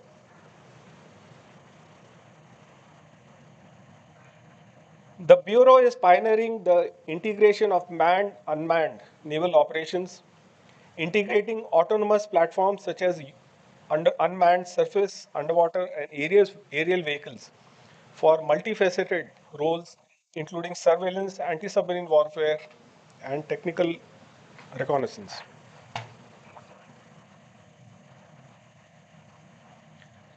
We are innovating propulsion technologies with advanced indigenous solutions, including integrated full electric propulsion, systems for enhanced flexibility, fuel efficiency, and low acoustic signatures. We are also working on optimized diesel engines and high performance gas turbines. Development of advanced nuclear propulsion technologies will ensure our large ships to achieve high endurance and strategic autonomy for sustained global naval presence. The Bureau is exploring novel hull forms to enhance performance, including small water plane area twin hull swath designs for improved stability in rough seas, hydrofoil configurations for high speed operations with reduced hydrodynamic drag. These innovations promise substantial gains in speed, stability, and fuel efficiency, enabling Indian warships to perform across diverse operational scenarios from literal missions to blue water deployments.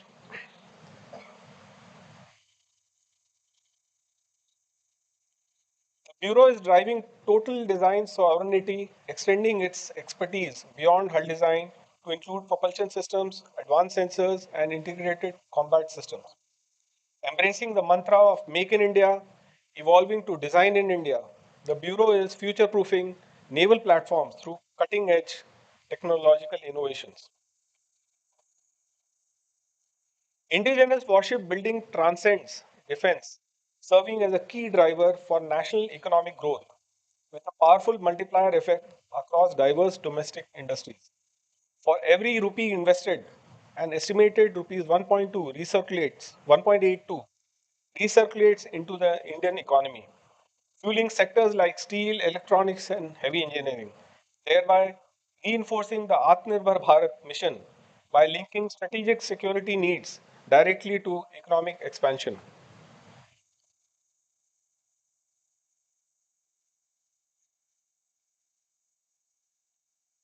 The naval shipbuilding industry's labor-intensive nature, with an employment multiplier of 6.4, means each direct job supports multiple indirect jobs in related sectors.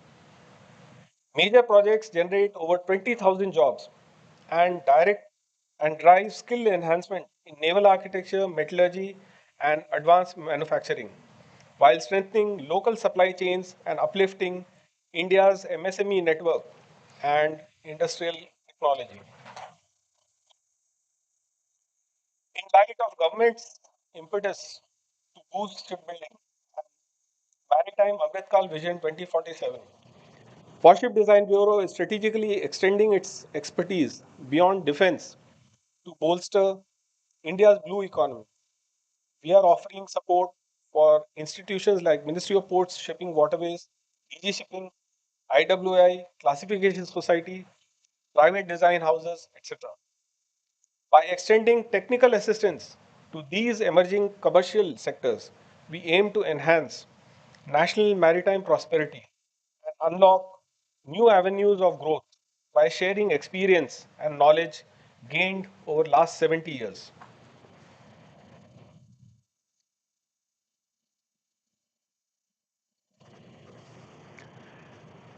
WDB is a strategic engine of India's naval shipbuilding, delivering combat-ready platforms while building national industrial and human capital, thus transitioning India from naval buyer to a global builder and solidifying its blue water navy status for the future.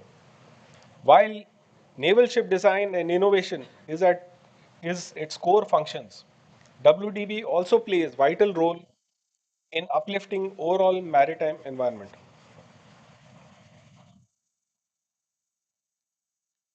So, what keeps us going?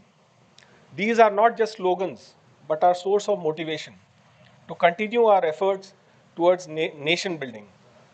The Honorable Raksha Mantri, during the twin commissioning of INS Udaygiri and Himgiri, has given a clear objective to design and build 100 ships in the next 25 years. And this is our guiding light, our crest. It depicts the state of the art warship that we continuously endeavor to deliver to the Navy by unleashing the power of design. And this we have been doing since 1964.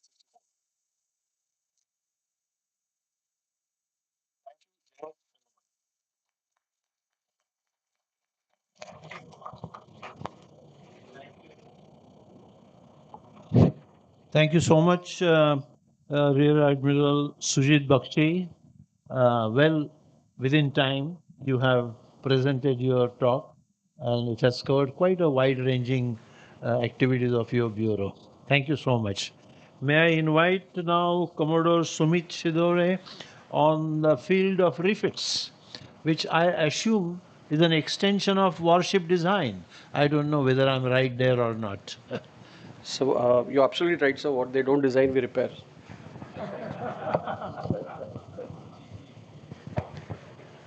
Captain Anand Dikshit, President IMF, Vice Admiral Vinod Pasricha, flag officers, Captain Sudhir Nafade, the moderator for this session, distinguished guests from the maritime fraternity, ladies and gentlemen, a very good afternoon to you all.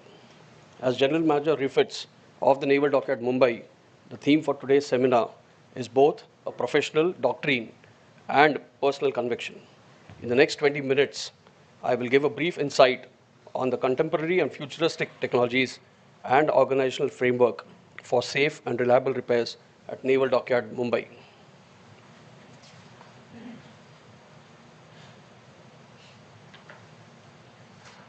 the sea has long been humanity's most unforgiving teacher. It rewards vigilance but punishes neglect without hesitation. In an era when our vessels think, sense, and sail with unprecedented autonomy, safety can no longer be considered as a checklist. It must be a culture, and I think a lot of people in the earlier sessions have talked about it, and that should be embedded in our conscience. Safety in the Navy is therefore embedded as a culture and is practiced with utmost diligence in all facets and responsibilities. While the present session is specifically for ship stability and hull design, I would like to take this opportunity to give a brief, since none of the naval officers have spoken so far, I would like to give a brief insight into the Indian Navy's robust safety structure and also cover the safety framework at the naval dockyard. Accordingly, the scope of my presentation is as flashed on the screen.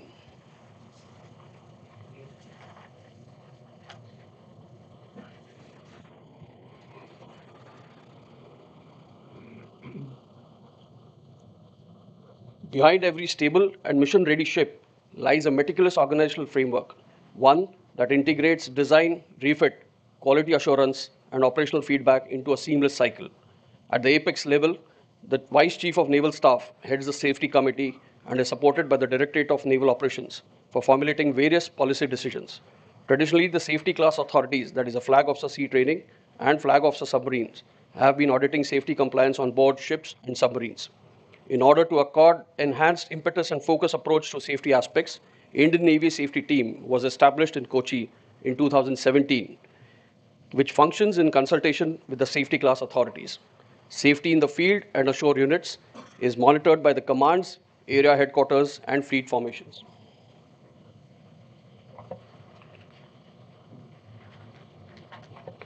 The Indian Navy Safety Team is staffed by respective domain experts and has an explicit mandate to bolster the safety culture in the Indian Navy such that each individual in his sphere of influence is capable of identifying risks, implementing mitigating strategies, and managing hazards without compromising mission accomplishment.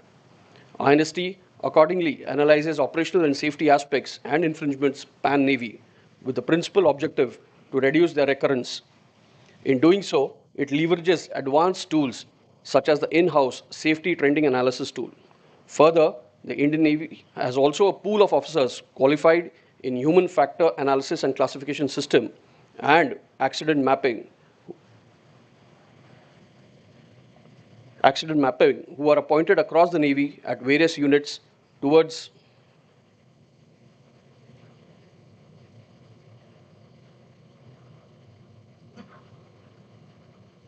I think more than the audience, I think the computer has gone off to sleep, sir. Well, they will do the accident mapping.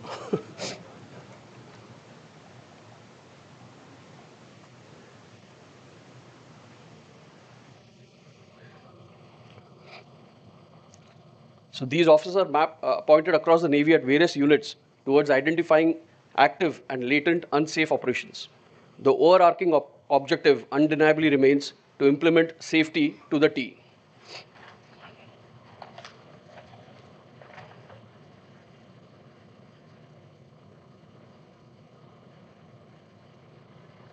With this brief insight into the Indian Navy's safety structure, I would like to give an overview into the safety culture being followed in operational and refit processes.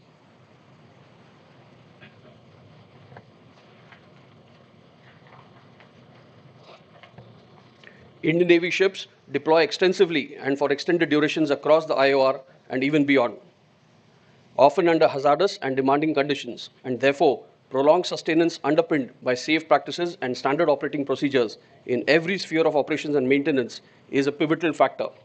The Indian Navy today practices operational risk management and time risk management as intrinsic processes in day-to-day functioning on board ships and submarines. The slide depicts the 5 steps being followed in each process, and these are further undertaken at sea as a precursor to every evolution. These practices have reaped immense benefits and provide a methodical way of identifying and managing risks. With an objective to ensure that every Indian naval ship achieves full combat readiness after a layoff on account of refits and is compliant with all safety guidelines, a concept of transition cycle from refit to operations is followed in the Navy.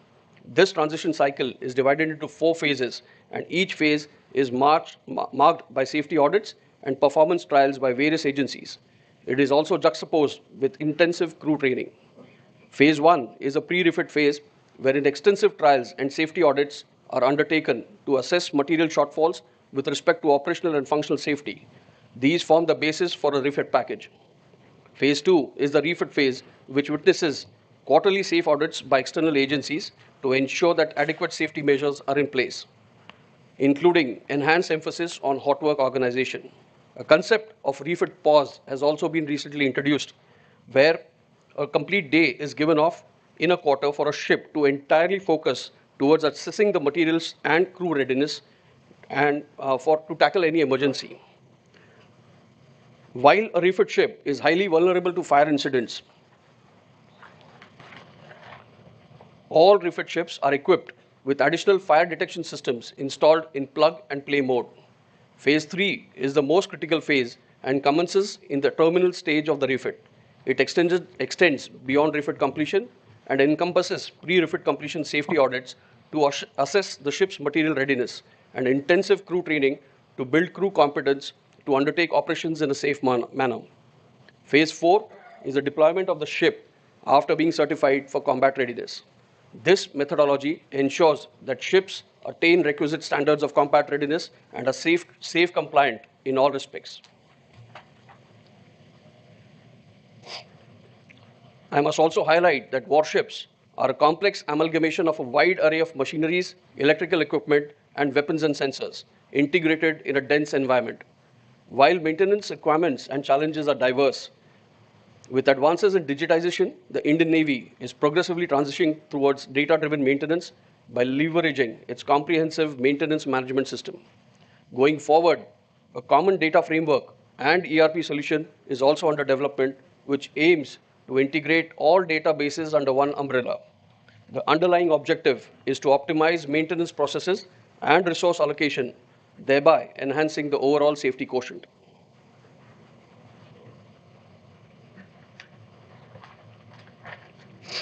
Another unique methodology adopted towards enhancing safety compliance is the concept of change management, which aims to progressively replace basic electrical and engineering equipment and subsystems with contemporary systems as shown on the slide, with more advanced safety features and reliability.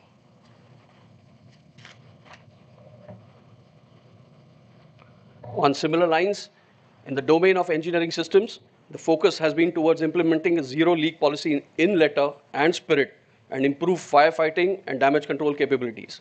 Accordingly, technologies shown on the slide, such as autonomous firefighting robots, press-fit pipes, are being inducted gradually and have resulted in safer and reliable working environments.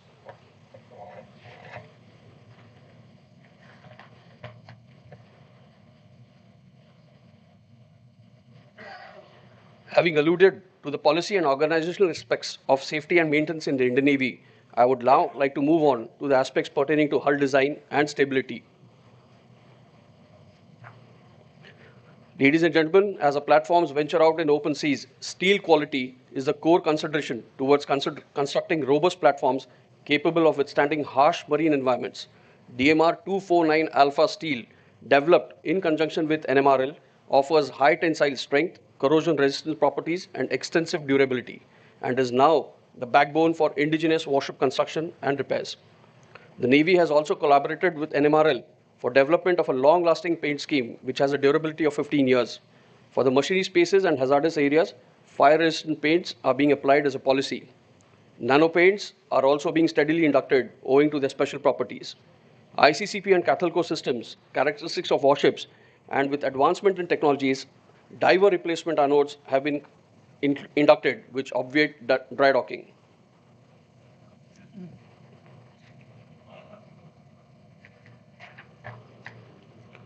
We are all cognizant of the fact that underwater repairs are one of the most demanding activities, requiring the most stringent quality checks and, above all, time-intensive dry docking operations. In order to reduce downtime of ships and ensure safe repairs, Naval Dockyard Mumbai has forayed into inducting advanced robotics and autonomous hull maintenance tools, which are being effectively leveraged to enhance productivity during refits while the ship is in afloat condition. Accordingly, The slightest symptom of sweating or minor leakage is checked through these techniques such that interim repairs can be effected and exact scope of the dry dock package can be ascertained. In an ongoing refit, this technique proved to be highly effective as approximately 70% of the hull survey was undertaken prior to docking of the ship. Going further, advances in material sciences have also paved way for development of high-grade corrosion-inhibiting paint schemes, nanomaterial-based coatings, and insulation materials with better capabilities to mask noise signature and function as fire retardants. These materials have proliferated in the Navy and are considered apt to provide fire protection and ensure structural integrity, thus protecting the ships against operational hazards.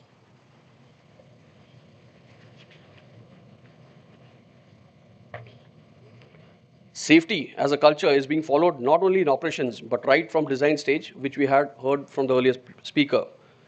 Load, stress analysis, and fatigue life prediction is enshrined in the ship design process. In addition, failure mode effect analysis has a larger ambit and extends to ascertain the fact that constructional design accommodates adequate safeties and redundancies for critical systems.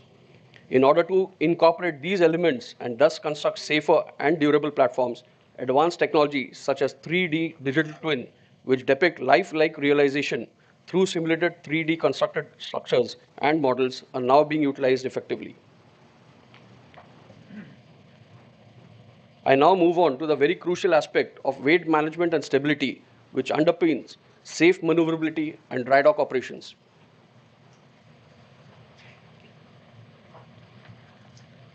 The Indian Navy has a very meticulous mechanism of factoring and recording weight and stability changes right from design and through the life cycle of a ship. Accordingly, this aspect is considered in the most scrupulous manner. Regular audits are undertaken at various stages and advanced software tools are leveraged to achieve precision. Weight and stability management rightfully comes from the fore in case of docking and undocking evolutions.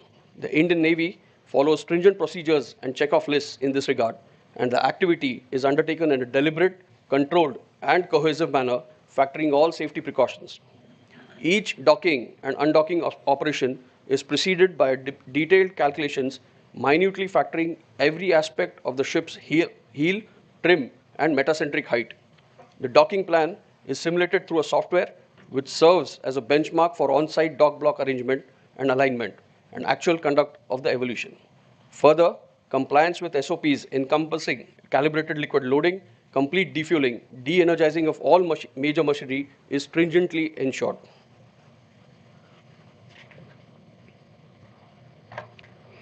Ladies and gentlemen, safety is a top priority, but mistakes do happen, even with good systems in place, and minor safety lapses may lead to severe ramifications. The Navy does experience incidents of fire and flooding, which consequently warrant dry docking. Generally, major fires are fought on board with water jets. In the Navy's experience, excessive accumulation of water, if not discharged commensurately with while fighting the fire, can lead to heavy listing of the vessel. Thus, it is imperative that while the ship or organization focus on firefighting, there is a need to monitor the stability of the ship, volume of water accumulating in the ship, and availability of all pumping out systems on board.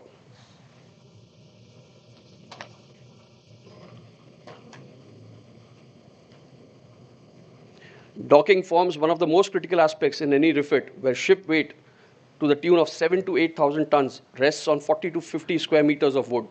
On an average, 130 docking and undocking operations are undertaken annually at the Naval Dockyard, Mumbai. Stringent SOPs, as covered in the preceding slides, are adhered to.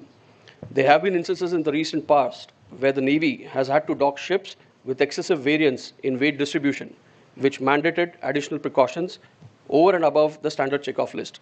In one such scenario, a ship damaged in afloat condition resulted in weakening of hull in certain areas and also apparent increase in tonnage.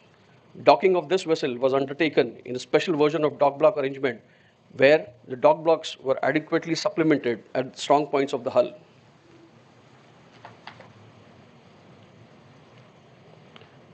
On a parallel term, undocking of a ship is also a very critical evolution, and the point at which the ship leaves the dock block and starts floating is the most critical period in undocking. Towards this, it is essential that all weight calculations are undertaken on accurate benchmarks. In a recent case of undocking of a vessel, large quantum of repairs led to incongruent weight changes. Thus, determining weight changes was a challenge. In order to ensure safety of the evolution, the Naval Dockyard Mumbai undertook four separate methods, as shown on the slide, to arrive at the most suitable stability conditions. Post-converging all calculations, accurate assessment of the transverse CG could be undertaken, wherein 3 of the 4 methods generated almost comparable results. Accordingly, minor weight corrections were effected to ensure zero list. Further, it was ascertained that the least value of GM was also within the prescribed limits as per the DEF-10. Factoring the criticality of docking, the Navy today is leveraging futuristic technologies towards ensuring safe docking operations.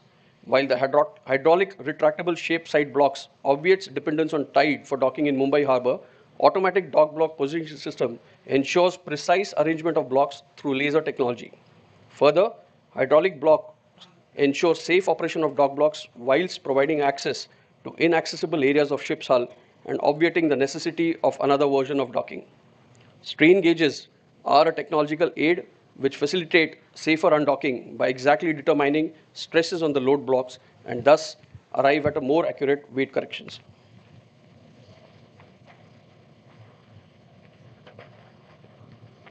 Before I conclude, I would like to take this opportunity to highlight the safety framework at Naval Dockyard Mumbai, which is a strategic asset of the country.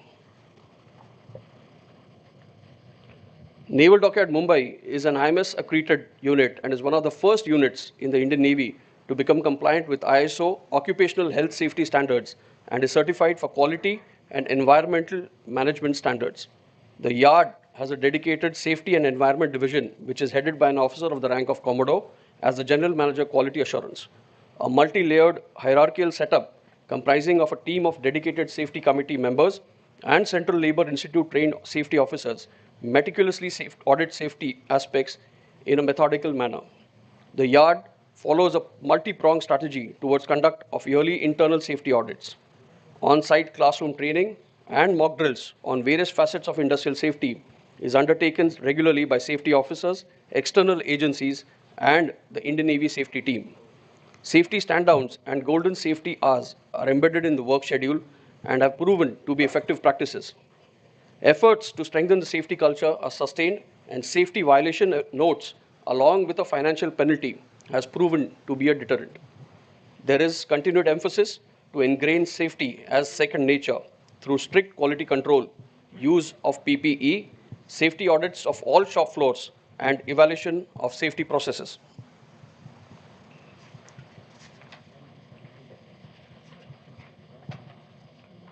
In order to further bolster the safety at Naval Dockyard Mumbai, infrastructure has also been suitably augmented. A state-of-the-art dockyard operations center functions as the nodal point for coordinating emergency response in case of a fire or flooding incident on board a ship or even in the yard. This facility is equipped with adequate resources comprising of additional emergency response vehicles, fire tenders, and is manned by specific domain specialists. Dockyard Operations Center also has a repository of each and every ship's layout and diagrams, firefighting arrangements, stability data, which facilitates informed decisions by the emergency task force. The center further has a Navy-specific equipment called Remote Support System, which renders maintenance assistance to ships at sea through a satellite link over the Navy's Rukmani satellite.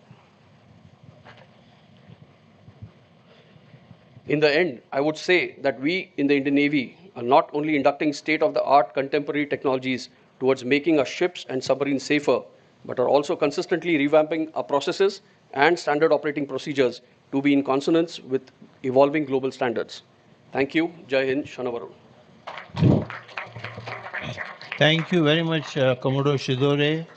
You have finished your talk precisely on the dot of 20th minute for such a wide-ranging topics. Without wasting much more time, our last speaker, Commodore Deshmukh, on the subject of defense analysis. Commodore Deshmukh. Meticulous maintenance for the enhancing the safety of Thank you. Yeah, defense analyst. That's what it says here.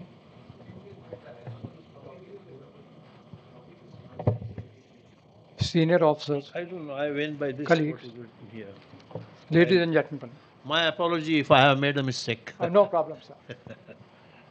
After seeing the operations and the design requirements, it's a turn that we focus onto the maintenance part of it. And the presentation would deal with meticulous maintenance as required for the enhancing the maritime safety. Before I start, my gratitude to Admiral Pasricha, who as early as 1996 gave me a chance to associate it with a very high-tech project for setting a maintenance facility for Sea Harrier aircraft in India. And that has been an eye-opener and a learning experience. My gratitude, sir. So before we talk about the maintenance, it is important for to understand what are the importance of the maritime fleets in India.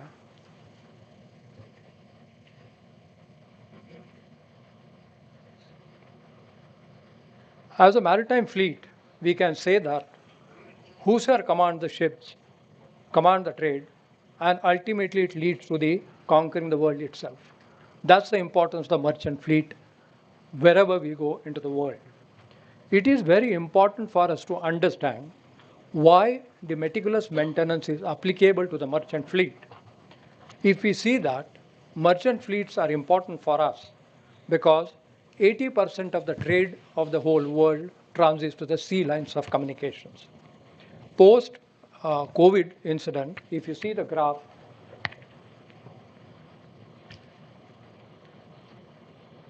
we see that the maritime fleets are now started operating at the optimum capacity and the trade is increasing.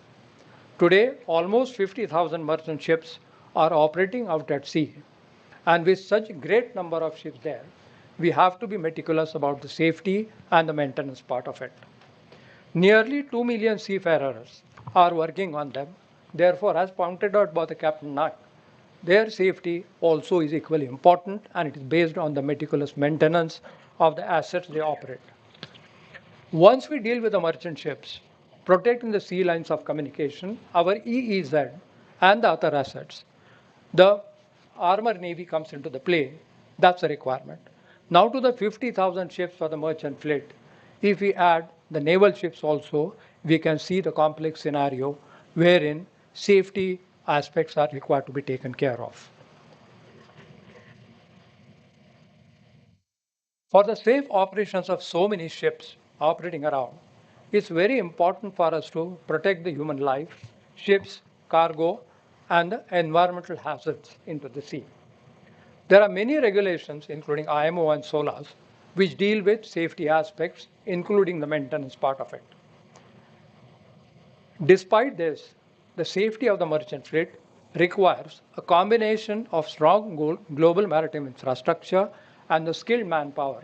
And as has been pointed out, the skilled manpower is one of the problems nowadays fleet ships are facing.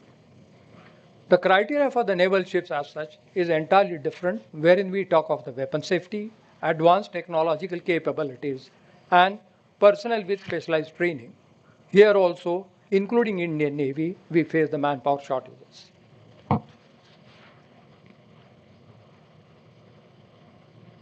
Thus, for the maritime safety, measures are required to be designed to protect all assets, including the life.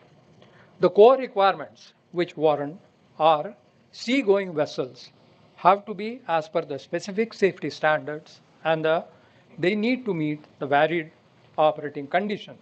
They need to be equipped with approved maintenance appliances, navigation aids, and the safety systems.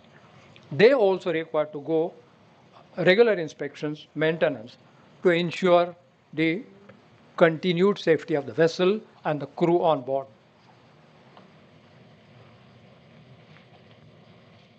The operational maritime safety involves effectual and regular maintenance.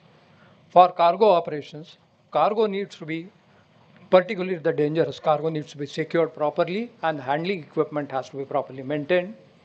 All seafarers need to receive proper training and certification, and the problems of certification have been pointed out earlier.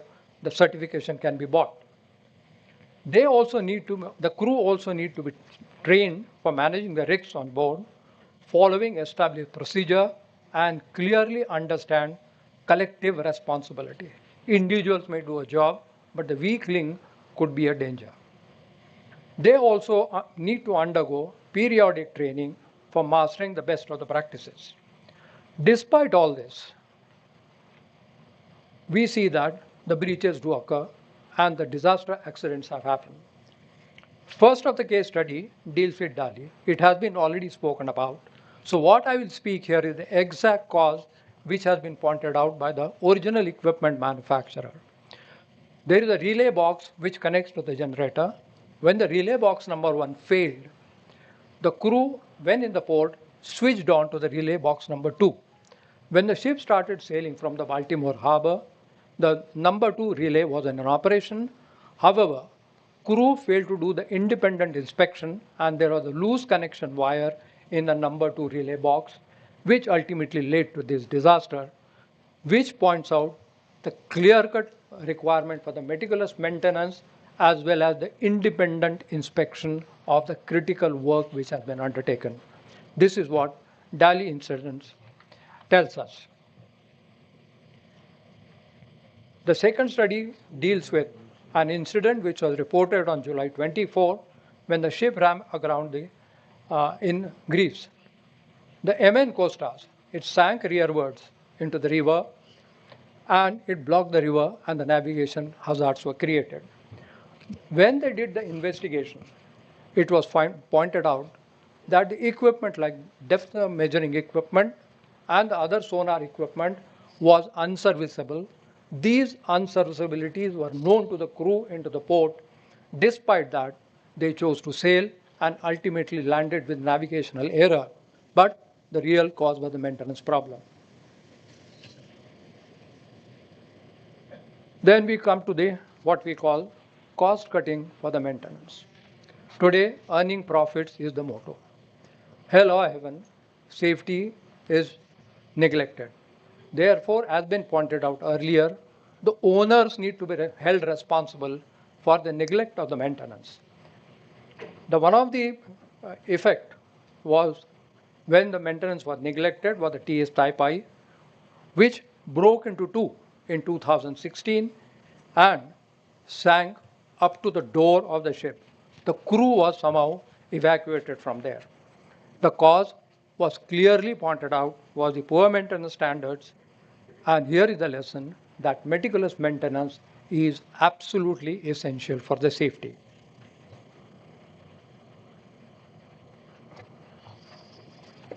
Effect of the time cutting. This was also spoken about. Many people highlighted that the pressures on the maintenance crew. This case relates to US Marine. When the new equipment was supplied by the original equipment manufacturer for the exercise, because of the pressures of the exercise, the acceptance tests were not carried out properly, and the boat was deployed with a crew of 6, which ultimately, because of the unsafe standards of the boat which has been supplied, actually sank and the 6 crew died. Once again, this reiterates the requirement for the acceptance standards to be meticulous as well as the maintenance standards to be followed. Finally, when we talk about the maintenance, we obviously have to keep up with the times. We cannot go with the screwdriver technologies when we are talking about the laser technology or the standard technologies coming in. Therefore, as was pointed out, dockyards have already started implementing the advanced technologies. Therefore, we also need to go toward the maintenance wherein digital twins are created, which give us the state-of-the-art information about the equipment status and their maintenance status, and we can adopt to those technologies. IoT is another tool which gives us the correct information about the maintenance status and the operational status of the equipment on board. Then AI and machine learning are another tool which can be utilized, which allows to save us the manpower and on the documentation part of it. Blockchain, it is just coming in today, and specific trainings will have to be imparted for the people to learn about the blockchains and utilizing them for the ship's maintenance and maintaining the safety standards. Automation and robotics also has been spoken about, which is leading to the safe operations on board, wherein the areas which are not safe for the human being to operate from can be accessed by the robotics, and other things are to be done. Especially the hull inspections, once they are done by the robotics, it cuts down on time and the accuracy improves. However, it is extremely important, and it was pointed out earlier, just because technology has improved, advanced tools are available to us, we cannot afford to neglect man behind the machine. Ultimately, the man behind machine cannot be replaced for the meticulous maintenance part of it. Therefore, it is important that there is an integration of the advanced technologies along with the training of the crews who maintain the ships, and the owners also understand requirements for the high technology, spend money for that, and go forward from there to enhance the maritime safety. In conclusion, I would like to say that maritime safety should be imbibed by all. As it was pointed out earlier, it is not only one person's job. Collectively, all of us have to rise to ensure that maintenance is done correctly and adequate time and funds are allocated for the maintenance so that we move away from the disasters. The ship's crews also need to be properly trained and exercised again and again so that the safety culture is imbibed by the crew. Finally, I would like to end. Safety is a small investment for the enriching future. It speaks for itself. Thank you very much. Jai Hind. God bless. Thank you, Commodore Deshmukh. You have also observed time discipline very well. That brings us to the next item of inviting questions from the audience for our honored speakers. So I'll throw the floor open. Kindly identify your name and limit your comments to a question, preferably. Thank you, sir. I'm Vice Admiral Subedar, former COM. My question is for the Warship Design Bureau. You have covered mostly all aspects of the ship design and the historical perspective, right up to the future plans. But can you just enumerate or tell how the maritime safety features are embedded at the design stage? You have not covered that portion.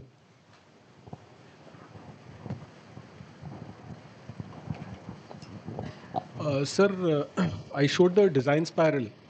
So whatever we do in the design spiral, there are limiting values and guidelines given in the NES specification, our own specification, and there is a check done by the FOSS team also. They approve the general arrangement of the ship, and they also visit the ship as part of the UIG, inspection group at shipbuilding stage. At different stages, they go and check. Thereafter, once the ship is constructed, delivered, thereafter another level of check is there, where again DFRs are generated, guarantee defects are generated, which are implemented by the design bureau on the ship, sir.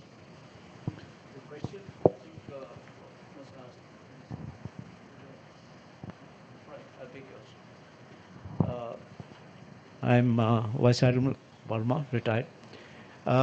What Subedar was trying to say was, how do you build safety into the design? What you're saying is fine, you do all these things when you go in for construction, it's too late.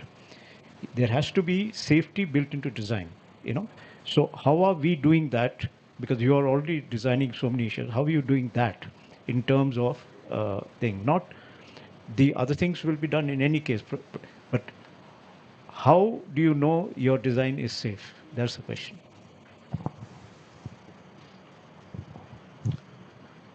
Sir, again, I'll come to the design spiral. So there is a first loop when we do, like say stability. There are NES guidelines which give what should be the minimum GM, what should be the area under the curve. Those kind of values are given for stability. Similarly, when we come to seakeeping, there are seakeeping norms which will reduce the fatigue on the crew. So we design as per those norms. In certain sea states, the crew should not be fatigued, and we should be able to fire our weapons. That is those checks are also there. Then when it comes to maneuvering, so with maximum rudder, what is the angle at which the ship will heel? So those values are also defined. Thereafter, when it comes to the GA, the general arrangement of the ship, how do I minimize movement of crew from one location to their place of work? All those things are there. The angle of the ladder, how the hatches are to be positioned, how the doors are to be designed, so that they create minimum injuries in operation. So we are having a lot of cases where those things are happening, but we are continuously improving. When we do the aerodynamic studies for the halodeck, we are analyzing how the wind profile is coming for halo operation, how the plume from the exhaust is coming there. So that is also there. When I say survivability, again safety is part of survivability. At different angles, when the weapon is going to hit my ship, how am I countering it? How am I minimizing my signatures? That is also part of the safety. And I'm Commodore Kumar. May I just a second? Can I add to his, if you permit me? So far as I understand the situation on the merchant ship side, as all of you know, that merchant ships come in various sizes and various lengths and beams and depths. And those, as far as those things are concerned, the broad safety issues like the life-saving appliances, the firefighting appliances, the subdivision, cross flooding, number of watertight bulkheads, etc. They are pretty well designed. They are pretty well laid down in IMO's Safety of Life at Sea Convention, and as the design progresses, as the construction progresses, after these basic things are laid down, then the classification society surveyors, they see the departure from the laid down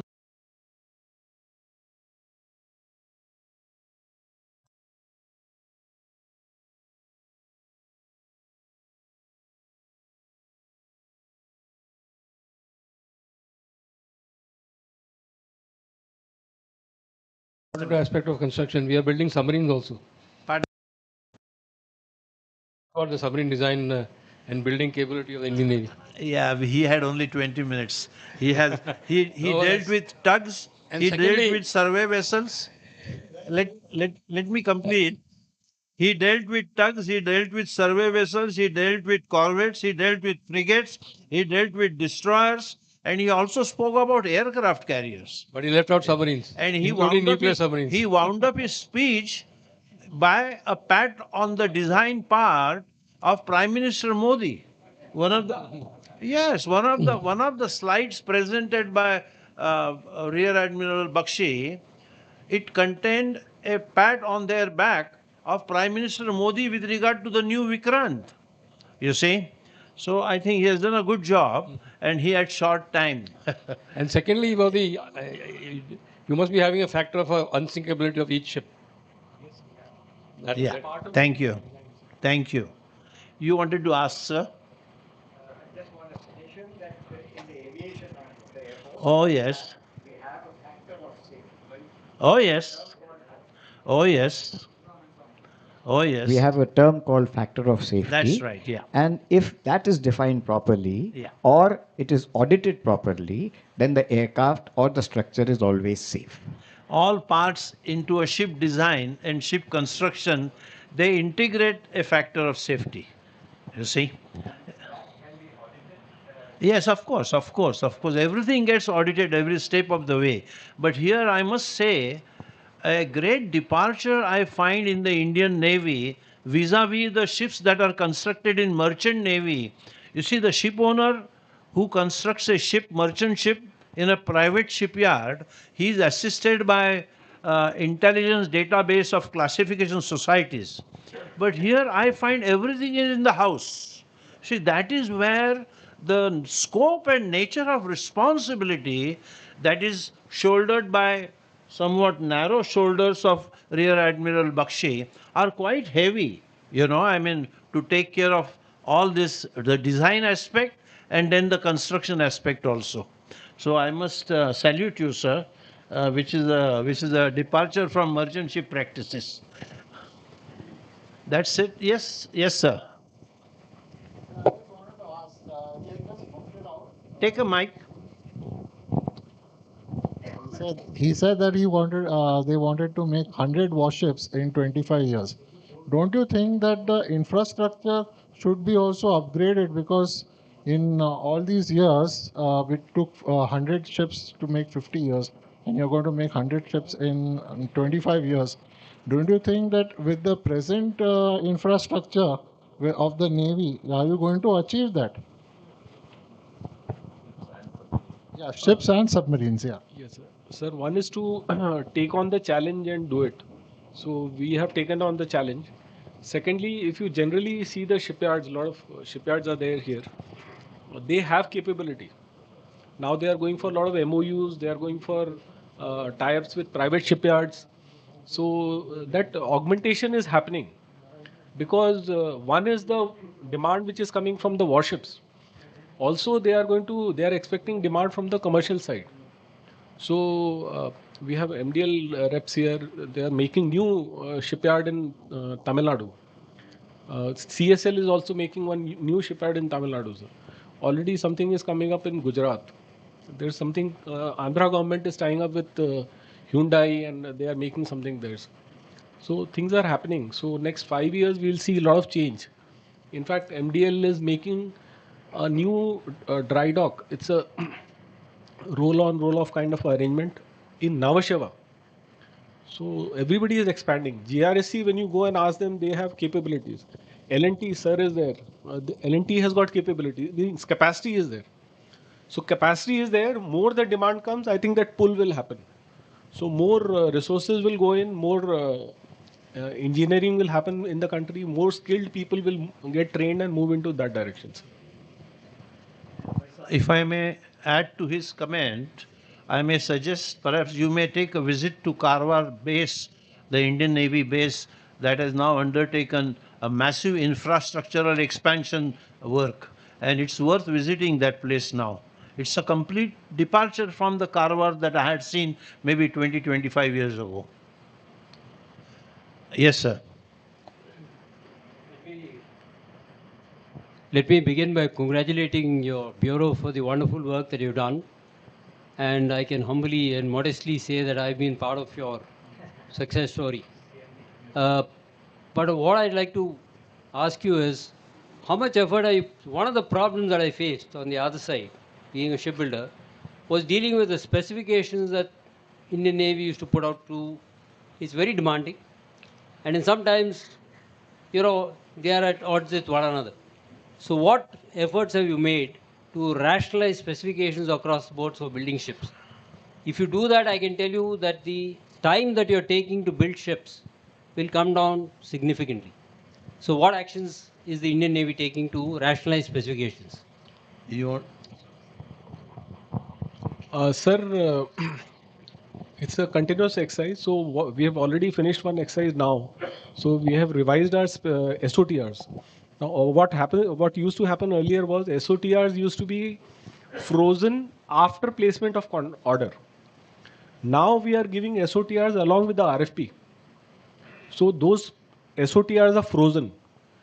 What will come after the contract is only ship-specific detailing, which will come as from the shipyard and will be approved by the design bureau. It will no longer go to various directorates and those kind of things. So we'll save on time with respect to that. So at least the equipment part is frozen, sir. So that will save time. Secondly, we are looking through Nirdesh of a national shipbuilding data network, which will be a permanently available network connecting all shipyards, QA, everybody. So all the data, 3D modeling, the SOTRs, the drawings, the planning management tool will be available on day one on that network. So we are pushing through MOD DP. So that will further cut down timeline. There's a study which was done by QA, which said that 250 days the drawings are taking to move, and in 10 days they are getting approved. So we are trying to cut down that 250 days so that it's a real-time approval of drawings and it moves faster. Sir. So we are trying to cut down timelines. And even planning management tool, which used to come say up to 3 years down the line. Now we are looking at planning management tool being available on the very first day, so that we cut down that timeline of decision making. Sir.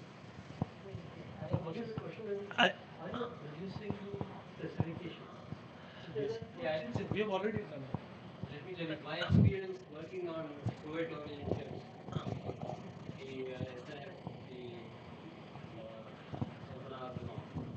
there is a standardization of equipment. You have a pump, the same pump will be fitted on 4 different class of ships. Are we doing anything to do something like that? You know, to standardize the pumps, standardize various equipment, so that you just have to increase the capacity, but the design is frozen. The numbers will change, but everything is standardized. That's what I was looking at. I may just add some observations with my background only from the merchant navy. You see, now we are in the 75th year of independence, and we on the merchant navy side have completely missed the bus of constructing our own ships for our own exim trade, and as against that, now, as you know, recently our Prime Minister has undertaken a massive program of concentrating his attention for the merchant shipping development, so earlier speakers also have identified how much we totally depend upon international merchant shipping for our exim cargo, and what a huge freight bill that we are paying out to take care of our exim cargo. As against that, the warship design and warship production, they are doing, in my opinion, in comparison to merchant ship construction world, they are doing a fantastic job of shouldering the responsibility of classification as well as design details and as well as getting into the job of production itself at the shipyard. Let me share with you one or two small stories of my personal experience. I took to merchant shipping career in the year 1958. And there was an occasion for me in my life when I had to visit Naval Dockyard near the Lions Gate as a 17-year-old lad then. And the speaker of the day, perhaps Admiral Pasricha will remember him, Admiral Pereira. Do you remember him, sir? And Admiral Pereira was the speaker. He was then at the higher echelons of naval navy management, and the entire naval dockyard was full.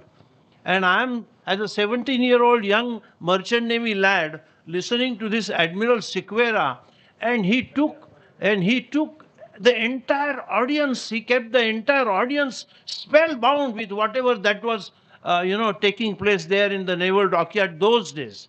And today I heard Rear Admiral Bakshi and about the wide-ranging activities that are under his control.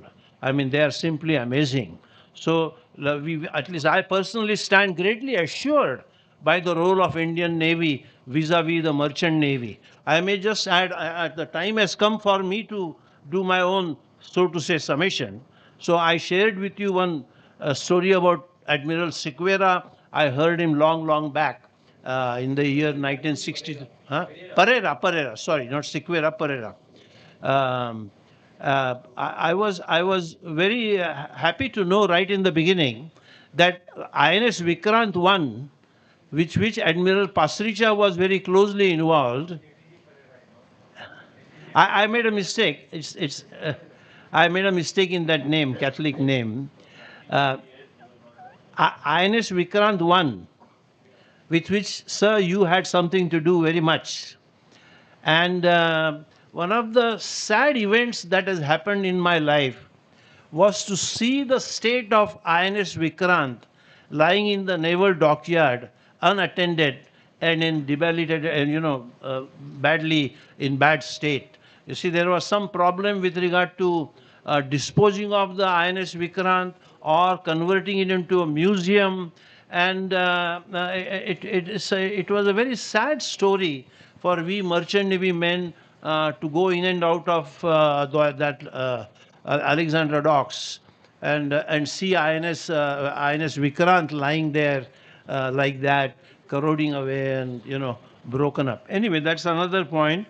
Um, Another thing I may perhaps observe, I tried to explain what a fantastic job warship design and warship construction is being done by Indian Navy. I explained to you the sad story on the merchant ship design. With regard to refit, also, I find Commodore Shirode, he dealt with the subject of the problems that are in his field.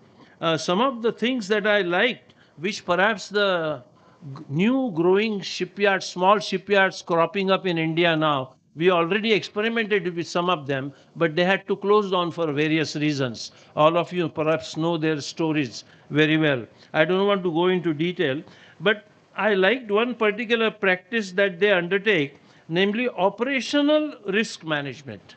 You see, this is a concept which I think is absent in Indian shipyards or Indian even ordinary marine workshops. Operational risk management, which is identified for labor to follow. That is what one point I would like to share. Another point that simply amazed me, of which I was totally unaware, was robotic scanners for identifying structural defects in plates as thick as 30 mm. You see, so robotics being employed for this purpose also is certainly an area in which in a merchant ship world has still to make some progress. Case studies were very nicely identified. I am very somewhat relieved to know that you have fires on board the ships and you have water accumulations and you have stability problems. So that is one thing we share with merchant ships, you see, in Indian Navy. Commodore Deshmukh, I got lost whether he's speaking of, I took him to be a man from the merchant navy. His entire presentation applied everything to a merchant ship's functioning. Am I right, sir? So I actually seriously asked him what is his background. He says he is a mechanical engineer and then went into navy and aviation. That's right. Yeah. So having said that, Admiral Nadkarni, I think I have managed to maintain some measure of discipline with regard to time front. And thank you very much for giving me this opportunity. Yeah. Sir, just one point. Since the forum is there and all thinkers are there, I would like to put across one point. In naval shipbuilding, on the day I place the contract, I don't know what equipment is going to come. I take 2 to 3 years just to decide and finalize, and then the supply chain. The item keeps coming, and that has to go inside the ship. So when we say productivity of our shipyards or our production timelines vis-a-vis any foreign country, it's not bad. They start the contract, they know which equipment is going to come, their designers have already designed, there's no change in design. In our case, we don't know. So when a foreigner says he makes a ship in 4 years, actually our shipyards can make in 4 years, I'm giving 5 years suppose. But they can make in 4 years. All future ships, now we are looking at 4 years production time and 2 years preparation time. That 2 years I cannot do away with. So it's a thing of pride. Like you made the carriers. For a carrier to come out of our country in Cochin shipyard, it's a commendable thing, sir. When you stand in front of the ship, like I said, 1983 moment is that 2022, sir. When India won the Cricket World Cup, and here we made the carrier. And that carrier has brought about the change. And today what is happening is thanks to CSL and aircraft carriers. Yeah, that's what got them the pat on their back from Prime Minister just a short while ago, and he has identified that in the slide. I'll just make one small point. You see, Indian Navy is very actively supporting small uh, prefab units. You see, I would say they depend to a great extent on small workshops who indulge in prefab units, you see. So there is a big encouragement that is coming towards the growth of, I would say, mechanical engineering units by way of Indian warship design and warship construction for such manufacturers. This is one very important point I thought I'll make. Yeah, there's somebody else who's asking a question. Yes. Sir, good afternoon, sir. Yeah. So I'm Wing Commander Narang. My question pertains to Commander Deshmukh and Rear Admiral Sujit. Sir, do you think we are at a stage to shift our maintenance philosophy from time-based maintenance philosophy to probably requirement-based maintenance philosophy and probably even future to prediction-based philosophy? Because we do have the sensors, we do have the AIML, but we need to put them at the design stage. Hence, it concerns to both of you, sir, if you can throw some light on it, sir. First of all, thank you so much for this particular question. Let me assure you that the aviation as such in India itself has taken a leaps and bounds as we go toward the what we talk AMCA and other things. What we had been lacking earlier that we never interface the private sector into the building of the aircraft. Now that lacuna has been removed wherein when we are talking about the advanced combat multi-role aircraft, today L&T, Bharat Forge, Mahindras are standing on the cusp and not I'm casting aspersion, but HL is actually started sweating. Now when these people come in from the private sector, they are well aware of the technologies. They know exactly what is available in the world today.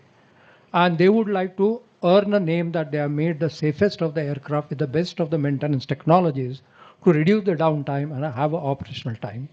So we are already heading toward that. And probably another next 7 to 8 years, you will see whatever you have said will come in the reality. And I'm genuinely happy that you asked the question. I did my training with Air Force Technical College, so the fraternity is always there. So whatever we do in industry, we will ensure it comes to the Air Force. Thank you so much. This maintenance philosophy which you spoke about, like when we go into our hull maintenance philosophy, like earlier the kind of paints and steel which we had to do docking every 1.5 years, 2.5 years. Today we have technology indigenous, the paints and the steel. We have straight away gone for 5-year interdocking interval. I don't have to dock my ship in those 5 years. And he's using technology where he's trying to reduce timeline. So To answer your question, we're already into CBPM, that is condition-based predictive maintenance. If you look at gas turbines, which we talk about based on propulsion plants or even power generation, when the Russians gave us this turbines, we were doing 5,000, 6,000. Now, using vibration analysis, we have already extended the life of the maintenance routines. We have already extended the life to 7,500 now. And that is purely based on condition-based predictive maintenance. So the Navy has already gone into this phase of, though we are following a part PPM, part CBPM, but we are definitely transitioned in a big way into CBPM. Yeah, just last point before I hand over the mic to my friend Admiral Natkarni.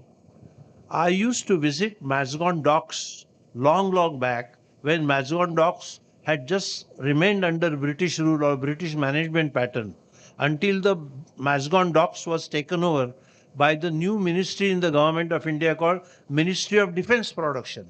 All my colleagues here, they come from the Ministry of Defence. Am I right, sir? And there is a separate ministry set up called Ministry of Defence Production where units like Mazgon docks are handled, Garden Reach probably in Calcutta is handled by them. And what an expansion that the Mazgon docks has undergone over the years. I used to dry dock small merchant ships regularly in the Mazgon docks. And then Datta Samat came along and made sure that he put a big lock outside, you see. And, and then that is when the Ministry of Defense Production was born. And then we started constructing submarines there, am I right? You see, so a lot of growth has taken place at the waterfront, you know, and I feel very proud that I belong to both these. I like to say that I belong to Indian Navy also, just as much as I belong to Merchant Navy. And I'm really happy and grateful that I am called to, so to say, moderate this session with these excellent speakers here. I stood to be greatly benefited, sir. Uh, I assume both of you are from naval arc background, no? Oh, you are also marine engineer. Oh, from which institute? Oh, you have your own in-house INS Steer and all that. Yeah, very good. Thank you very much, gentlemen. Thank you very much, sir. I would like to thank Captain Nafde and the three speakers, Admiral Bakshi, Commodore Shidori, and Commodore Deshmukh. And especially, I think we can now grant honorary naval rank to Captain Nafde. Though he was in the minority, I think in his own inimitable way, I think he kept the audience totally engaged. And I'm happy that there was such a interactive session also with the audience asking so many questions and no, we getting some very good answers from the panelists. With that, we come to the end of this session. So may I request President IMF to kindly give the mementos to the moderator as well as the three speakers.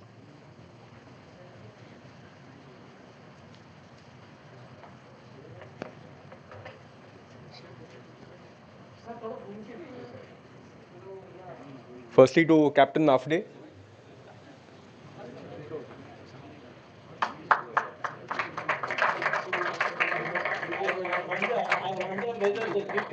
From a friend to another friend or from the president of IMF to the next nautical advisor. Next to Admiral Bakshi.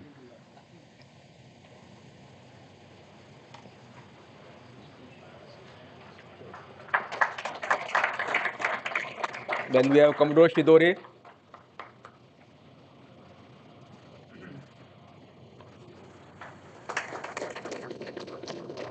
And finally, we have Commodore Deshmukh.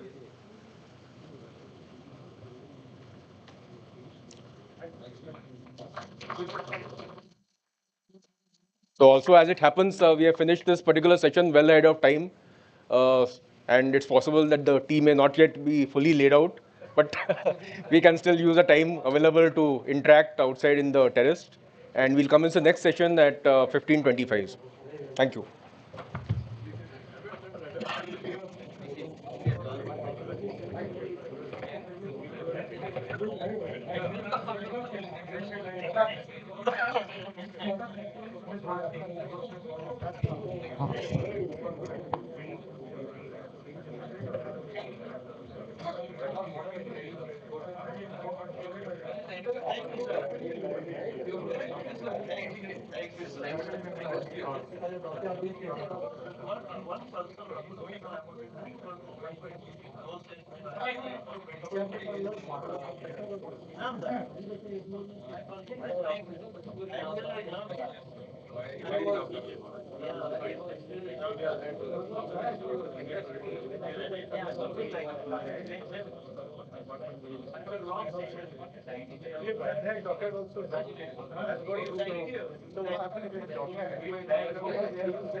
I know. I trained him for SLB. I trained him for SLB. I heard he's somebody else. Because Okay, I competitive didn't know champion was that. GMR. Yes, sir.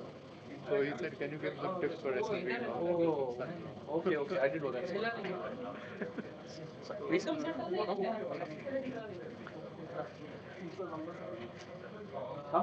That was TMC champion. Yes.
Gentlemen, if you can please settle down. We'll start this session early so that we can finish off also early, hopefully. I think there are some people who have to catch a flight back to their place of stay.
Okay, gentlemen, we come to the last session of the day.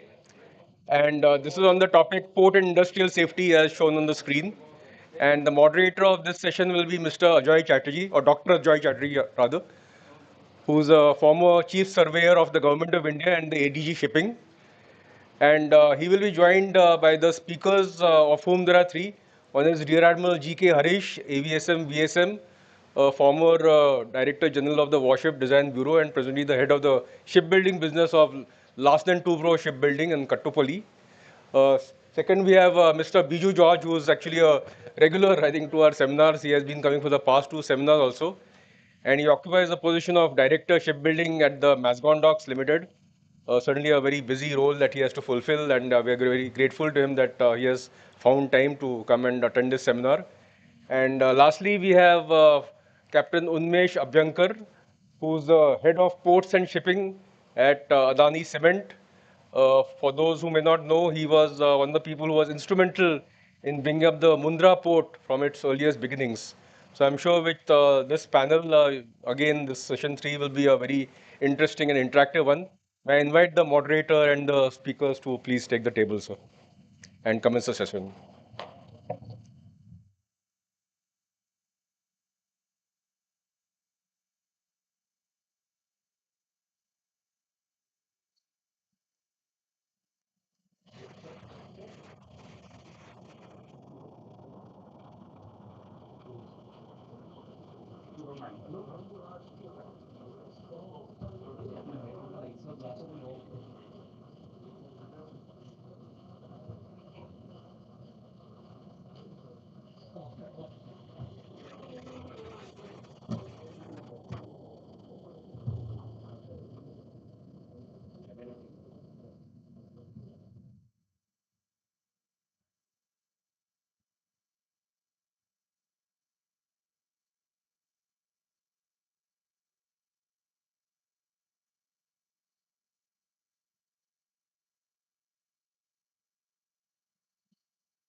Good afternoon, distinguished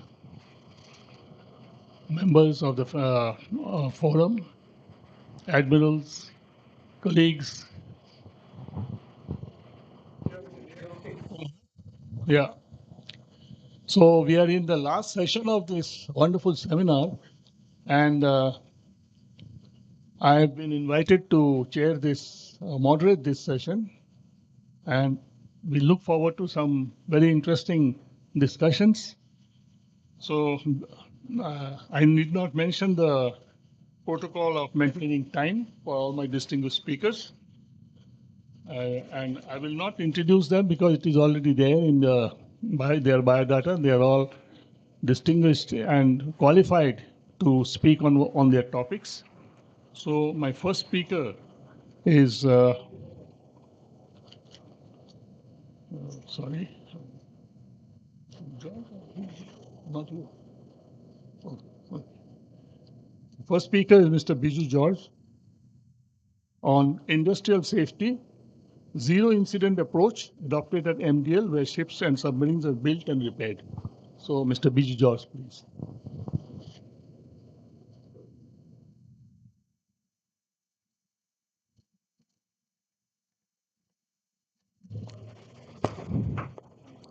Thank you, sir.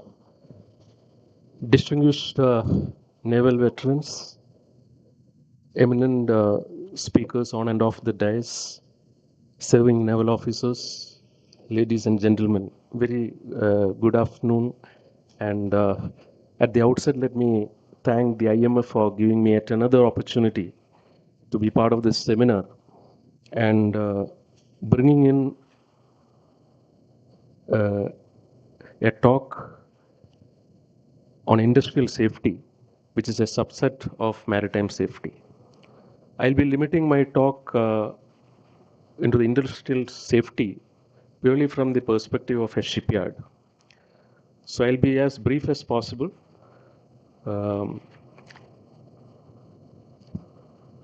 Overview of safety doesn't need any emphasis. The eminent speakers before me have adequately dealt upon the various facets of this. It can be in MDL we are seeing this in the 6.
Days. It's of course spread over a period of time. So these manpower who are entering the shipyard, approximately the footfall is 12,000 to 15,000 people entering the yard on a given day. The safety of them, of these personnel, are of paramount importance. So it is a combination of in-house, subcontracted people, outsourcing people, etc. So I've just flashed this slide when I took over. This was the kind of scenario which is there, where you can see several ships, in one vertical. So this slide is important because it's very important to recognize that each of the ships have approximately 400 to 500 compartments. And if 8 ships are there concurrently in the yard, you can multiply around 3,500 compartments are being simultaneously populated by people in all these ships. And everywhere we find fireworks. So we are playing with fire, we are playing with heavy weights, we are playing at heights. So these are the three aspects of shipbuilding from the perspective of safety. Whether it is from steel cutting, steel fabrication, sub-assembly, assembly, grand assembly, erection, lifting, and assembling it into the ship, then launching it on the slipway, docking, undocking, going to the sea, setting out to sea for trials. The entire gamut of operations at every moment there we are vulnerable to risk, and therefore it has to be completely foolproofed by preparedness. And in the case of submarines, there is an additional activity known as diving, where the submarine has to go up to the what is known as the MOD, the maximum operating depth. So it is around 300 meters in the case of Scorpion submarines. One of the questions that came from the floor is this factor of safety. Typically in marine environment, the factor of safety is 2 for all the tools and tackles which we employ. For example, the wire rope, the testing load should be twice the safe working load. So that becomes a thumb rule for as far as the factor of safety is concerned. So this is the kind of, this is just to show the enormity of the problem when we are handling safety. And the high risk activities are several. So I've just put into different categories here. So it comprises of working at heights, handling of heavy weights, fire hazard, working in confined spaces, handling of radioactive isotopes because we have to for the part of NDT, RTs, etc. Hazardous chemicals and paints. Paint is also a big safety issue because the fumes are inflammable and paint itself is inflammable. So safety practices, the hazards, according to the hazard, we need different kinds of practices to be followed. So regular evaluations to minimize the hazards. PPE is well known, but the problem is what we are facing is enforcing that, particularly to subcontracting labors. The safety consciousness and sensitivity needs to have the trickle-down effect. So we have several measures and best practices which have been adopted. We have a dedicated safety team. So when I took over as director shipbuilding, one of the initiatives I did was to appoint dedicated safety personnel, domain experts from outside, and deploy them in shifts into all the 8 ships. Because what was traditionally being practiced was the officer who is on board the ship is given double duty. He will have to do his own work as well as safety is being looked as a side business. So in the light of the vulnerabilities that were involved, we had to pay heavily for that because they were domain experts. But historically it has proved out to be the right decision because of 0 incidents since then. So these kind of posters, which is multilingual, is we have flooded all over the place in our shops, in our workplaces, so that every time, especially the operator is encouraged to wear the PPEs, he gets sensitized, and safety becomes a part of the DNA of the organization, of the culture which is prevalent. So these are some of the what we have already adopted. We have recording of entry is a big issue. We have to muster through tokens. We should, at any point in time, how many people are working inside the ship. This is followed in naval dockyard also. We are following in the ship also. So here unfinished compartments are there, different kinds of activities are there. Then we have SOPs for all these things. Work permit is meticulously implemented, and our own officers check it. This external agency checks it. Only then the final actual activity can give. So special permission is given to do during non-daylight hours as well as for working in holidays, etc. So, safety audits, safety committee meetings, we have enhanced the safety department so that it has to be prevented, it has to be aborted before the risk manifests itself, and that needs to be identified. So these are some of the steps which we have taken, and having said that, there have been many instances of near misses, which gives important clue on where we are going wrong, because near misses are actually forewarnings that something can go wrong, be careful. I would say these are all, divine graces, small graces which we enjoy.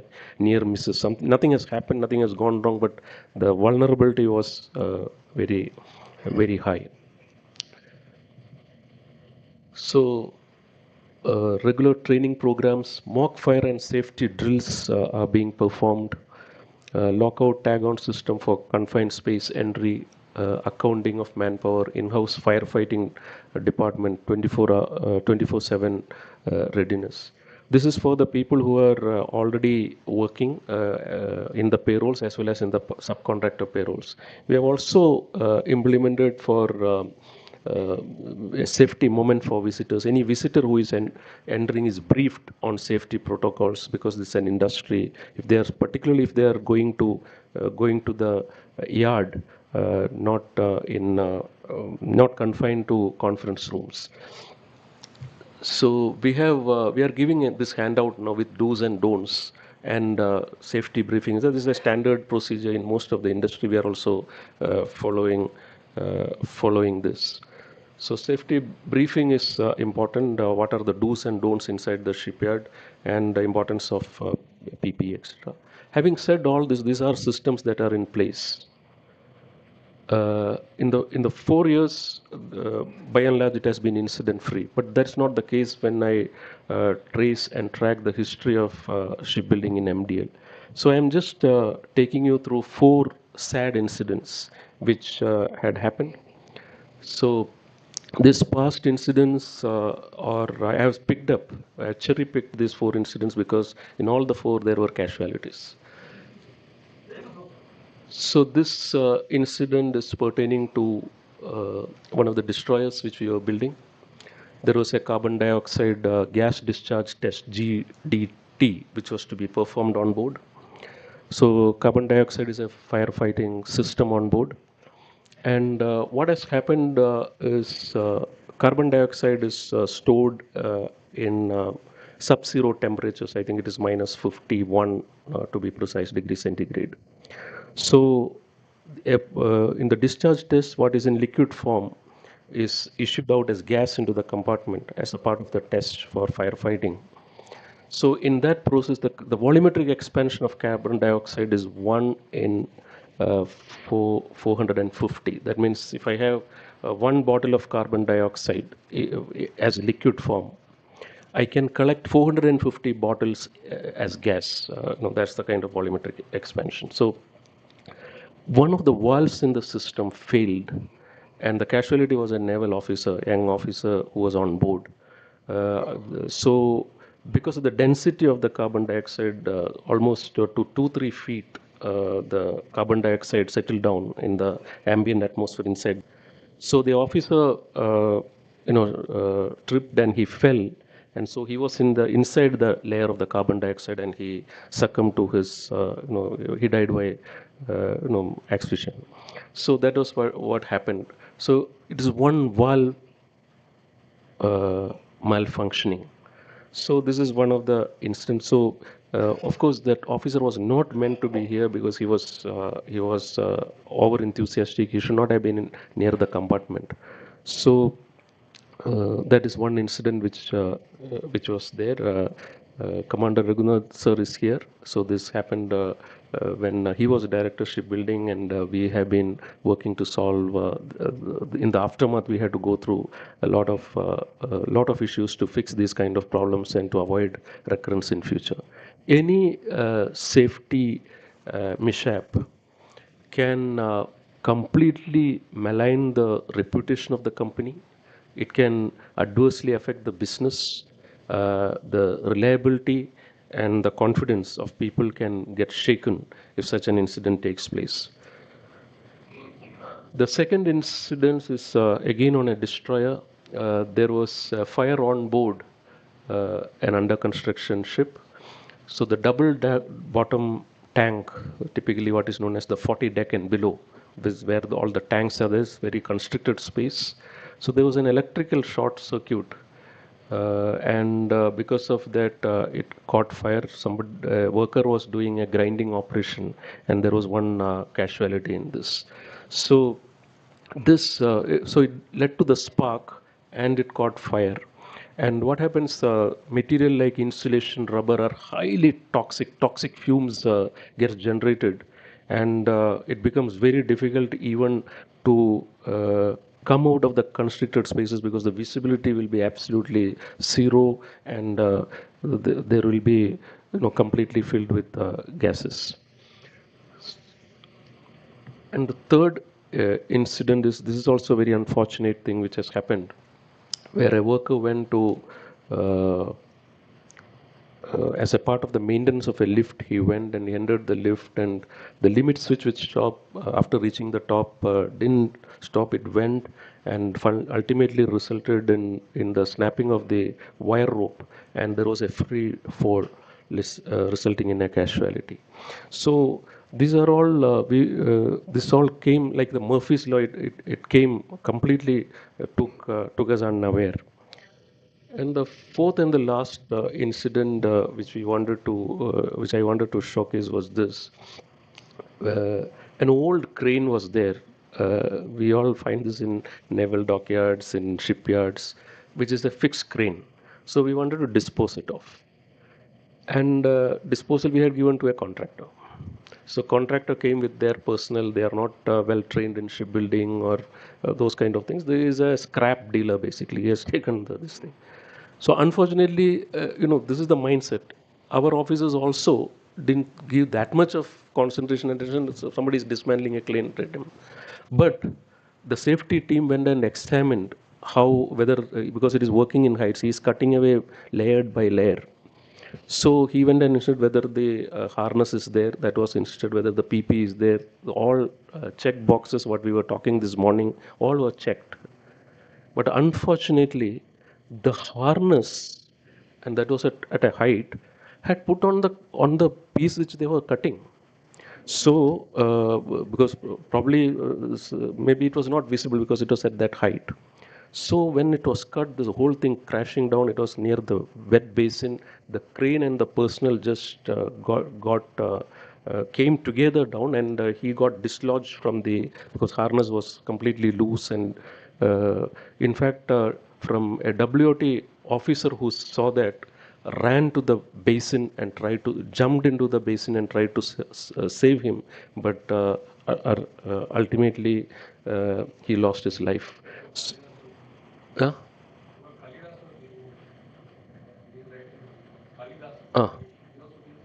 Yeah. Okay. Yeah. So these incidents, while it's unfortunate, so we had root cause analysis, committees were formed, so we could fine tune some of the SOPs in the light of this. So what has come to light is a one tier or a one layer of ensuring will not work. It has to go through multiple layers of cross-checking, and what doesn't meet my eye, somebody else will be able to point out those kind of things, like we do in other aspects. So the best PP won't save you if your anchor point fails. So this is true of, so in our shipyard we have a Goliath crane which can take 300 tons of weight. So the rigging is so crucial because rigging consists of several aspects, because the lifting eye onto which it is with a D-shackle where the wire rope is connected. First of all, the lifting leg should be absolutely impeccably welded. Secondly, the wire rope should be capable of taking the full tension which it will experience during the lift. Then the D-shackle should be tested for the proof load. Then how it is rigged, the wire rope is rigged, etc., is very important. Only when all these aspects are thoroughly checked, we can go with the lifting. Otherwise, the casualty is very high. And the demon lies in the details. For example, in some cases, we have to turn the unit because it is made ulta. While turning, the entire load of the block comes on two lifting lugs. If that is missed, the whole thing can become a big disaster. So the lifting lug has to be designed for half of the load of the block, not 1/4 of the load when we are lifting the blocks. So safety, prioritizing safety is essential. We cannot just blame it on human error. So there is a quote here. People say that accidents are due to human error. It's like saying faults are due to gravity. So we cannot excuse ourselves. The whole thing is to be prepared. So safety is a small investment for a rich future because the stakes are very high and it takes leadership to improve safety, and it has to be necessarily a top-down approach. It cannot be bottom-up because normally we cannot leave it to the workers who are on the ground. It has to be enforced meticulously, religiously from the top, so that the lives are safe, the assets are also safe. And I am sometimes my heart beats, especially when the ship has to be delivered. We have this habit of putting maximum people because there is a lot of pressure from the navy, from the shipyard, from all stakeholders. Jaldi karo. Then we push maximum people. Towards delivery, we have 800 people occupying around 400 compartments. And whether it's in naval dockyard or whether it's in the shipyard, we have the habit of liberally giving OT that time. We can give OT to the extent that it can affect the circadian rhythm of the people who are working. In the morning, we had a discussion on fatigue. So we are also seeing natural deaths, probably because of stress, because of fatigue, etc. So with this, I end. Thank you so much for your patient listening. I think I have covered the ground to the extent possible, bringing the safety perspectives from shipbuilding. Thank you.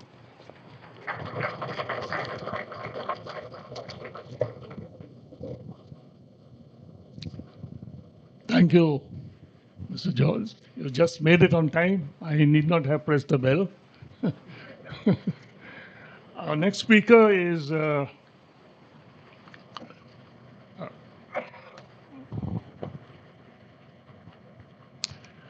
Admiral Harish, and he's going to speak about more or less the same thing, safe practices in shipbuilding, particularly. And there'll be a lot of common areas, but I think it's a very interesting presentation. And although you have a lot of slides, I know, but try to stick to the time of 20 minutes. So your time starts now. Thank you. Any problem?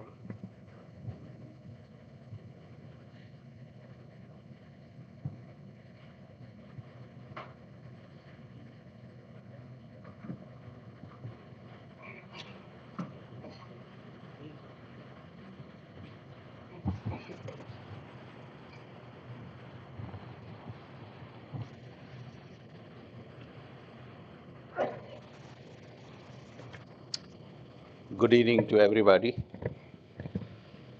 Thank you very much for giving me the privilege of speaking to some luminaries who have trained me. I've benefited from their experience over the years. So thank you very much for an opportunity to speak to all of you. I think I'll go straight into the presentation because of lack of time. The scope of presentation.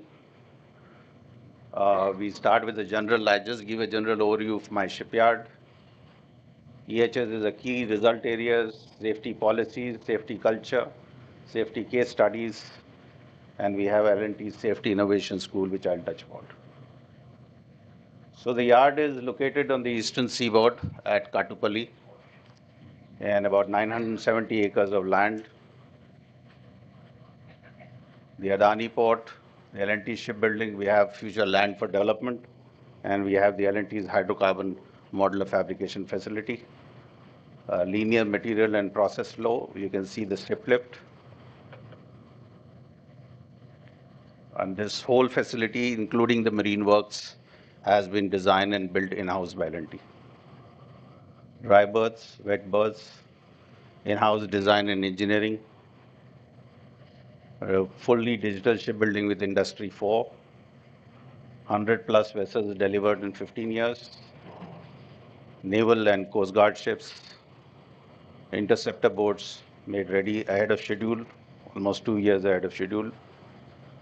Right now we have 10 ships going on, 2 multi-purpose vessels, 3 cadet training ships, 3 ASW shallow water crafts for GRSE, and 2 fleet support ships for HSL.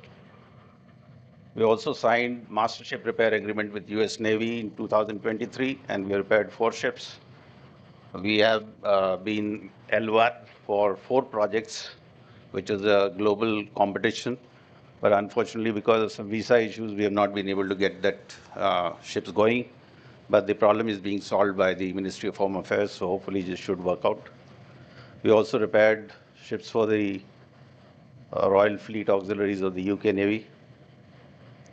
About 170 vessels repaired. Now I come to the business of today, environment, health and safety. We care for environment in terms of sustainable energy. The admin building is green certified and we have a good tree cover.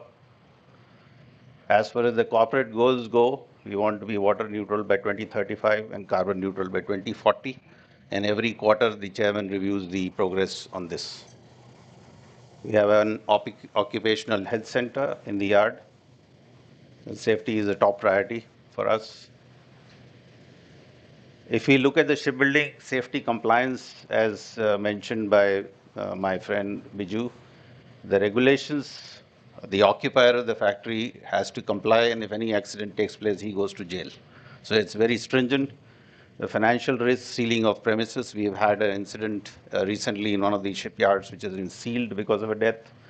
Legal issues, long engagement, and of course, the most serious of all, reputational damage. So if you look at the Korean shipbuilding, I just pulled out statistics. They have an average of, if you look at the last but one row, almost 40 fatalities a year. Of course, the scale of operation is very high, but it tells us that shipbuilding is a high-risk industry. And like we say that we use unmanned vessels to keep the men off the harm's way, I think the future is we have to use robots rather than men in highly risky areas like welding, blasting, and painting in closed double hull structures, especially in commercial ships. So in our company, every quarter we have to present this EHS performance, and it is monitored by the chairman. So every unit has to present their safety performance. Safety enablers, I think most important is the leadership commitment and process confirmation that when I walk around the yard, I question people, are you seeing anything unsafe? Is there something that is amiss? And the workers and the supervisors give you a lot of hints about what's going wrong, and then they are good inputs for you to correct the system. So leadership has a big role to play to give CAPEX in terms of CAPEX and revenue support to all the safety enablers. Safety standards, rewards and recognitions, workers, vendors and subcontractors involvement for a whole plethora. So it's leadership, policy and strategy and people. So we have been certified by ISO 45001 and ISO 14001. We have also been audited by external agencies, and we take it very seriously in order to improve our performance. Key risk areas, as mentioned by Viju, also height, welding, equipment, and confined spaces. So we make sure that the scaffolding is done by trained people who are certified to be scaffolders. And unless they validate and clear the staging, nobody is allowed to climb on it. Similarly, heavy lifting, risk assessment, NDT of lifting pad eye, as just Biju mentioned, and having a trained rigging team is very important. Confined spaces, dual batch system, 3-point contact, buddy system, this is very, very crucial. Lot of accidents happen in confined spaces.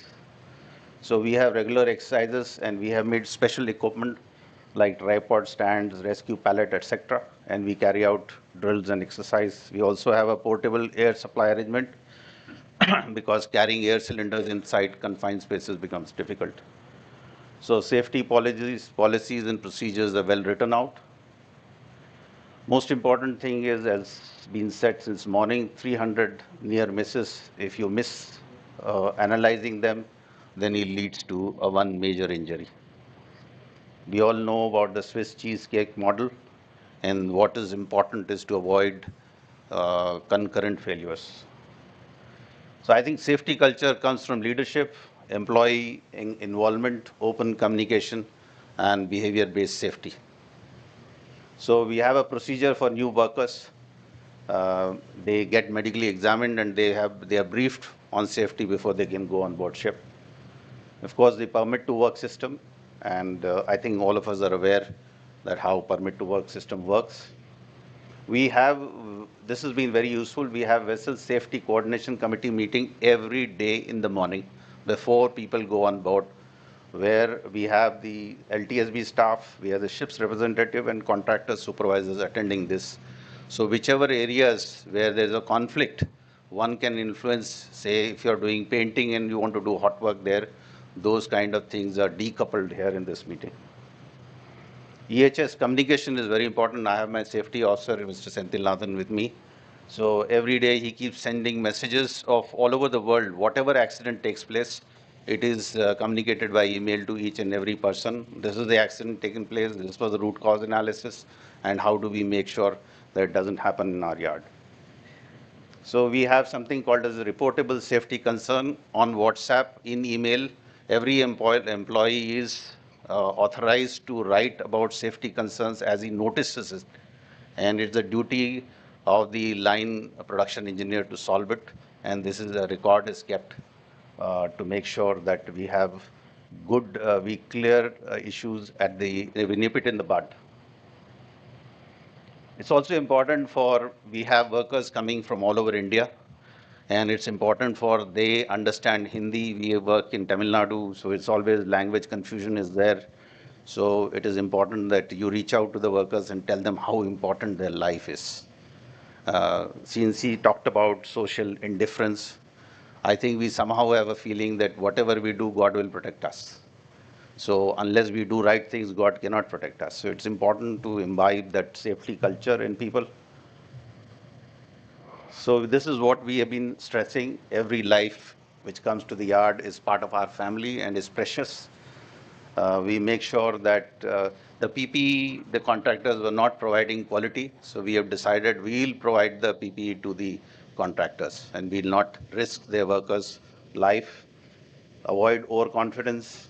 Critical 10 seconds. What I keep telling is whenever you do a new thing, just count 10, close your eyes and see what can go wrong. And those 10 seconds are very crucial. It can give you real insights on what can go wrong and you can correct it. So with growing scale of operation in Indian yards, we need to increase training and focus on safe practices. There is family waiting at home. I keep telling my workers, your work come from UP, your parents, brothers, everybody is waiting for you at home. Please take safety seriously. So safety training is very important, onboarding, refresher, awareness. So we have organized programs for safety for workers as well as our staff. We have mass safety briefings and basic drills in firefighting. We also conducted a personal survival techniques because ships, workers told me, sir, we don't know when we go out for sea trials, what if we fall into water? We don't know how do we survive. So we conducted personal survival techniques also for them. So that was useful. We also started virtual reality safety training, fire and rescue drill every 2 months, and we record the typical response time. We also conduct joint drill with the Navy, and there also we record the evacuation time. We also conduct training with Adani Port, who are our neighbors. because we need to protect each other in times of crisis. Similarly, we have the MFF. Along with them also, we conduct drills so that we can help each other in times of crisis. Safety case studies, because learning from mistakes for enhanced safety, learning from mistakes is important. So we found that, many the contractors were using twin tube gas cutters. We force them to use a 3-tube. So here what happens, the flashback can take place at the handle. Here you have 3 tubes, and the fire safety is far better in a 3-tube one, because the gas mixing takes place here and not in the handle. We also test every 14 days, we test all the gas nozzles for safety. We found that people are using non-ISI regulators, so we have decided to support and provide the regulators ourselves. Fire on ships alongside has been a concern where indiscriminate dia, otherwise you flood with use the smaller dia. So that makes a lot of difference. Of course, thermal image camera, it's very important to locate seat of fire.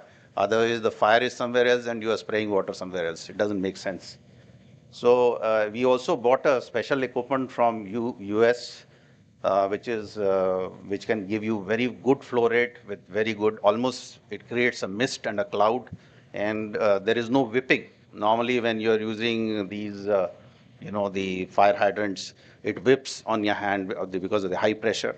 So here we are using with nozzles. It was imported long time back, and it can give you large discharges. So the key is regulate the water flow into the ship and have a point where you can evacuate the water so that there are no stability issues. We also noticed that one of the containers were being offloaded, and we were downloading some of the material, and normally these are tied with a band, and that band opened up and this fell on the person's leg. So then we discussed, and I said, why can't we have something like like you can put the forklift on top of that? Why should there be a manual involvement? So we got this ramp made, and we are using this to make sure that during the unloading there is no accident. So each injury avoided and each life saved, returning home safe from work, is by itself an invaluable award. So despite that, over the years 2016, 18, 19, we got the British Safety Award. 20, between 20 and 23, because of COVID, we didn't get an award. So 23 again, 24, 25. So I come to the L&T's Safety Innovation School. We have 2 schools at Hazira and Kanchipuram. And the company has made investment because safety is very important for us. We train all our workers in these facilities. So confined space training, demo facilities, working at heights, virtual reality. Last is so we have developed an AI tool. You can see here, when a person is not wearing a helmet, there are almost every shop is covered with cameras, and we get an automated report generation recording. It goes to the manager to say that the person is not complying. We are also developing a similar tool to warn workers to clear off suspended load. We have found that everybody is very inquisitive. I don't know why. Everybody wants to go. There is a barricade. There is no need for a person to go below the crane, but they want to go and see क्या हो रहा है. And ये क्या हो रहा है में उसका जान चला जाता है. So we have seen several times. So we want to use the AI tool so that before we do, somebody gets a thing, immediately a warning that somebody is wrongly positioned there, which can cause an accident. We also fixed roof lifeline system on all our shops, because every year we have these translucent sheets which need to be repaired, and we are quite worried about the worker who goes there. He shouldn't fall from that height. We have also used advanced technologies in order to ensure that the human involvement is reduced. Automation. And I was just searching, and I found that in China, they have already started using humanoids for working on ships. So the shipbuilding, as Viju rightly brought out, tough working condition, highly risky industry. Human fatigue is a problem. 24/7 operations can be done by humanoids. I think automation is going to be critical to offset labor availability challenges and de-skilling of operations. We have said that we are a country with huge demographic dividend. But the reality is the youth today wants to work in Swiggy, Zomato, or making YouTube reels. He thinks he can make very fast buck there. Not many people are interested into shipbuilding. So it's going to be tough as we grow our scale of operations. We need to make sure that we bring in confined spaces. We can see if we can use humanoids. China has already started producing humanoids by about 1 lakh a year. And I think slowly you will find humanoids working in shipyards. Lastly, I think what is important is safety comes from the leader. Care for your men, work will get cared for. It has to come from the leader, and it has to be stressed by the leader without any ambiguity. The leader has to lead the change towards zero harm. Saving lives and stopping injury is the biggest award. It is invisible, but stays forever in one's heart. With that, gentlemen, I'm through. Thank you very much for patient hearing. Thank you, Admiral Haas. You've done it absolutely on time. Congratulations for all those so many slides. It was very well managed. Our next speaker is Captain Umesh Avankar, and he's going to speak. He's going to speak on port design consideration, operational efficiency, and safety. This is going to be very interesting, I suppose.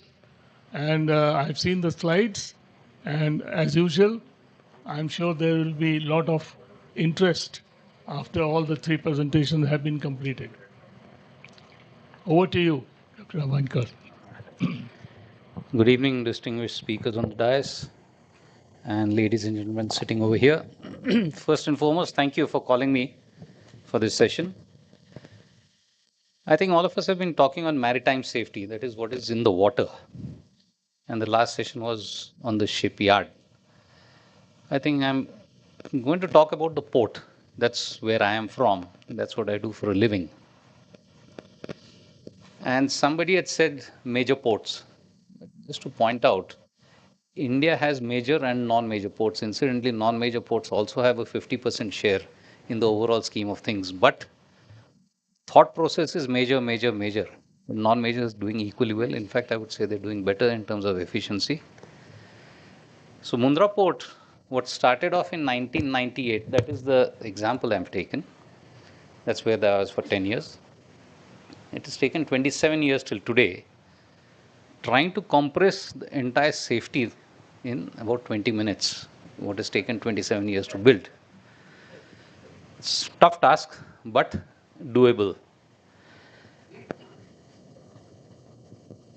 Port, we say we require ports, but gentlemen, we have to be clear. If there is cargo, the port exists. If there is no cargo, there is no port. And I think everybody knows out of the 12 major, 185 plus non-major, how many are actually functional and how many are there just to call it a port. So cargo is the prime requirement for ensuring that port actually works. We start talking of safety, that's when it comes to the port.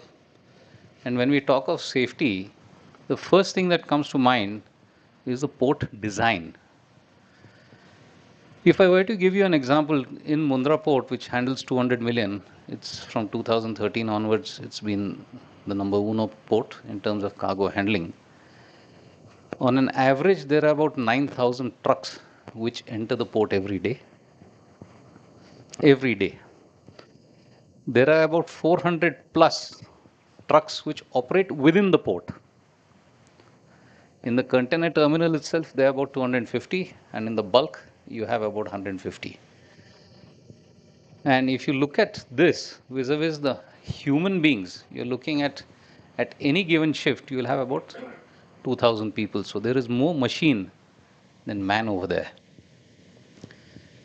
When you look at safety, and in the port's parlance, you're looking at marine safety, you're looking at stevedoring safety, horizontal transportation, storage, and evacuation. Why I have put this slide, just imagine you invert the funnel and design the port. A Malacca Max carries 25,000 TEUs. Now, if you want to ship out those 25,000 TUs and load 25,000, can you imagine the number of trains that you're going to require to come in? Impossible. And if you look at the kind of berths we have in Mundra, we are doing about 10 million TUs annually. We are the largest in terms of containers. So the design itself is extremely important. You design it in the wrong direction, you're going to have a traffic jam all over, which is one of the key problems with the port design faces.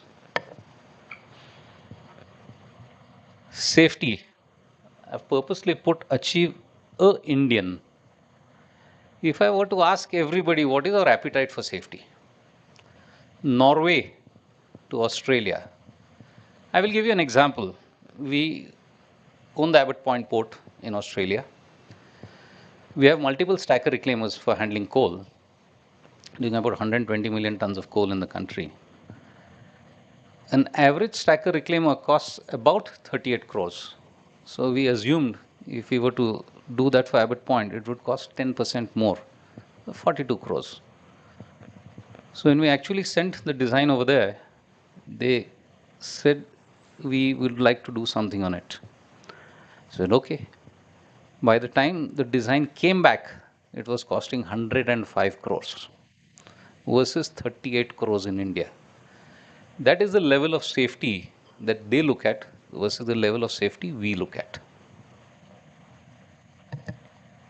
We had taken up a charter in Norway for discharging cement on one of our chartered vessels. We have 14 ships, and the technicals were all over, and they wanted a noise analysis. And when the equipment, what was running as cement, that's primarily the compressor because it's all pneumatic, the decibel levels were higher compared to what was acceptable over there. So therefore they refused the ship, stating this ship is unsafe for Norwegian ports because the sound levels are beyond the prescribed limits for safety. So they did not charter the vessel. So safety in India, safety Australia, safety in Nigeria. I worked in Nigeria, I worked on an FPSO, and safety, what we want, we have to decide what is safety, to what level do we want to go, and what we can tolerate.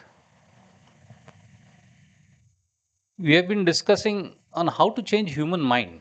Continuously we talk of every organization. Training de do, training de do, training de do, human mind change karo. But human mind, if it works 12 hours a day, it is going to have a fatigue factor beyond that. Jane do. That happens.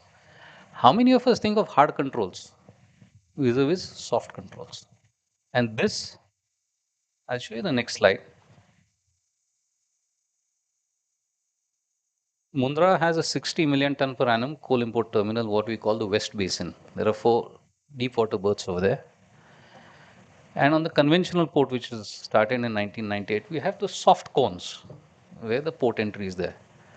Whenever a truck comes and you got the porta cabins, people sit over there, we had n number of incidents over there. So when we actually built West Basin, I talked to the planning head. I said, "Mere ko concrete ka kar do niche." He's saying, "Why concrete?" I said, "Just make it." There is a huge concrete block down below, and you got a porta cabin on top. We've not had a single incident over there because every truck driver knows if he goes and bangs against the concrete wall, it is going to hit him also. No incident, hard control. And that is what we have always stressed in the entire port. Do hard controls. Of course, you have to have the toolbox stocks. You got to train the people. You have to ensure that training is there. I'm not denying that fact. But from an organization perspective, have hard controls. Ensure a person, even if he wants to make a mistake, will not make a mistake as far as safe and possible. I'll just run you through some examples on how we actually achieved this. In fact, we used to have one incident every day of trucks. When you have so many trucks, those days there were not that many, but there still were about 3,000 trucks, 4,000 coming in. When so many trucks are coming in, Even though it was short span, everybody thinks he's a Ferrari driver. He starts from the main gate straight, goes over there, then he breaks. Then he realizes 1 घंटा because incentive है कि इतना ज़्यादा container load करेगा उतना पैसा ज़्यादा है. Little do they understand that they still have to go and stand in the queue. But mindset, that mindset to change. That time my boss had told me, Unmesh, when are we going to have safe days? I asked him a simple question. He was also a Marina, Captain Sandeep Mehta. I said, how long did it take you to learn safety? I said, when were you climbing on the mast? Did you wear a safety belt? Your chief officer and master told you, be careful. What did you tell him? Accident मेरे को नहीं होता है, दूसरे को होता है. If at our level, it takes us 10 years to learn, for a laborer who's earning 4,000, 5,000 bucks, for him, he's not bothered. उसको पैसा लेके he has to go home. He thinks accidents don't happen. That is the sad part. What do you do? Create a hard control to ensure that even if he wants to make a mistake, it will be difficult for him to make that mistake. I'll take you through some examples. And what we have actually done is fit for purpose versus multi-purpose. I think most of you must have gone to Vizag. I think all are naval people or Cochin. Wherever the ports are there, if you look at the photograph, this is a fact. You have a coal terminal, which is a multi-purpose terminal. And on the right-hand side, you have the West Basin, which is a coal terminal, dedicated coal import terminal. I cannot do exports over there. Is it a wise thing to do? Yes, because there are 2 power plants which consume about 1.5 lakh tons per day of coal, so coal import was logical. Total number of people operating that entire 60 million terminal in one shift is 400 people. That's on the other side. On the jetty side, there are 4 people. That's it. Hard controls prevent the people from coming in, and that will prevent the probability of an accident. Because after all this, somebody did ask me, Unmesh, how can you assure you can have 0 fatalities? I said, Germany also they have road accidents, Norway also, India and Nigeria also they have. So I cannot guarantee something. I can reduce the probability, which is a fact, and that's how the probability of having an accident has actually come down. Multi-purpose, fit for purpose. I think everybody must have seen all these wagons going around. And if you see the wagons that we have, especially for carrying bags, they are designed for manual loading. The minute you design something for manual, you have human being. The minute you have a human being walking, you have a potential of causing an incident. That's what it is. Versus you look at the steel coils. Probability of a steel coil rolling out of that cradle is impossible. Originally, we used to discharge steel coils. Each coil is between 26 to 36 tons. You hook it up, it's okay. You put it on the trailer, tied with all the lashings. Invariably, something would not be done the right way because he had to push it fast. Productivity had to go up. Hard control, put a block, 0 incidents after that. Fit for purpose, multi-purpose. All our seafarers over here, whether from the Navy or Merchant Navy, I think all of us understand pilotage and getting the ships in. The demand, and that's what we had signed off with the customer, 24/7 berthing. How many are navigators, I don't know. But I've been a pilot for 10 years myself, so I understand this. In Mundra, you have a cross current about 3.2 knots. The requirement was 24/7 berthing. The ship cannot wait. Berth should wait for ships and not the other way around. That has been our motto. $40,000 a day minimum. That is the kind of loss the ship incurs. So how do you do it? You wait for the high tide, low tide, wait for slack, you're wasting 10 hours, 12 hours. Have an opening which is sufficient. And what we do a lot of navigation simulations. We do it in HR Wallingford, UK, because they have a design. In India, you do it manually, but there you have a computer-based model. We do it for the worst of the conditions, 35 knot winds because there's the southwest monsoon, tidal current in the same direction, wind and tide in the same direction, and then run the engine failure, rudder failure, and tug failure, so on and so forth. If you can achieve that safely, then you put that as movement successful, you go ahead and do it. If it's a failure, you put it in your BPTS, as we call berthing policy and tariff structure. These are the limits. This is what we can't do. And this is what we do. Everything that has to be taken into account when we are looking at doing a maneuver. Across the Adani ports, 14 ports, we handle 7,500 ships a year. And out of that 11 ports, we have the marine department, which we do ourselves. We do about 6,500 ships.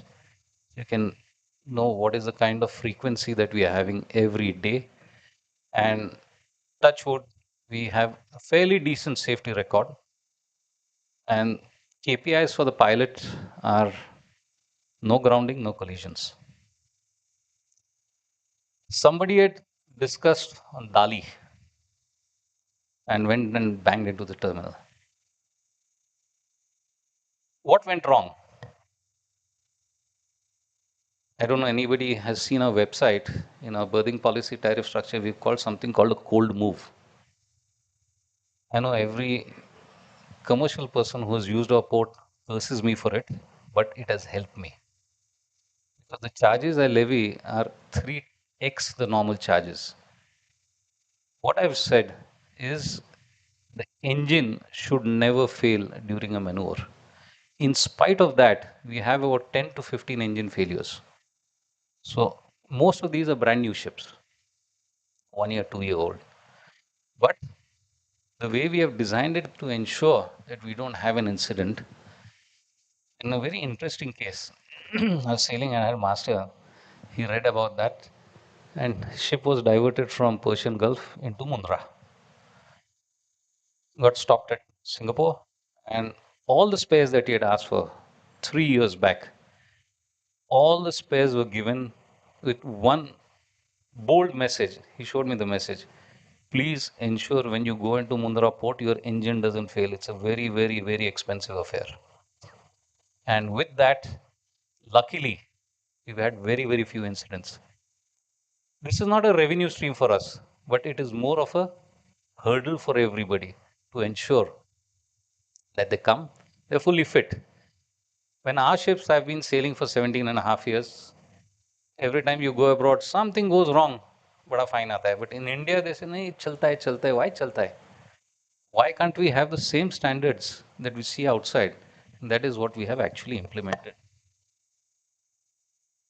This is where Mundra Port started in 1993, actually finding water. The entire Mundra Port is on reclaimed land. Multi-purpose, 25-meter width jetty, handling steel, handling liquid, handling break bulk, handling everything. The recipe for disaster. But every port starts small. That's how we started. Today it's a complete liquid and LPG jetty with all the safety parameters that are there. No more multi-purpose, no more bulk, no more break bulk. Master plan, all this is available in public domain, 400 million plus. And if you look at the East Port, that can handle about 30 million TU. South Basin, which is right in the center, that itself will be handling about 10 million when we expand. Whizzing I think, is the hot topic nowadays. And I was involved in the entire part of it. That's not the construction, but equipment selection, port design, breakwater, the marine part of it. There we had debated on time is okay. Yeah, 5 minutes. Okay.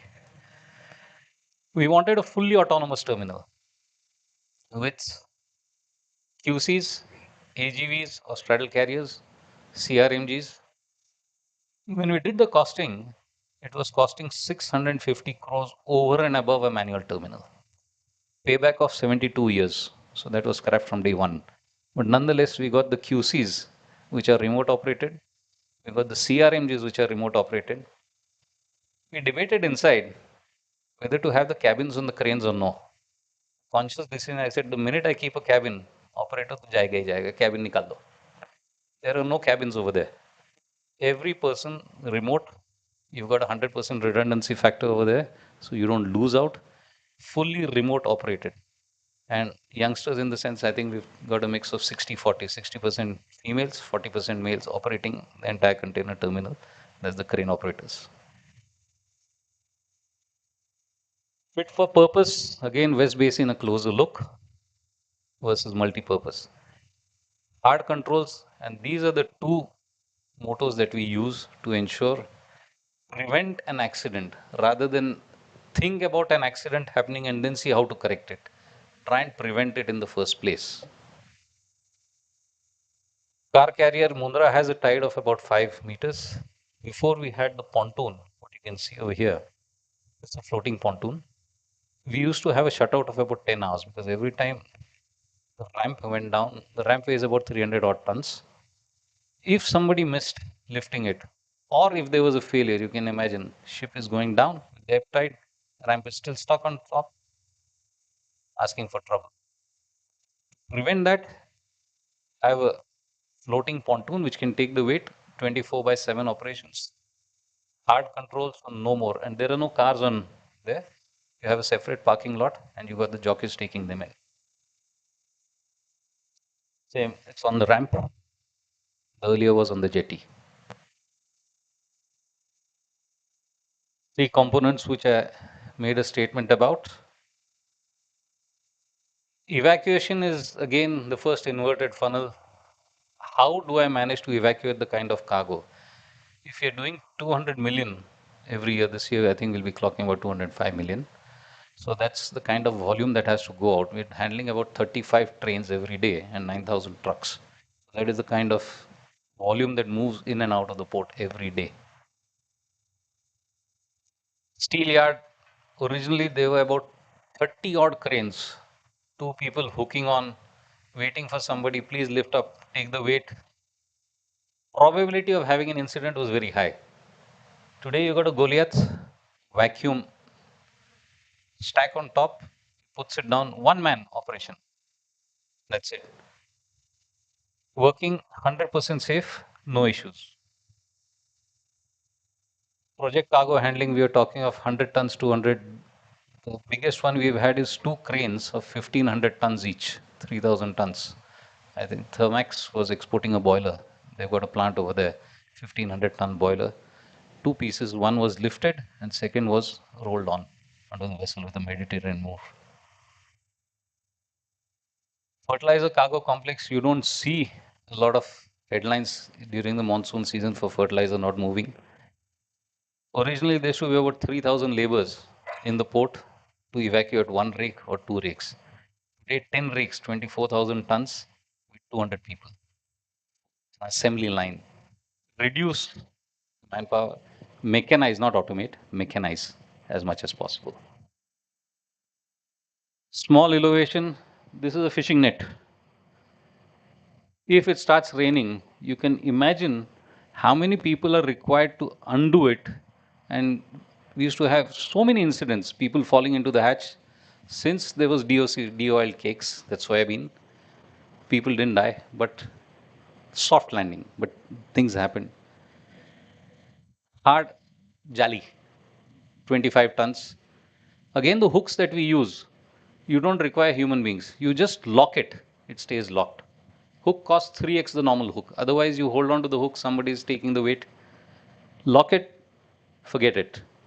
Fit it, forget it, and move on. Again, port, unless you have the depths, nothing's going to happen. And transparency on the depths is one thing. Luckily, I think today India can handle the largest of the ships. Malacca Max, Vizhinjam, they get one every week. Mundra, we've been handling it for quite some time. You get the bulk carriers, 18.2 meters. You can have the Newcastle Max also, again 18.2, but 250,000. VLCC, we have 2 SPMs. We have built a VLCC berth, 26.5 meters depth. VLCCs come with 22.5 direct berthing alongside. Safety 20% higher efficiency, 15% lesser cost. See, eventually we are a commercial port. Rupaya paisa comes in, whether we like it or not. Multiple dredgers. Do we have sufficient dredging capacity in the country? The answer is no. We do 30 million cubic meters in our 11 ports that we do it in-house. The dredges are ours. Everything is done by us. We got a whole dredging department. And that's also which I ran for about 3.5 years. But if you want, JNPT, I think, gives out a contract in 2 months, you have to dredge. So there is no way DCI or even us, we can bring in, because the kind of dredges you're going to require to evacuate that, you're going to require at least 2 big ones and 1 small one to start off if you have to finish in that time span. And only big 4 have that. Vadhavan port is a classic example where you're looking at 250 million tons of soil coming in at Vadhavan. So you can imagine what kind of work is going to happen there. Thank you. So in a short span of 20 minutes, whatever I could. Thank you. Thank you, Unmesh. I think all my speakers stuck to the time, allotted time, very well managed. And today we had the last session, and it's different from the first 2 sessions in many ways. Particularly the last one is on ports. Very, very important as far as the entire maritime industry is concerned. Building ships, repairing ships, and finally, how do you operate the ships unless you have well-designed ports.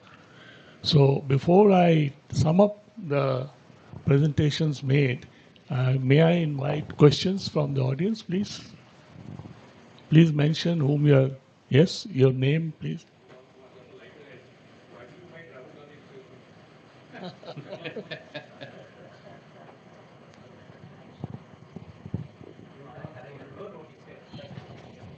Yeah, can you explain what you meant, please? Now you understand. Sorry, I'll leave that some other time. Yes, please. Sir.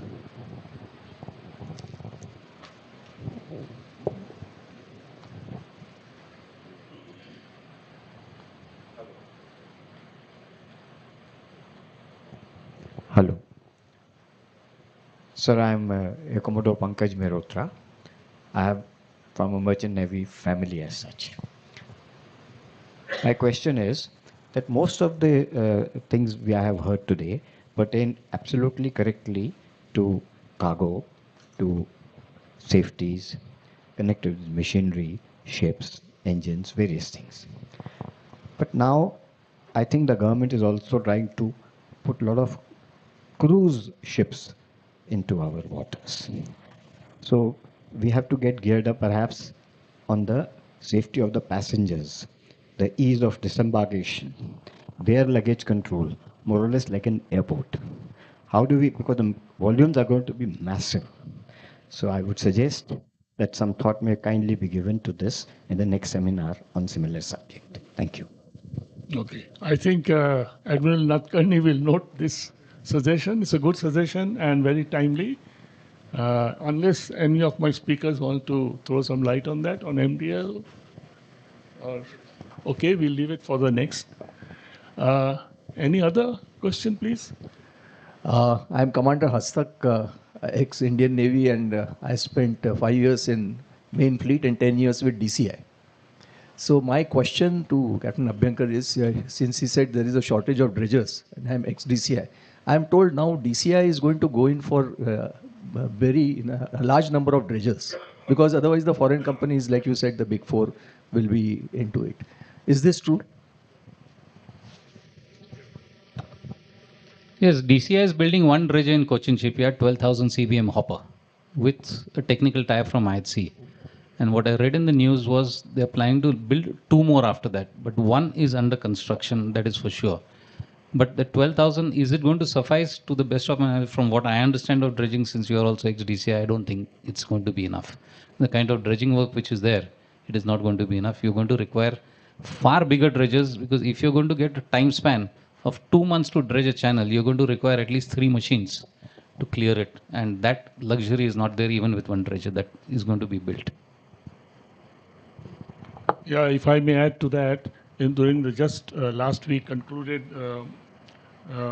Indian Maritime Week, the Prime Minister himself had said that, amongst other things, DCI modernizing 11 dredgers, new dredgers for DCI. So that's just, yes, modern dredgers for DCI, 11. So that's the what I read from the news. Any other question, please? Sir, Commodore Malhotra hai. Yes, Commodore. What is ailing our shipbuilding industry? Why we take so long as compared to any other country, which are considered to be poorer return countries, Korea, Japan, and all? Why they take much less time to build a ship than we take?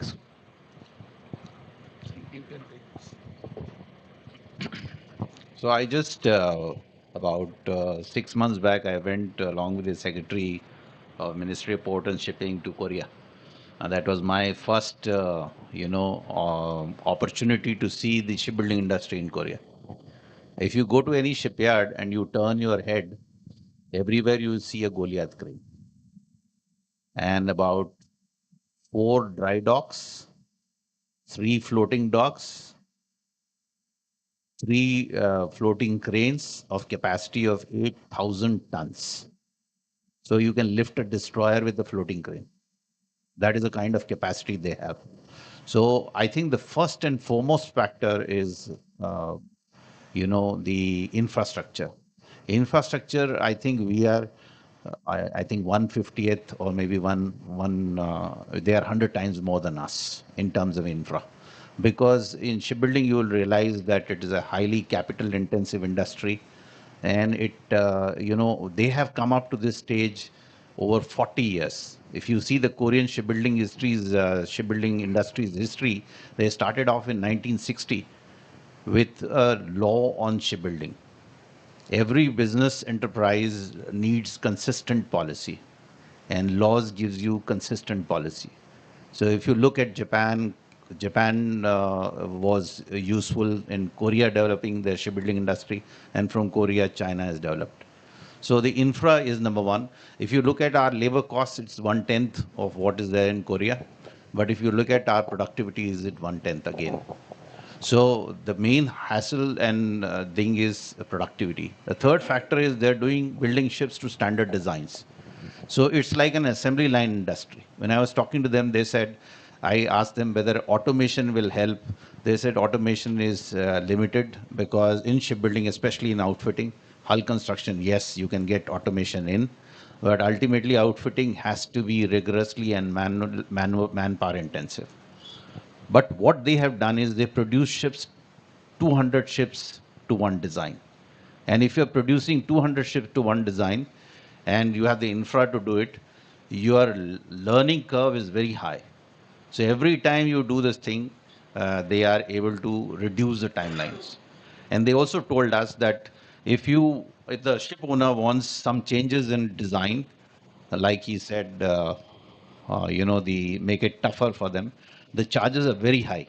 You take a standard design, your charges are low. If you ask for any changes, I want change in accommodation for crew, etc., the costs are very high. So they disincentivize any change in the standard design, and therefore their planning process, their supply chain process, their production process gets optimized to produce one ship of a class. In India, it is primarily got to do with, we have been building naval ships. And one important factor why it takes longer on naval ships is if you take an aircraft or a tank, it is based on a prototype. So the product, the input, the process, and the output is very well defined prior to signing of the contract. In case of shipbuilding, the unit costs are very high. They are built in lesser numbers, so that it is not go, does not go by prototype all over the world, especially naval shipbuilding. It goes, so you sign a contract, and then you then you decide the supply chain. Out of 3 engine manufacturers, you choose one. All the interfaces, then it's like a jigsaw puzzle. You don't know the shape and size of the pieces, and then you have to get the picture right. And therefore, the maximum uncertainties and risks are in shipbuilding are during the process of building the ship. So if you get the inputs right, take for example, I compared F-125 frigates which were built in Germany to say a P-17 Alpha when we were looking at constructing those. F-125 they take 4 years to do the full detailed engineering, and they take 6 years to build the ship. We don't give preparatory time, we give time of only 2 years, and we take much longer to build the ship. The question is, unless your design is fully done, and if you don't do pre-outfitting, then it follows 13810 rule. If you build at the panel stage, you are taking 1 hour. If you build at unit stage, 3 hours, block 8, and if you do after launch, you are taking 10. So the cost spirals up, the effort spirals up. And therefore, the important thing is you have to pull the design to the left. If you pull the design to the left and the supply chain to the left, and if you have full kitting when you are building the ship, you have the design, you have the material, and you have the manpower, then you are kicking it right. I hope I have answered your question. Thank you. Yeah, I'll add 2 more points to what Admiral Harish has already mentioned. One is the trunk infrastructure also has to be developed, not only the shipyard infrastructure, because steel plates have to move through trucks from large distance. For example, we are placing order on sale, which has to come from east side of the country to the west side. Similarly, the ancillary industry is not mature in our country. In Korea, in China, etc., they work with maritime clusters. Now there is a movement in the right direction with the Government of India initiative to form maritime clusters where the ancillary industry also gets matured along with the entire supply chain is available locally. So unless these things are put in place, ships are going to take time. So there should be frozen design and a fully mature inventory. If these 2 things, these are the 2 pillars by which we can squeeze time for shipbuilding. Sir, So I just wanted to add one more point. Now you see most of the propulsion equipment come from Europe right now. Okay, it will take time. We have discussed with the industry, why don't you make engines in India? They say you give us an order of 50 engines a year, then it makes sense to build it in India. Otherwise, it doesn't make sense. And if you look at the number of ships that are getting built today, there is a capacity shortage in India, oversubscription of vendors in India, oversubscription of vendors in Europe. When I was talking about getting the equipment on time, they show me the shop floor and they said we are flooded with orders. So one is Europe is now moving away from social security to defense expenditure, and therefore there are a large number of ships on order. After Mr. Trump has declared, the NATO, that they have to fend for themselves, the number of ships which are on order are very high. So there is a supply chain issue as well. Thank you. Sir, I'm Captain Kiran Joshi. I have 2 questions. One of them is recently I visited one industry in Pune only, which manufactures non-ferrous bushes for the Indian Navy. And that's what they told me. And the personal safety in that entire company was so poor that not a single person was wearing either the mask or the eye protection or the proper PPE. And the second, so this situation is on the ships also. That when I asked the question to the owner, he said that how many times we have told them, but there is no improvement. So what requires to be done to such situation? That is one. The second question is also to the same speakers regarding the ease of procuring the spare parts, which we find very difficult for the ships. I have been working on the ships, so it is very difficult to procure the spare parts in India, where we choose to procure the spare parts in either in Colombo, Fujairah, or some other ports. Thank you.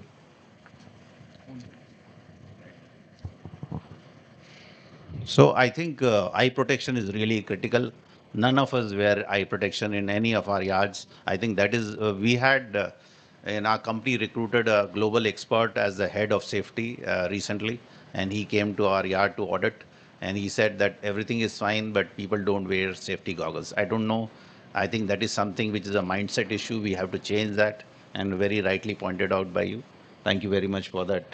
And as far as ease of procuring for spare parts, what I noticed, we are doing a lot of commercial ship repairs in our yard. And what we notice is they come with the spares. So most of the ship owners have got long-term agreements with the OEM, and they buy and stick to a particular OEM so that the supply of spares, there's a relationship built in. I look after you, you look after me, and that works well. And of course, in countries like US, you know that there is a, if a OEM does not support services to whatever they have supplied, they can be jailed. So I think it's time India also brings up such regulation. We also realize L&T is also a equipment supplier, but then that's how things have to move in order to ensure long-term support. Thank you. Yes. See, that's why in India we have this jugaad, So it has its own benefits, but at the same time, keeping up with the modern, way of managing things, machinery, etc. It doesn't work always. Usually doesn't work, right? If there are no more questions, then you have a question? Yes, please. Just one question I can take.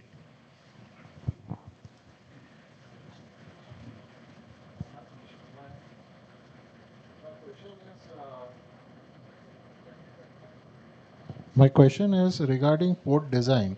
Now, Captain Abhyankar has said, now we have got a lot of ports and we don't have many deep drafted ports. And many times the government also, after declaring one port design, then they abandon it, like it happened to Dighi Port. And then it just gets abandoned, then there is no infrastructure, nothing. The whole industry over there suffers a lot. People go and buy trucks and, thinking that and equipment and all that, the port will come up. And then it's suddenly abandoned. Actually, the Vizag port which the Adani took place, it actually came into being, it was during COVID time when signing of merchant navy officers became a problem. So that is the time when big ships started coming there, and the crew change was taking place. That's why they decided to have a port there. So my question is that the deep drafted ports require this dredging and this that. So how does the government only not do anything for their own ports and they do it for private people are doing it? Just can you put a emphasis on that? See, when it comes to port design, most of the private ports, they're designed for the largest of the ships which are plying. Eventually, the matrix that you look at in a port is what is your cost per ton. Even though dredging costs are high, it still works out more cost effective to dredge. Inherently, ports which are not designed, say, for example, some of the ports which are there where the breakwater is designed with the tow line, let's say 14 meters, there's no way you can dredge that. So that is fait accompli, you'll have to live with that. But say for example, Vizag, which was designed, it didn't come as COVID. It was supposed to come 22 years back. But it was not a port which would make profit. So there was a viability gap funding which was given, and we were the only bidder, so we took over. So that was a challenge. So, but that is designed, you look at the breakwater is designed for minus 20.8, the tow line.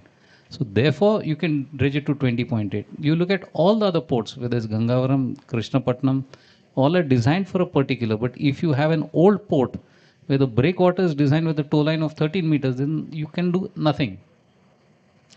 So this is a problem with the existing ports, whereas all the new ports, if you can't handle the larger of the ships, you're going to lose business. So they will by default. Dighi, what you rightly cited, is a chicken and egg situation. There is no cargo over there. And my first slide which said, if you have cargo, the port works. If there is no cargo, there is no way a port can work. And Dighi is a classic case over there. There's no cargo. Jain sir, Major Kamlesh, presently doing technical staff course in Millet sir. My question is regarding the Amrit Kal, the vision which we have given in 2047. And according to that, 90% indigenization has to be done by that time. And more than 300 warships have to be built by that time. How much possible is it and how much achievable it is?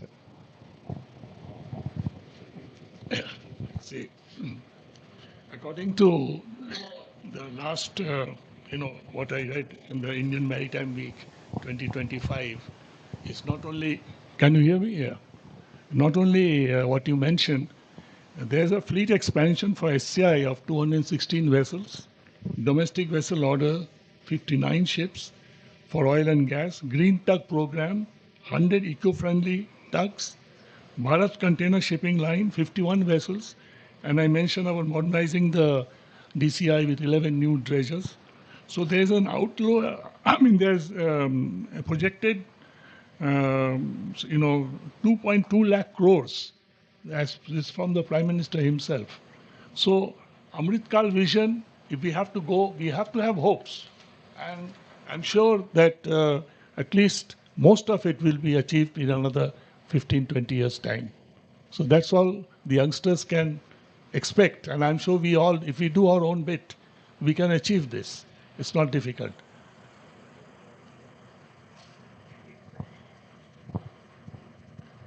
There's also a lot of partnerships promised, like, CMA, CGM, 6 LNG vessels with Indian flag. That's a big, big development because it will give more employment to Indian seafarers. And there again, there has to be tweaking in the rules of, the rules for CDC and manning and all that as per the Merchant Shipping Act. If we are going to have foreign ships with Indian flag. So all this is in the pipeline. And we can only expect these things will happen. And there will be generation of new employment opportunities, increased tonnage, flag development of shipbuilding, ship repair clusters, port connectivity, efficiency improvement, promotion of green energy, sustainable development, and more indigenous shipbuilding. And finally, enhance quality of life for coastal communities. So with that now, I'll sum up the presentations made by my esteemed colleagues here on the dais. First is Mr. Biju George, Director, Shipbuilding, Mazgo Docks Limited. His emphasis was mostly on zero incident goal, right? Is not just a number target to be reached, but rather a mindset and a commitment to continuously improving safety in the workplace. Now, the zero incident mindset requires a proactive approach, which he discussed, where we identify, address potential hazards before they can cause any harm. Despite the dramatic improvements in construction safety made over the past few decades, the construction industry as a whole is still not very near zero injury goal, but let alone zero incident goal. We are near it, but not achieved it 100%. Actually, this zero injury emerged in the 1990s, if I'm correct. An increasing number of owners and contractors have achieved the zero injury goal on construction projects. The key to these achievements is the 9-0 injury principle established by the Construction Industry Institute, CII. The 9-0 industry safety management, 9-0 industry safety management or GISM principles are as follows. The management commitment, I think this was mentioned in this presentation, staffing for safety, safety planning, safety training, education, worker participation involvement, recognition and rewards, subcontractor management, accident incident reporting and investigation, and of course, drug and alcohol policy and continuous monitoring of health of the workers and external contractors. Going on to the second presentation by Rear Admiral Harish, also head of shipbuilding at L&T. His presentation was safety practices in shipbuilding, again, very much linked to the first presentation. He emphasized on shipbuilding and ship repair facilities should prepare safe work plans for each operation or task in advance to ensure safety and health of workers, and to continually review such plans and operations are carried out and completed. By segmenting shipbuilding and ship repair process and operations, tasks that are hazardous for safety and health of workers can be identified and quantified more easily. Using this approach, the construction repair of ships can be undertaken in a controlled and managed manner, and the safety and health of workers can be protected by eliminating or minimizing any risk involved in the work to be undertaken. In case of ship repair, the ship owner should provide information on any hazardous substances and ship's condition upon arrival, including ship-specific information on the contents of cargo tanks before any repair work is carried out in cargo ballast tank, void spaces, pipe tunnels, etc. This should be verified by the employer using suitable detectors to ensure there are no hazardous substances or gases inside. And the information should be used to adapt safe work plans.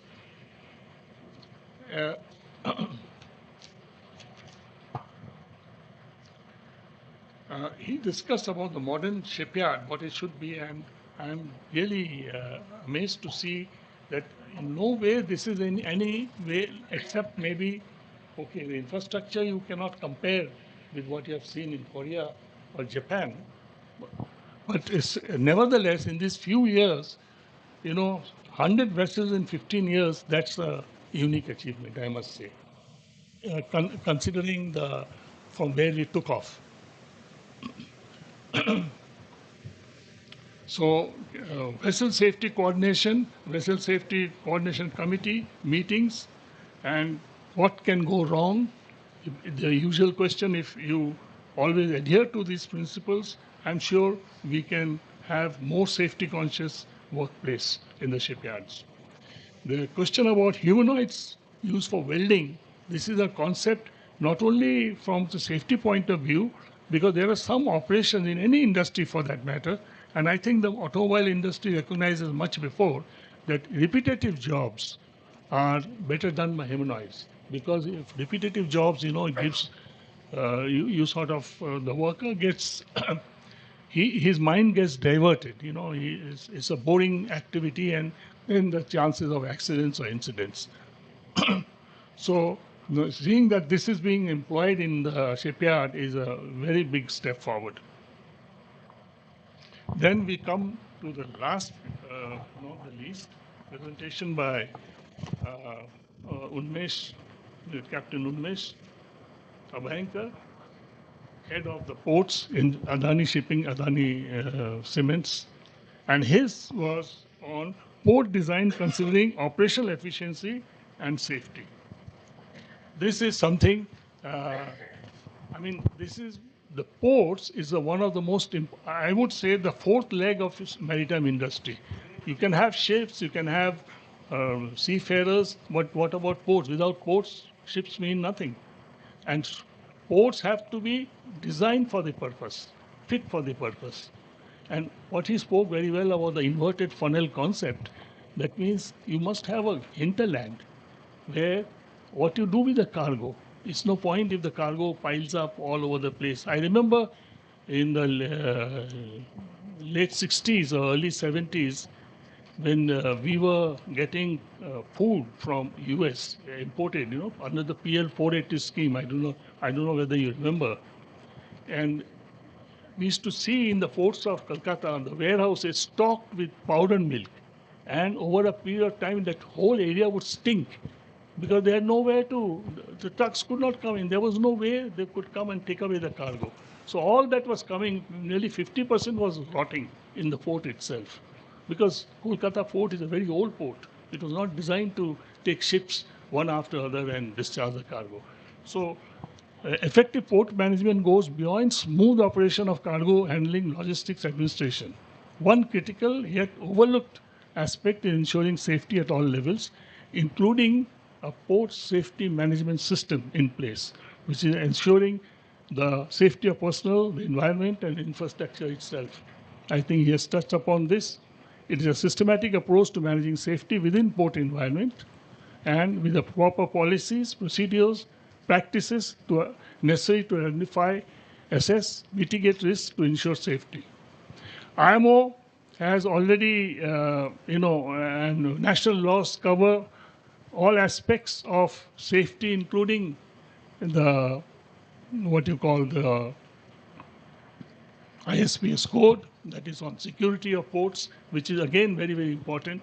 Your business, Ships business and ships coming in and out also depends on the popularity, also depends on how safe your port is from all aspects.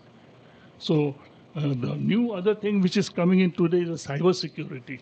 Sometime back, I think about a year ago, there was a huge uproar in JNPT. There was JNPT. Yeah, they got hacked and the entire port was sort of immobilized for a couple of hours or maybe a couple of days. I don't remember. 2 days, yeah. So these things we have to with today's. It's not only physical safety; it is cyber safety, cyber security. So, uh, to identify hazards, risk assessment, accident investigation, emergency response planning, continuous monitoring for safety improvement. All this comes under systematic advanced port management. And I think Captain Vankar has touched upon this in his ports where he is handling Adani ports. And most important, of course, is ongoing training for these employers, including contractors and visitors who come to ensure that everyone is aware of the safety. And there is an aspect of awards. I think nothing can really motivate a common worker if he knows that there are awards. If he maintains a certain discipline, he can be awarded in whatever way possible. So these are the key points which was discussed. And I think, is there anything else to add? Yes, please. Very interesting. I think a lot of you must be knowing the queuing theory. Yeah. When I joined in 19-year-old, I came to Bombay. So I asked the captain. That time there's 100 odd ships at anchorage. He phoned up somebody. So I asked him, why are you phoning up? He's saying, अगर phone नहीं करूँगा तो 3 months you'll stay outside, because that was a congestion. He's saying there's port congestion. As a 19-year-old joining as a cadet, I didn't understand what's port congestion. Then I went into the whole port congestion where you can't schedule. 65% is equal to 100%. So that was the discussion I had with my chairman. And typically in Gujarati, अरे हूँ नहीं. Sweat your asset 80-85%. I said no, 65, 85. This debate went on for quite some time. I said berth should wait for ships and not the other way around. Eventually, once we had the Chief Minister of Madhya Pradesh, Mr. I think Digvijay Singh, and the chairman had come, and we used to have practically 3-4 visitors a week. And I used to go through the entire Mundra port. I felt it was my own port. We went on a car carrier, and he casually remarked, saying, Gautam भाई आपके port में कोई जहाज waiting में नहीं दिखता है. He remarked, my berth occupancy never goes above 65%. I keep on constructing. I won the battle.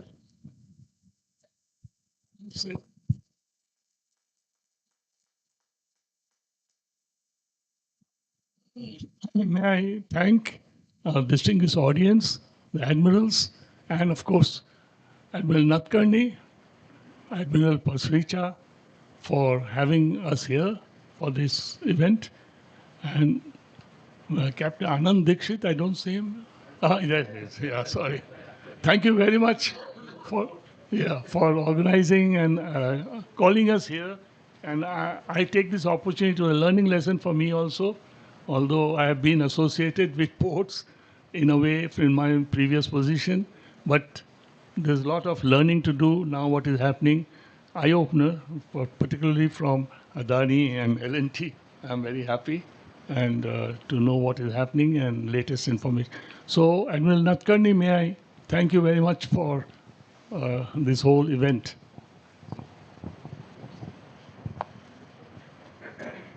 I just have a very small point. It is something which personally I feel, and I thought I would bring it up. Admiral Karve will tell you that all my life, if somebody makes a mistake, it has really worried me. And I've always pointed it out and then hoped that the next time the mistake will not be made. I've been here for 8 hours. I'm neither a school teacher nor somebody who's tried to criticize, but I've not heard the word days from one of you.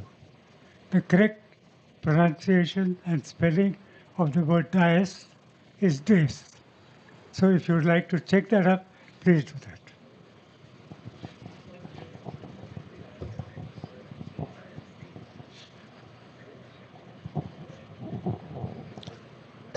I would like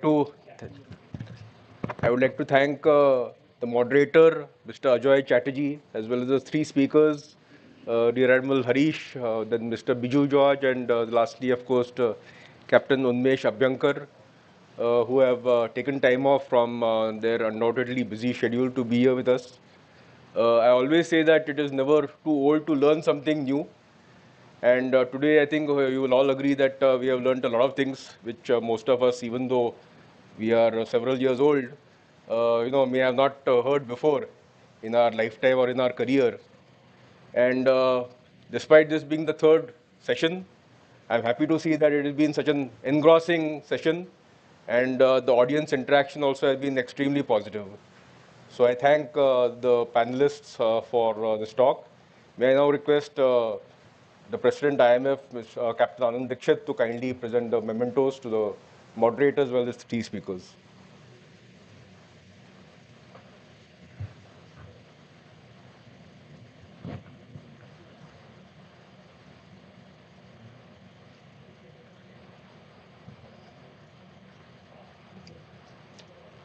Mr. Ajoy Chatterjee, firstly.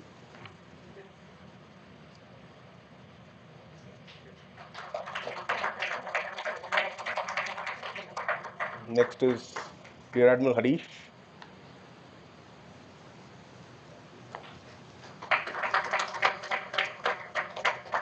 Then Mr. Biju George.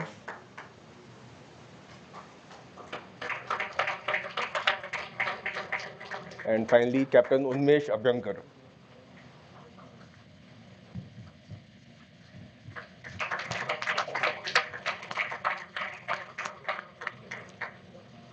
May I request all of them to kindly take their seats? We also have Captain Dixit, just one more. You can take your seat, sir. We also want special memento. We have here Mr. Deepak Mokashi, who is a former general manager at MDL. May I request him to come forward? He was very keen also to contribute to this seminar in the form of presentation. Unfortunately, due to paucity of time, we were unable to give him a slot. But nevertheless, he has sent us a paper as well as a presentation, and we shall certainly include it in our seminar compendium, which we intend to bring out after the seminar. May I request him to accept also a memento from the IMF?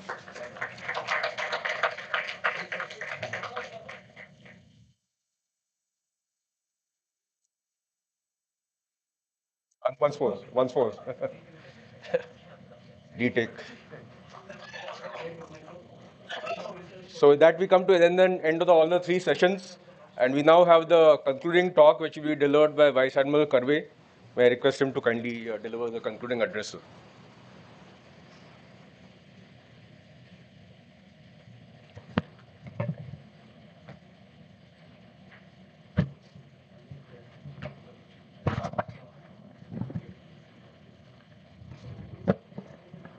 So good evening. Good evening to all of you once again. And I won't take very much of your time because we're at the end of our theta now. And we've been sitting here from this morning for nearly 8 to 10 hours. But I must say that, firstly, the topic chosen for this seminar, I think it is an excellent topic, proactive strategies to enhance maritime safety. And we've all seen today that safety is not an isolated thing. It involves so many organizations, personnel, everybody is involved. And they broke it down into three subtopics: the navigation and operational safety, the ship design and the ship repair, as well as port design and industrial safety.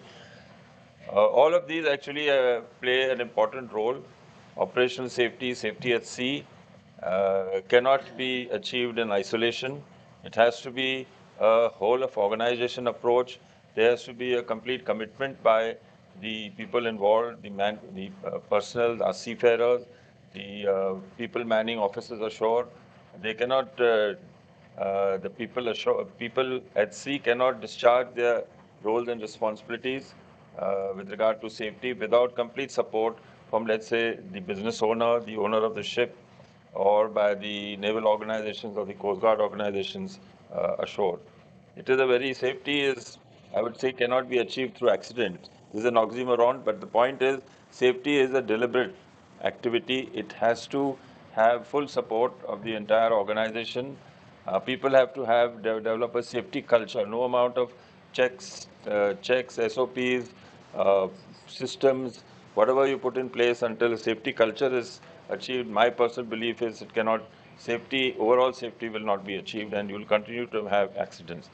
That said, it is very evident that automation is now going to happen more and more. We talked, a lot of these speakers spoke of automation, whether it's in the dockyards, the shipyards, or whether it's on board the ships, and how that will play out, how that will improve safety, will it make it worse?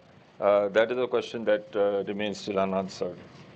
The next point is safety is not cheap, and we learned that from Captain Abhyankar how investment into the ports, the design of ports, made a difference to achieving higher productivity and better safety. So safety requires a considerable amount of effort, investment from the organization, but the outcomes are really worth it. You will be able to ensure that productivity improves and the overall image of the organization improves.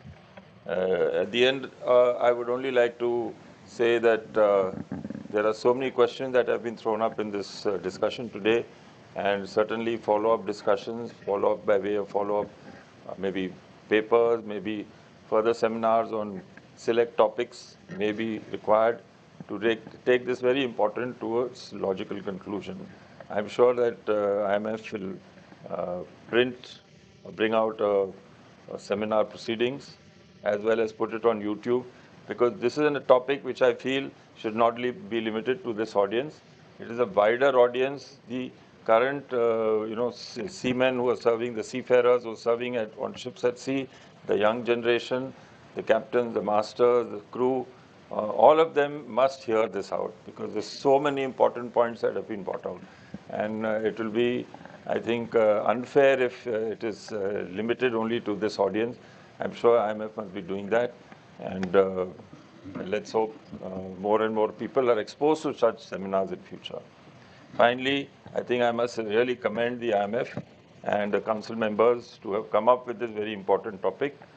And more than that, I think they put in so much effort to get the right speakers from all organizations across the country, the Navy, Coast Guard, the Merchant Marine, those of us who have retired, those who are serving. And I think each one has brought a different flavor to this whole discussion today. I think that gave it excellent, and it shows that we are all sailing in the same boat as far as safety is concerned, and there's so much to learn from each other. So thank you and well done, IMF. And particularly, I would like to thank Admiral Ravi Nadkarni and, of course, the Chairman, Captain Dikshit. He's there.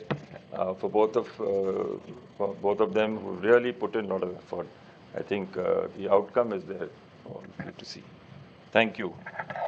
And I would also like to thank, of course, my captain, Admiral Basricha, who has been the guiding light, I'm sure, for this whole. Thank you. Thank you, sir, for those very kind words. Before we come to the last event on the agenda, that is a vote of thanks, I would just like to mention there was a Admiral Karvi also mentioned this about the proceedings, which we call the seminar compendium, which we generally start preparing after the seminar is over. I would just request, I think maybe some participants have already left, but those who are here, request if you can share your latest script as well as the presentation. Those who have spoken of a script, those who have not spoken of a script, if you can share the slides.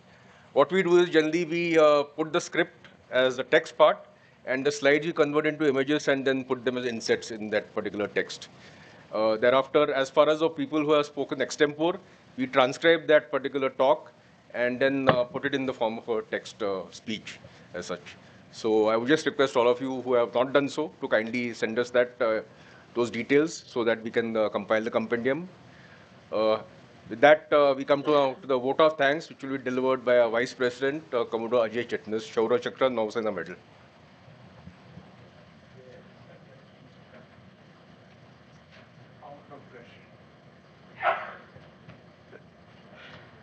Thank you, Admiral Nadkarni, for giving me this opportunity to propose the vote of thanks. But, gentlemen, I have to say my two bit because, I'm an aviator. Flight safety was into my head from the day before I first sat into cockpit. So it just became like a state of mind. And you will all agree with me that actually the maritime field has, flight safety has percolated from aviation into the maritime field. Unfortunately, while percolating, a lot of paperwork got added to it. And now it's become paper safety. And, I've read a line in the new issue of Marine Insight, which says 8 in 10 seafarers describe shipping as overworked, underpaid, and digitally monitored. I mean, this is the statement that's come out. Behind the statement is the reality. Longer hours, shrinking crew, stagnant wages, and constant surveillance through onboard digital systems. Every move from rest hours to performance is tracked and logged, leaving seafarers feeling that they are data points rather than people. I mean, I'm just trying to, this was brought out in the seminar itself. Captain Sudhir Nafle knows, Captain Naik talked about this. And this is what is happening. But safety must not carry its baggage with it, I feel. And, we must take safety as a part of your own DNA. While coming to the vote of thanks, thank you, Admiral Nadkarni, first as the convener of the seminar. I mean, what an excellent seminar we've all experienced. So it was indeed all your hard work and all the perseverance that has led to this. Captain Anand Dikshit, the President of Indian Maritime Foundation, thank you very much. And the core study group led by Admiral Pasricha, Admiral DSP Verma, Admiral Subedar, and Admiral Pawar. I think they've really got this into a terrific mix that we, mix of speakers, a mix of the topics that were covered under the overall overarching scheme of maritime safety. We've had a panel of extremely distinguished moderators. Admiral Karve, who moderated session 1, Captain Sudhir Nafde, who moderated the second session, and Mr. Ajay Chatterjee, who moderated the third session. I think they did a very fine job, not only moderating and giving their views, but also ensuring that everything finished on time.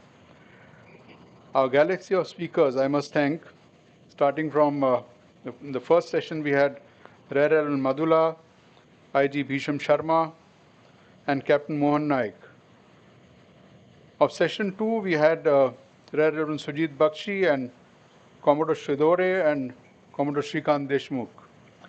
And in our final session, we started off with Mr. Biju George, Rear Admiral Harish, and Captain Unmesh Abhyankar. All of them brought their own experiences and what they're doing and the practices that they're utilizing to increase safety, and I think it meant a lot for this. But I'm forgetting, and it will be a complete mistake if I don't. I need to thank in absentia Vice Admiral Krishna Swaminathan, the keynote speaker, the Flag Officer Commanding in Chief, Western Command. He set the pace for this session, the entire seminar, by his opening statement, in which he said, and I like that statement very much, he says, safety is an operational necessity. I think no one can describe safety better than that. It is an operational necessity. It is not something that, you can just wish away or feel that might happen.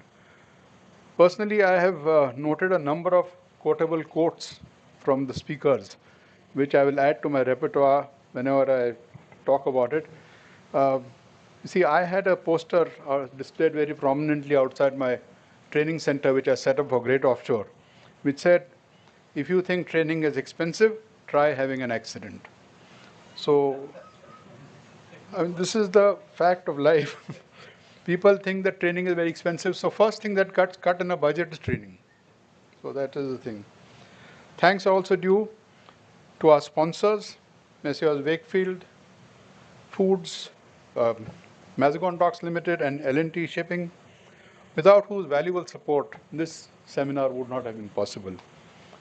Thanks to the staff of Central Park Hotel, and finally, thanks to all of you for sitting through the seminar and having attended this, because without an audience, there would be no seminar. And thanks to anyone who's watching the seminar live on YouTube also for bearing with us. Thank you and Jai Hind.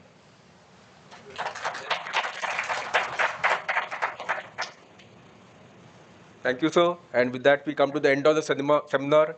And all that's left for me to say is wish you a safe journey back. And once again, thank you for your participation. Good evening.